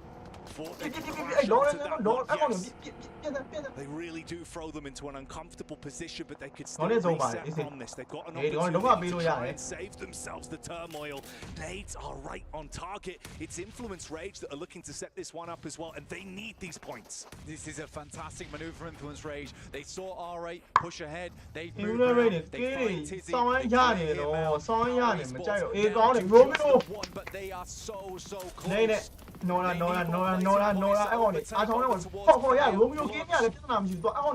Will find Toshpik. Despite the Molotov and almost he was able to get the great overall law behind the dead tree.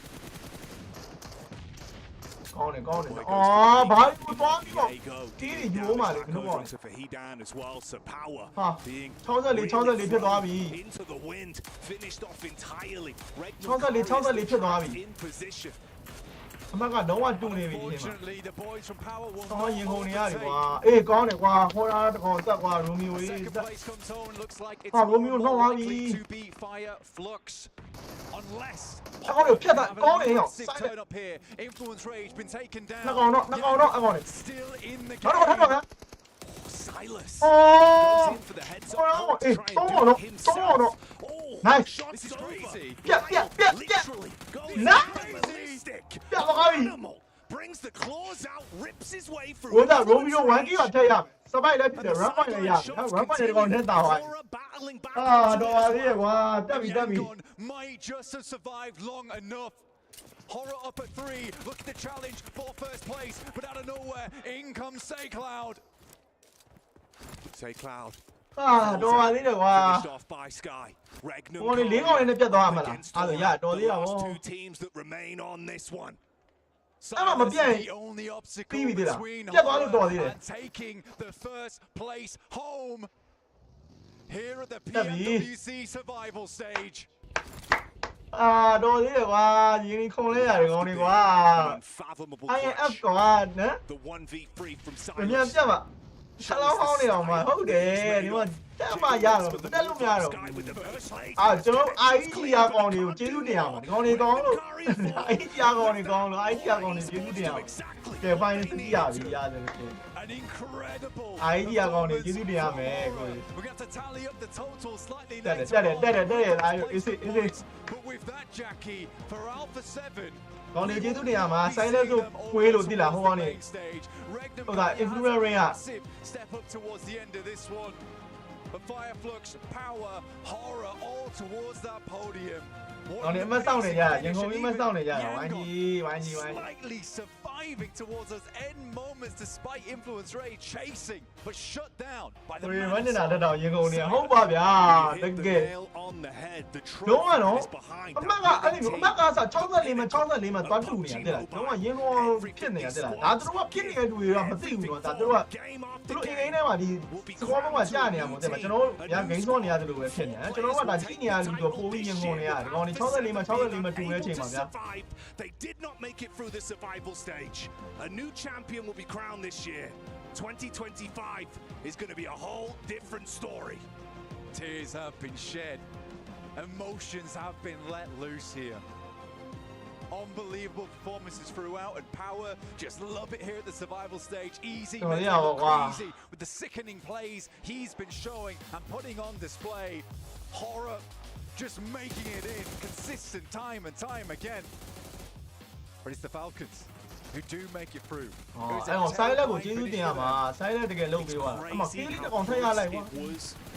Falcons potentially could have been lapped. For Alpha 7, they could not do it. Maybe the hunger's gone. Maybe the skill ceiling, the gap between the other teams is starting to close. But as we've seen here today, Blank, the squad still had an opportunity to take fate into their own hands. They've absolutely done that. It's an incredible day today, and not only that, yesterday too. I'd go as far to say the survival stage was more exciting than groups, honestly. Teams fought tooth and nail to make this one happen. A player on your screen has done exactly that. It's Koa from the Falcons holding that team together. Much better performance. Ralph has been taking more aggressive plays, IGLing for the team. Sad sight for Alpha 7. And you can see it. The emotion, the human element on so many of our different squads. Trying to fly the flag of their organizations high. Show the skill ceiling, the commitment, the communication. But here today, the reigning champions were unable to deliver. And of course that means for the 8 teams that don't make it through, your keys will be crushed. Let's get over to Barney and begin the process of removing those teams' keys.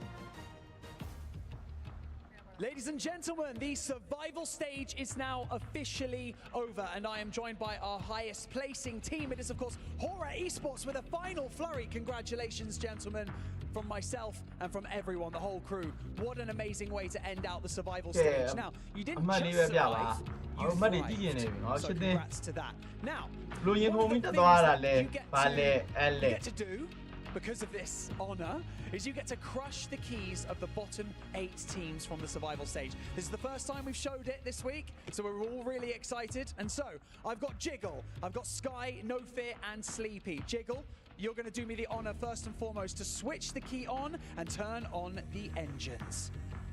Okay, the key has been switched, the engines will be turned on. Can you feel it? Can you feel it in your feet? They can feel it. Okay. And flick the switch.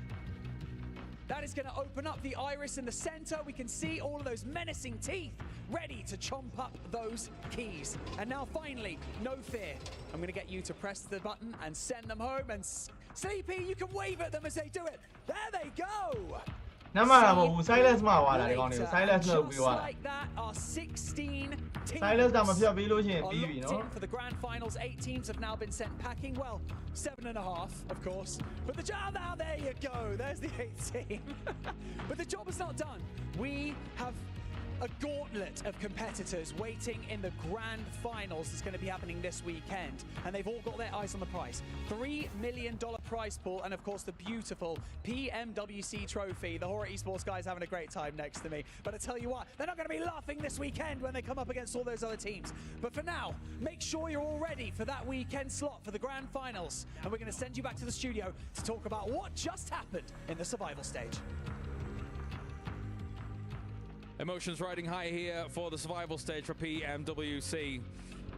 Unbelievable moments here for some of these teams who are hoping desperately that they were going to be able to claw their way up to that top 8, but it is not good for them. They are done here for the PUBG Mobile World Cup. What a way to end things as well, joined by 7 Neptura as well as Maxman. I can understand why emotions were riding high for a lot of these teams. Unfortunately for them, they now have their keys crushed here at the Esports World Cup. Maxman, what a survival stage. Yeah, I mean, okay, you know what? A lot of unexpected things did happen. Of course, Alpha 7 just absolutely destroyed in this tournament, right? Of course, they got themselves some wins in the group stage, but in the survival stage, we didn't see anything out of this team. And I think that this is going to be a good time for them to go back to the trial grounds and try and get things out, because right now, nothing has been really done for them this tournament. It's for sure the headline of the day, 7. The fact that we lose the champions here for PMWC, and we will guaranteed be crowning a new champion. It definitely is. Every single time here we come to Riyadh, I feel like we always end up getting a shocker. Last year was Team Falcons getting eliminated at survival stage. Now it's completely the opposite. Now it's going to be the defending champions with Alpha 7. But yeah, I mean, to be fair, even from day one, when they did end up getting those wins, that team just wasn't really doing anything outside the wins. I mean, that's a good point here, Neptura. Are you shocked that we see here as emotions still very much on show here on the stage floor? Are you shocked after seeing how they were playing things that they will not be making finals? I don't think I'm shocked with how that this is the result based on how they've played. Yeah. I think it's a shock that this is how they played. We had a really good day 1 for group stage, right? 2 wins, massive elimination counts, as well as massive games for them. But then after that, it was just nothing. It kind of just fizzled out. Looking at the last 2 games, we said it. They need to do something big if they want to have an opportunity to make it, right? Looking at Revan, like they could have made it if they at least tried something. On the second half of today, they just gave up. They just like, it's not happening, and it really felt that way through their gameplay. It shows the level that this means to these players. Of course, here, crazy scenes coming from Riyadh, Saudi Arabia. But whilst this does mean that 8 of our teams are now done here at PMWC, on the flip side, 8 teams survive. 8 teams go through and they continue to try and fight to become the champion here, 7. And as we just witnessed, Horror was able to take #1 after all that. It was close towards the top 7, but Horror now #1 for the survival stage. Can I just say, I'm just happy that Horror Esports actually ended up being in first place. They came in confident too, and I feel like overall for the past 2 days, they were the team that was actually willing to play in a way that going to grand finals will actually do good. Fireflux, being yes, congratulations, Fireflux. You do end up getting the second place here. Horror for me, Neptura, is a winning team. They are a winning team. A little bit of it here in survival stage until the very last match, where of course they are going to be able to top the leaderboard here. They did keep up with appearances. I think like we have seen a much quieter Hora than we're used to seeing in terms of wins. I'm used to seeing Hora win a lot more. But we liked how they adjusted their strategy, a little bit more aggressive, those third parties coming into play. Less so being able to convert them into super consistent points, but obviously doing far and above enough to actually top win a player. I mean, correct me if I'm wrong, Max, but I feel like we've got Horror in our contenders category at the beginning of our survival stage, and oh boy, did they contend. Oh yeah, they dominated right there. I mean, Horror for me, looking back at CSA, were definitely a lot more macro-oriented team, just very smart, going for smart fights. Here, they just kind of turned up the aggression to 11. They were just taking really smart fights all over the place, controlling positions, controlling large areas of the circle. I'm very excited to see this Horror hopefully make it into the final. That could definitely be happening for the Nepali team. And if we do have to nitpick for that team, it has to come down to making sure that they don't end up overextending on third party, because it happens today. We've seen it happen in the past as well. That is one thing that they need to fix, especially going to grand finals with those teams that are just waiting. Absolutely. Well, let's take a look now. As Yangon Galacticos at the very end were able to scramble out Influence Rage 69 points. Unfortunately for them, that is not nice, as they have got themselves elimination spot there to go out. Alpha 7 in 13th. Obviously, we've kind of addressed that, and we can move on from that. All these other teams, some teams were so close. It felt like R8 had moments and opportunities here to be able to get into that top 8, Max, man, but not to be. I was really expecting to have R8 qualify alongside our. Those were the teams. R8, when it comes to teams from MENA that have global experience, this is one of the most experienced global teams out there from MENA.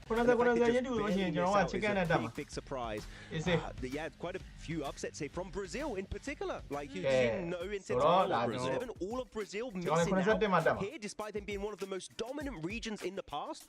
Brazil not having a good time, clearly. It's just going to be a wake-up call for the whole region. I mean, even going back for Alpha 7, they just haven't been performing since last PMGC, if we honestly think about it. For Influence Rage, that was one team that I was actually expecting throughout every single global event. Yeah, they've really been coming into their own in the last few months, in the last season or so. Somehow, none of them going through is a big wake-up call, as you said, for the whole region. Like, you're not the dominant party anymore. You're not the region that is going to be the leaders coming into a global stage.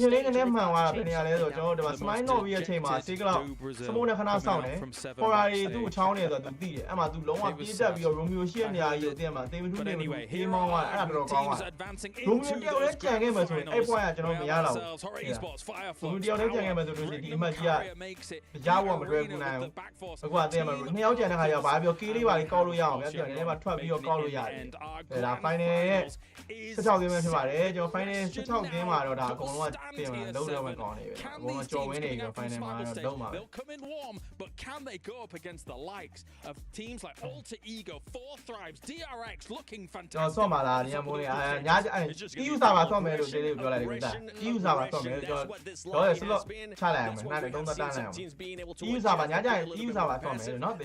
don't think that's going to be working out of all these teams. I can't wait to see what's going to happen in the grand finals, Max.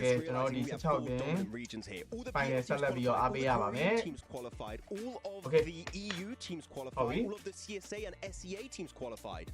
When you go down to it, so that's it. You just have regions just clearly dominating here at PMWC, which is very surprising. Again, Brazil not to